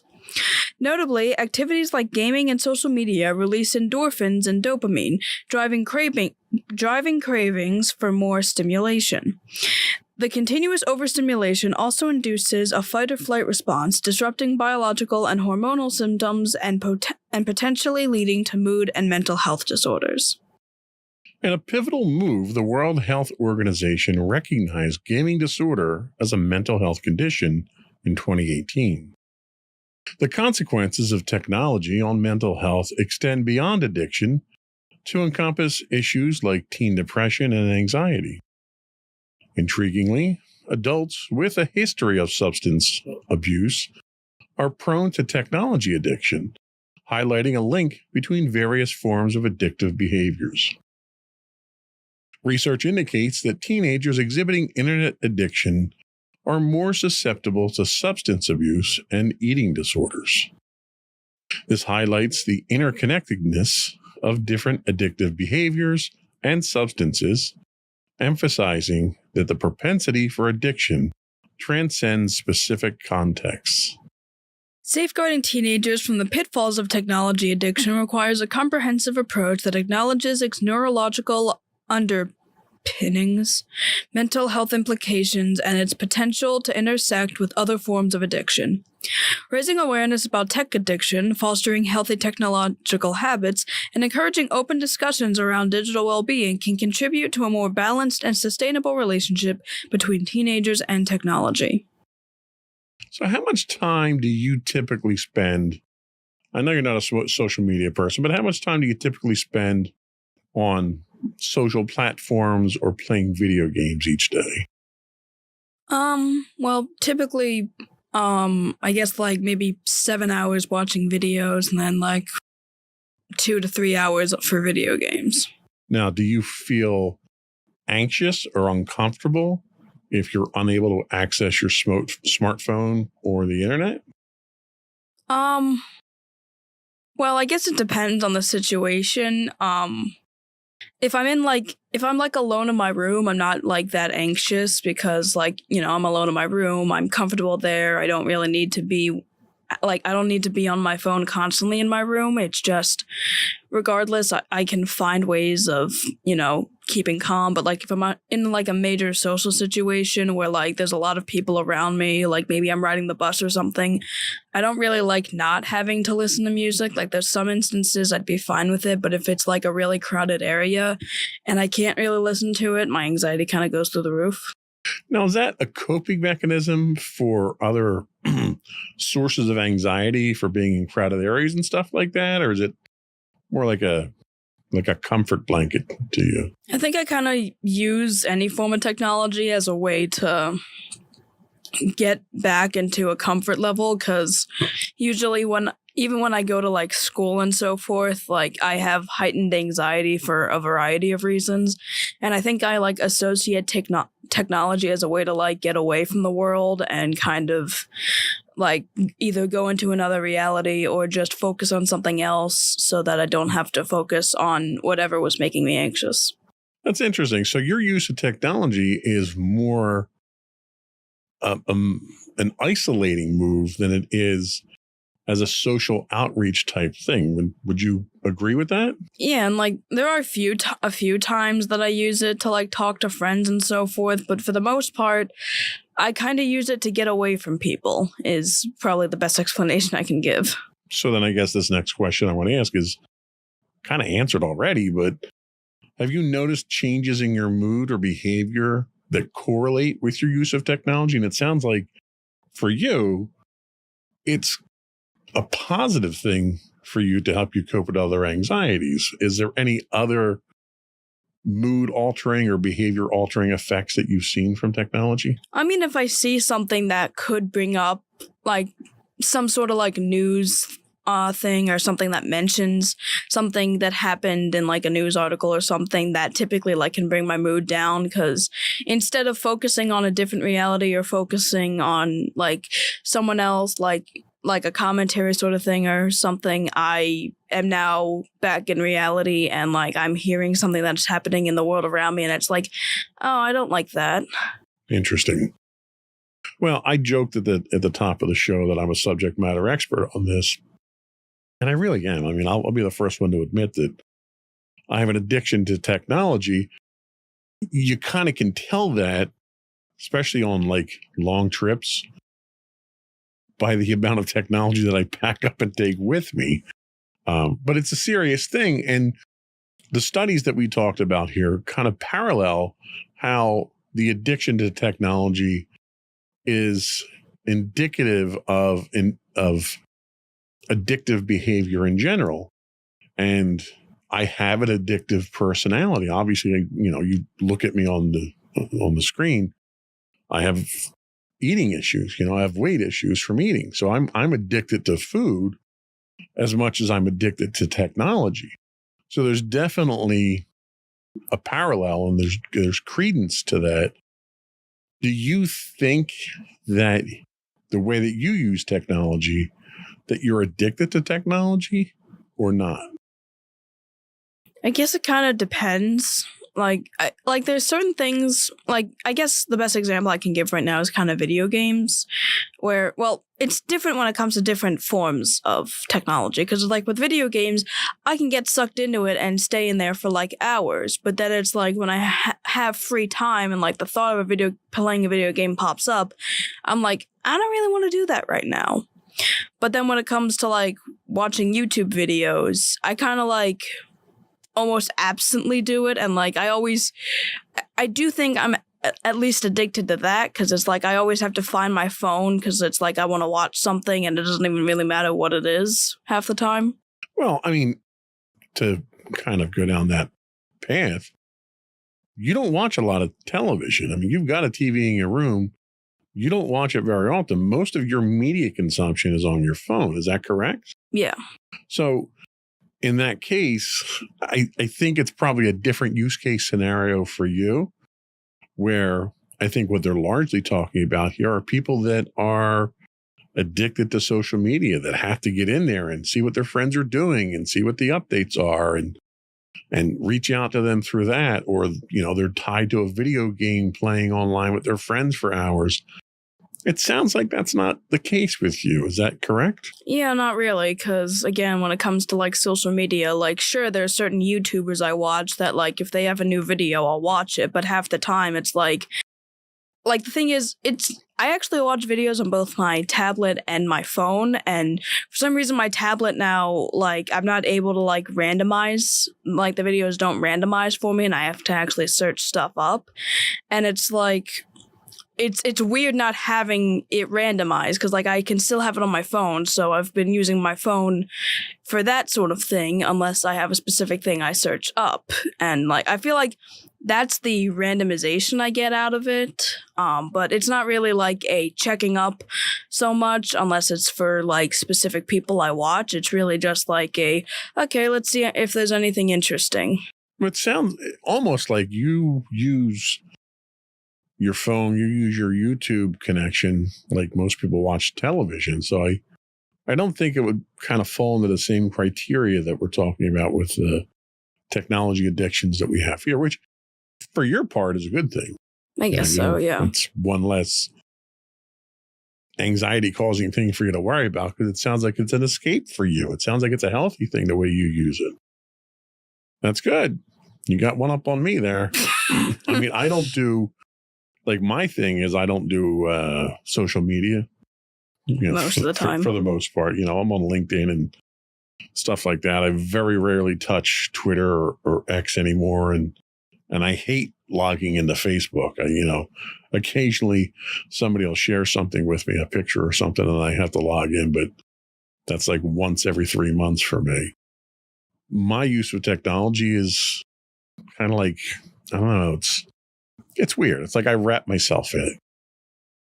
Like, I play games or I watch TV, I do all that stuff through media, or I do podcasts. I enjoy editing the podcasts and working on D&D adventures and, stuff like that. I enjoy doing the research, but I'm just as likely to curl up with,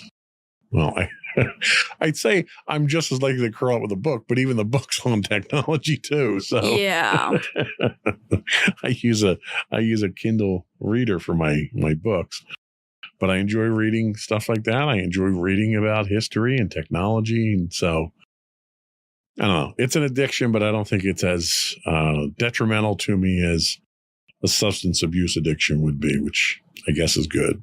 Yeah. We're going to take a quick break, and then we'll come back and we'll talk about some of the complexities of technology withdrawal symptoms. We'll be right back.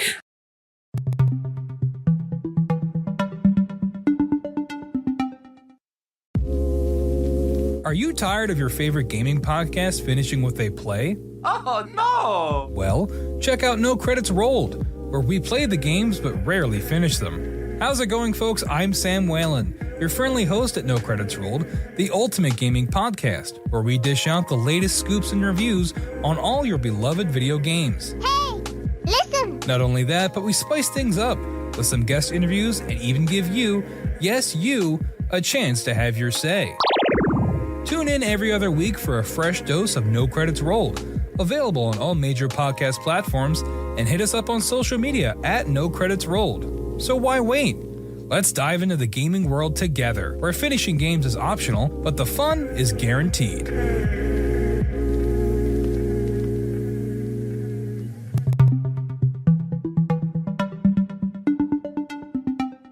Welcome back to Insights into Teens. Today we're talking about technology addiction. And now we're going to discuss the complexities of technology withdrawal symptoms.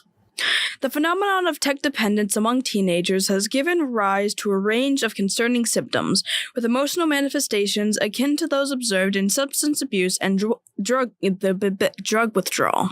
That too. Delving into the intricacies of tech dependence and its withdrawal symptoms reveals the multifaceted nature of this modern challenge. Adolescents grappling with technology addiction experience profound anxiety when distanced from their digital devices, be it video games, social media, or other online platforms. This emotional response parallels the distress observed in substance abuse scenarios and drug withdrawal processes. The similarity underscores the potency of tech dependence in shaping psychological experiences. Several telltale signs point to tech dependence among teenagers. Preoccupation with digital activities. A predominant focus on digital engagement, whether through social media or video games. There's also emotional turmoil upon separation. Feelings of sadness, anxiety, restlessness, or irritability emerge when individuals are disconnected from digital devices or the internet. There's also inability to limit usage. Despite recognizing the problems arising from excessive technology use, the individual struggles to reduce their screen time. Then there's also diminished offline interests. Activities once enjoyed offline lose their appeal, illustrating the shift in priorities toward digital engagement. There's also dishonesty about usage, concealing the extent of technology use, including gaming or online activities, from family and others. There's also emotional self-medication, using technology as a means to alleviate negative emotions like guilt, anxiety, and hopelessness, which is kind of what you use it for. So there might be, some things there that have to be addressed. There's also neglect of self-care. Prolonged tech use can lead to ignoring personal hygiene, eating, and other self-care routines. Finally, there's impacts on life domains. Technology dependence can have far-reaching consequences, from deteriorating job performance and relationships to academic underachievement. Tech withdrawal is not merely a cessation of activity. It entails a complex emotional response rooted in the brain's adaptations to constant stimulation. Separation from digital devices triggers emotional distress akin to drug withdrawal. Accentuating. Sorry, I scroll up too far. Accentuating the hold that technology has on teenagers. The convergence of emotional symptoms in tech dependence and substance abuse underscores the severity of technology addiction among teenagers. Recognizing these signs and understanding the psychological intricacies of tech withdrawal are crucial steps in addressing this issue. Establishing healthy tech habits, fostering digital well-being, and encouraging open conversations about the impact of technology on mental health are essential to mitigating the adverse effects of tech dependence on and fostering a balanced relationship between adolescents and their digital devices. So based on that, do you think that you use technology to escape having to deal with other anxiety-causing things in your life? Yeah, probably. So it might be keeping you from addressing those other things, but it's doing so in a way that's at least emotionally helpful to you, I assume. So that's not necessarily a bad thing. It's like when you have a headache, you take aspirin, right? You don't necessarily worry about root cause analysis when you have the headache. Yeah. So I think if anything, it might be a case of self-medicating with technology there. I find my technology addiction really hits hard in extreme but insignificant situations. Case in point, we could be in the house watching TV in the evening during the summertime. A storm blows through and we lose power. I almost go into panic mode when that happens. And it's not because I'm addicted to video games and I can't play games or I can't check my email. Technology is a comfort to me. And in the summertime, it's very much a direct comfort to me because of air conditioning, because I can't stand the heat. Yep. So if it's at like 9 o'clock at night and we lose power, I'm freaking out because I know I'm going to be up all night long because I can't sleep in the heat. Or here's another great example. So if the internet goes out, in our area, there's not a lot of competition. So we have Comcast, and Comcast isn't the most reliable internet in the world.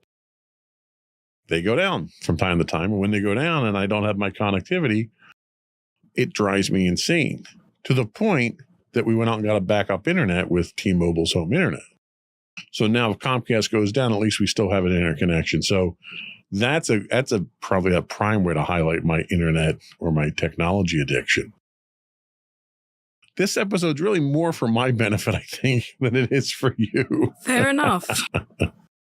Have you ever felt anxious or upset when you couldn't use a digital device? I mean, probably indirectly.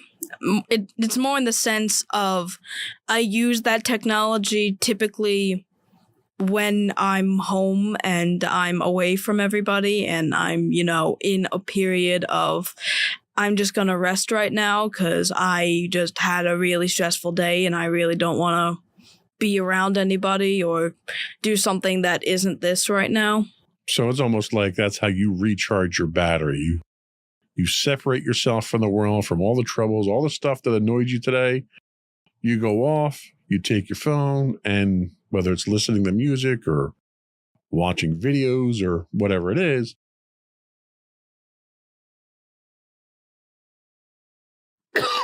excuse me. Sounds like it's a form of meditation for you, is it not?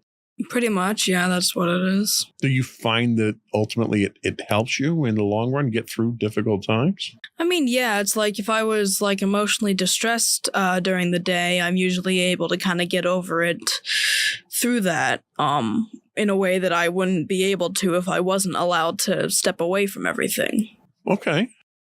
Now, when things are really rough, I mean, there have been weeks that you've come home multiple days from school and you've been stressed out. When you think about your daily activities, have you noticed a shift in your interest away from offline activities that you once enjoyed because the technology gives you that comfort level where you may have done something around the house or something with mom and dad or something like that, and you just weren't up for that and you kind of needed that you space, and the technology wins out in situations like that? I don't really think it's entirely based on the technology because I think it's just kind of a natural response at this point because it's like, and obviously it's nothing against you guys or any of my friends, but I've noticed that I kind of have been isolating myself more. And even if the technology is part of that isolation, I think it's also just because of the fact that, like, I don't really think anyone else can really help, and being around other people, either I don't want to show them how I'm feeling, because if I show them, they're not going to really know how to deal with it, and then we're both going to be not great. And then the other thing is just like, they wouldn't really know how to go through this because I don't know how to go through this. So it's like, if I isolate myself from people, and like, even technology hasn't worked in certain instances when it comes to stating my anxieties and so forth, but it's the best thing I've got right now. So, and I think that makes sense. I know we've talked in the past about how you have a tendency to bottle things up because you don't want to be a burden to other people. And it sounds like this is one of those situations where instead of you feeling like you're a burden to someone else, this is your chance to kind of go off and deal with it yourself. And I think it sounds like whether it's the technology, and when we say technology for you, it's not social media. It's some video games, but you're not big on video games. But a lot of your artwork is done using technology. And that kind of counts in this situation. But it sounds like it's a therapeutic thing for you, where it allows you to go off, have that time to yourself, deal with the issues, recharge, and then you can come back and not that you are a burden to us. And it's important to point that out. Mommy and Daddy are here to help if we can.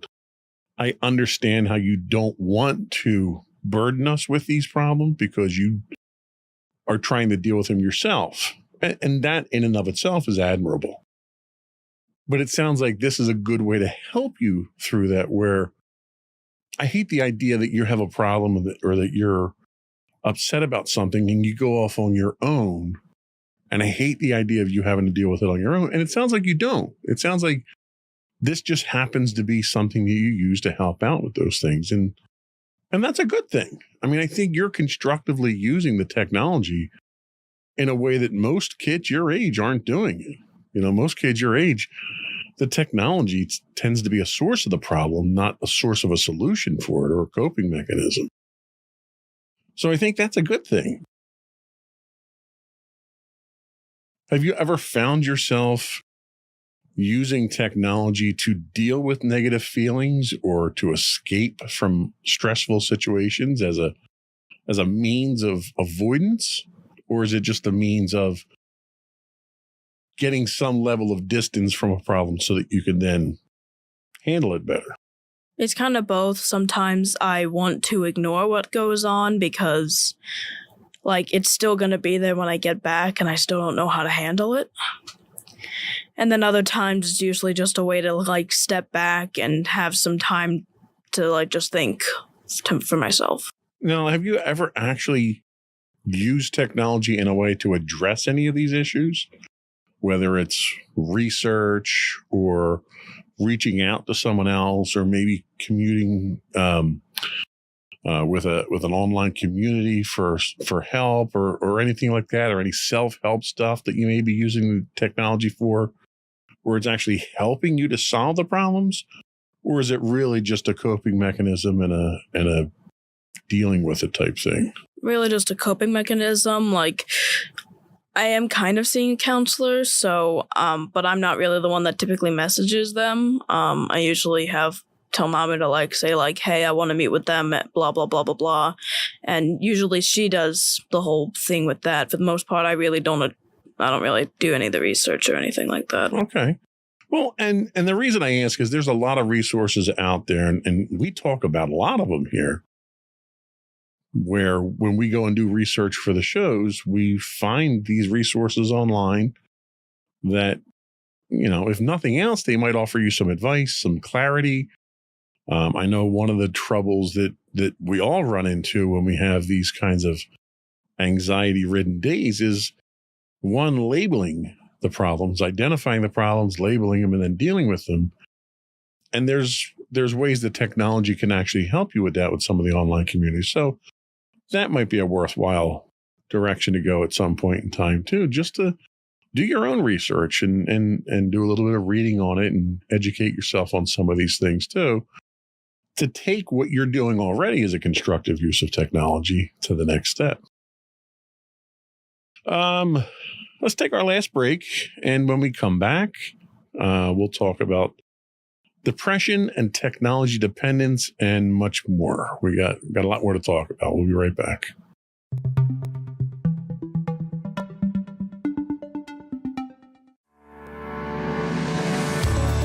Insights into Entertainment, a podcast series taking a deeper look into entertainment and media. Our husband and wife team of pop culture fanatics are exploring all things from music and movies to television and fandom. We'll look at the interesting and obscure entertainment news of the week. We'll talk about theme park and pop culture news. We'll give you the latest and greatest on pop culture conventions. We'll give you a deep dive into Disney, Star Wars, and much more. Check out our video episodes at youtube.com/insightsintothings. Our audio episodes at podcast.insightsintoentertainment.com, or check us out on the web at insightsintothings.com.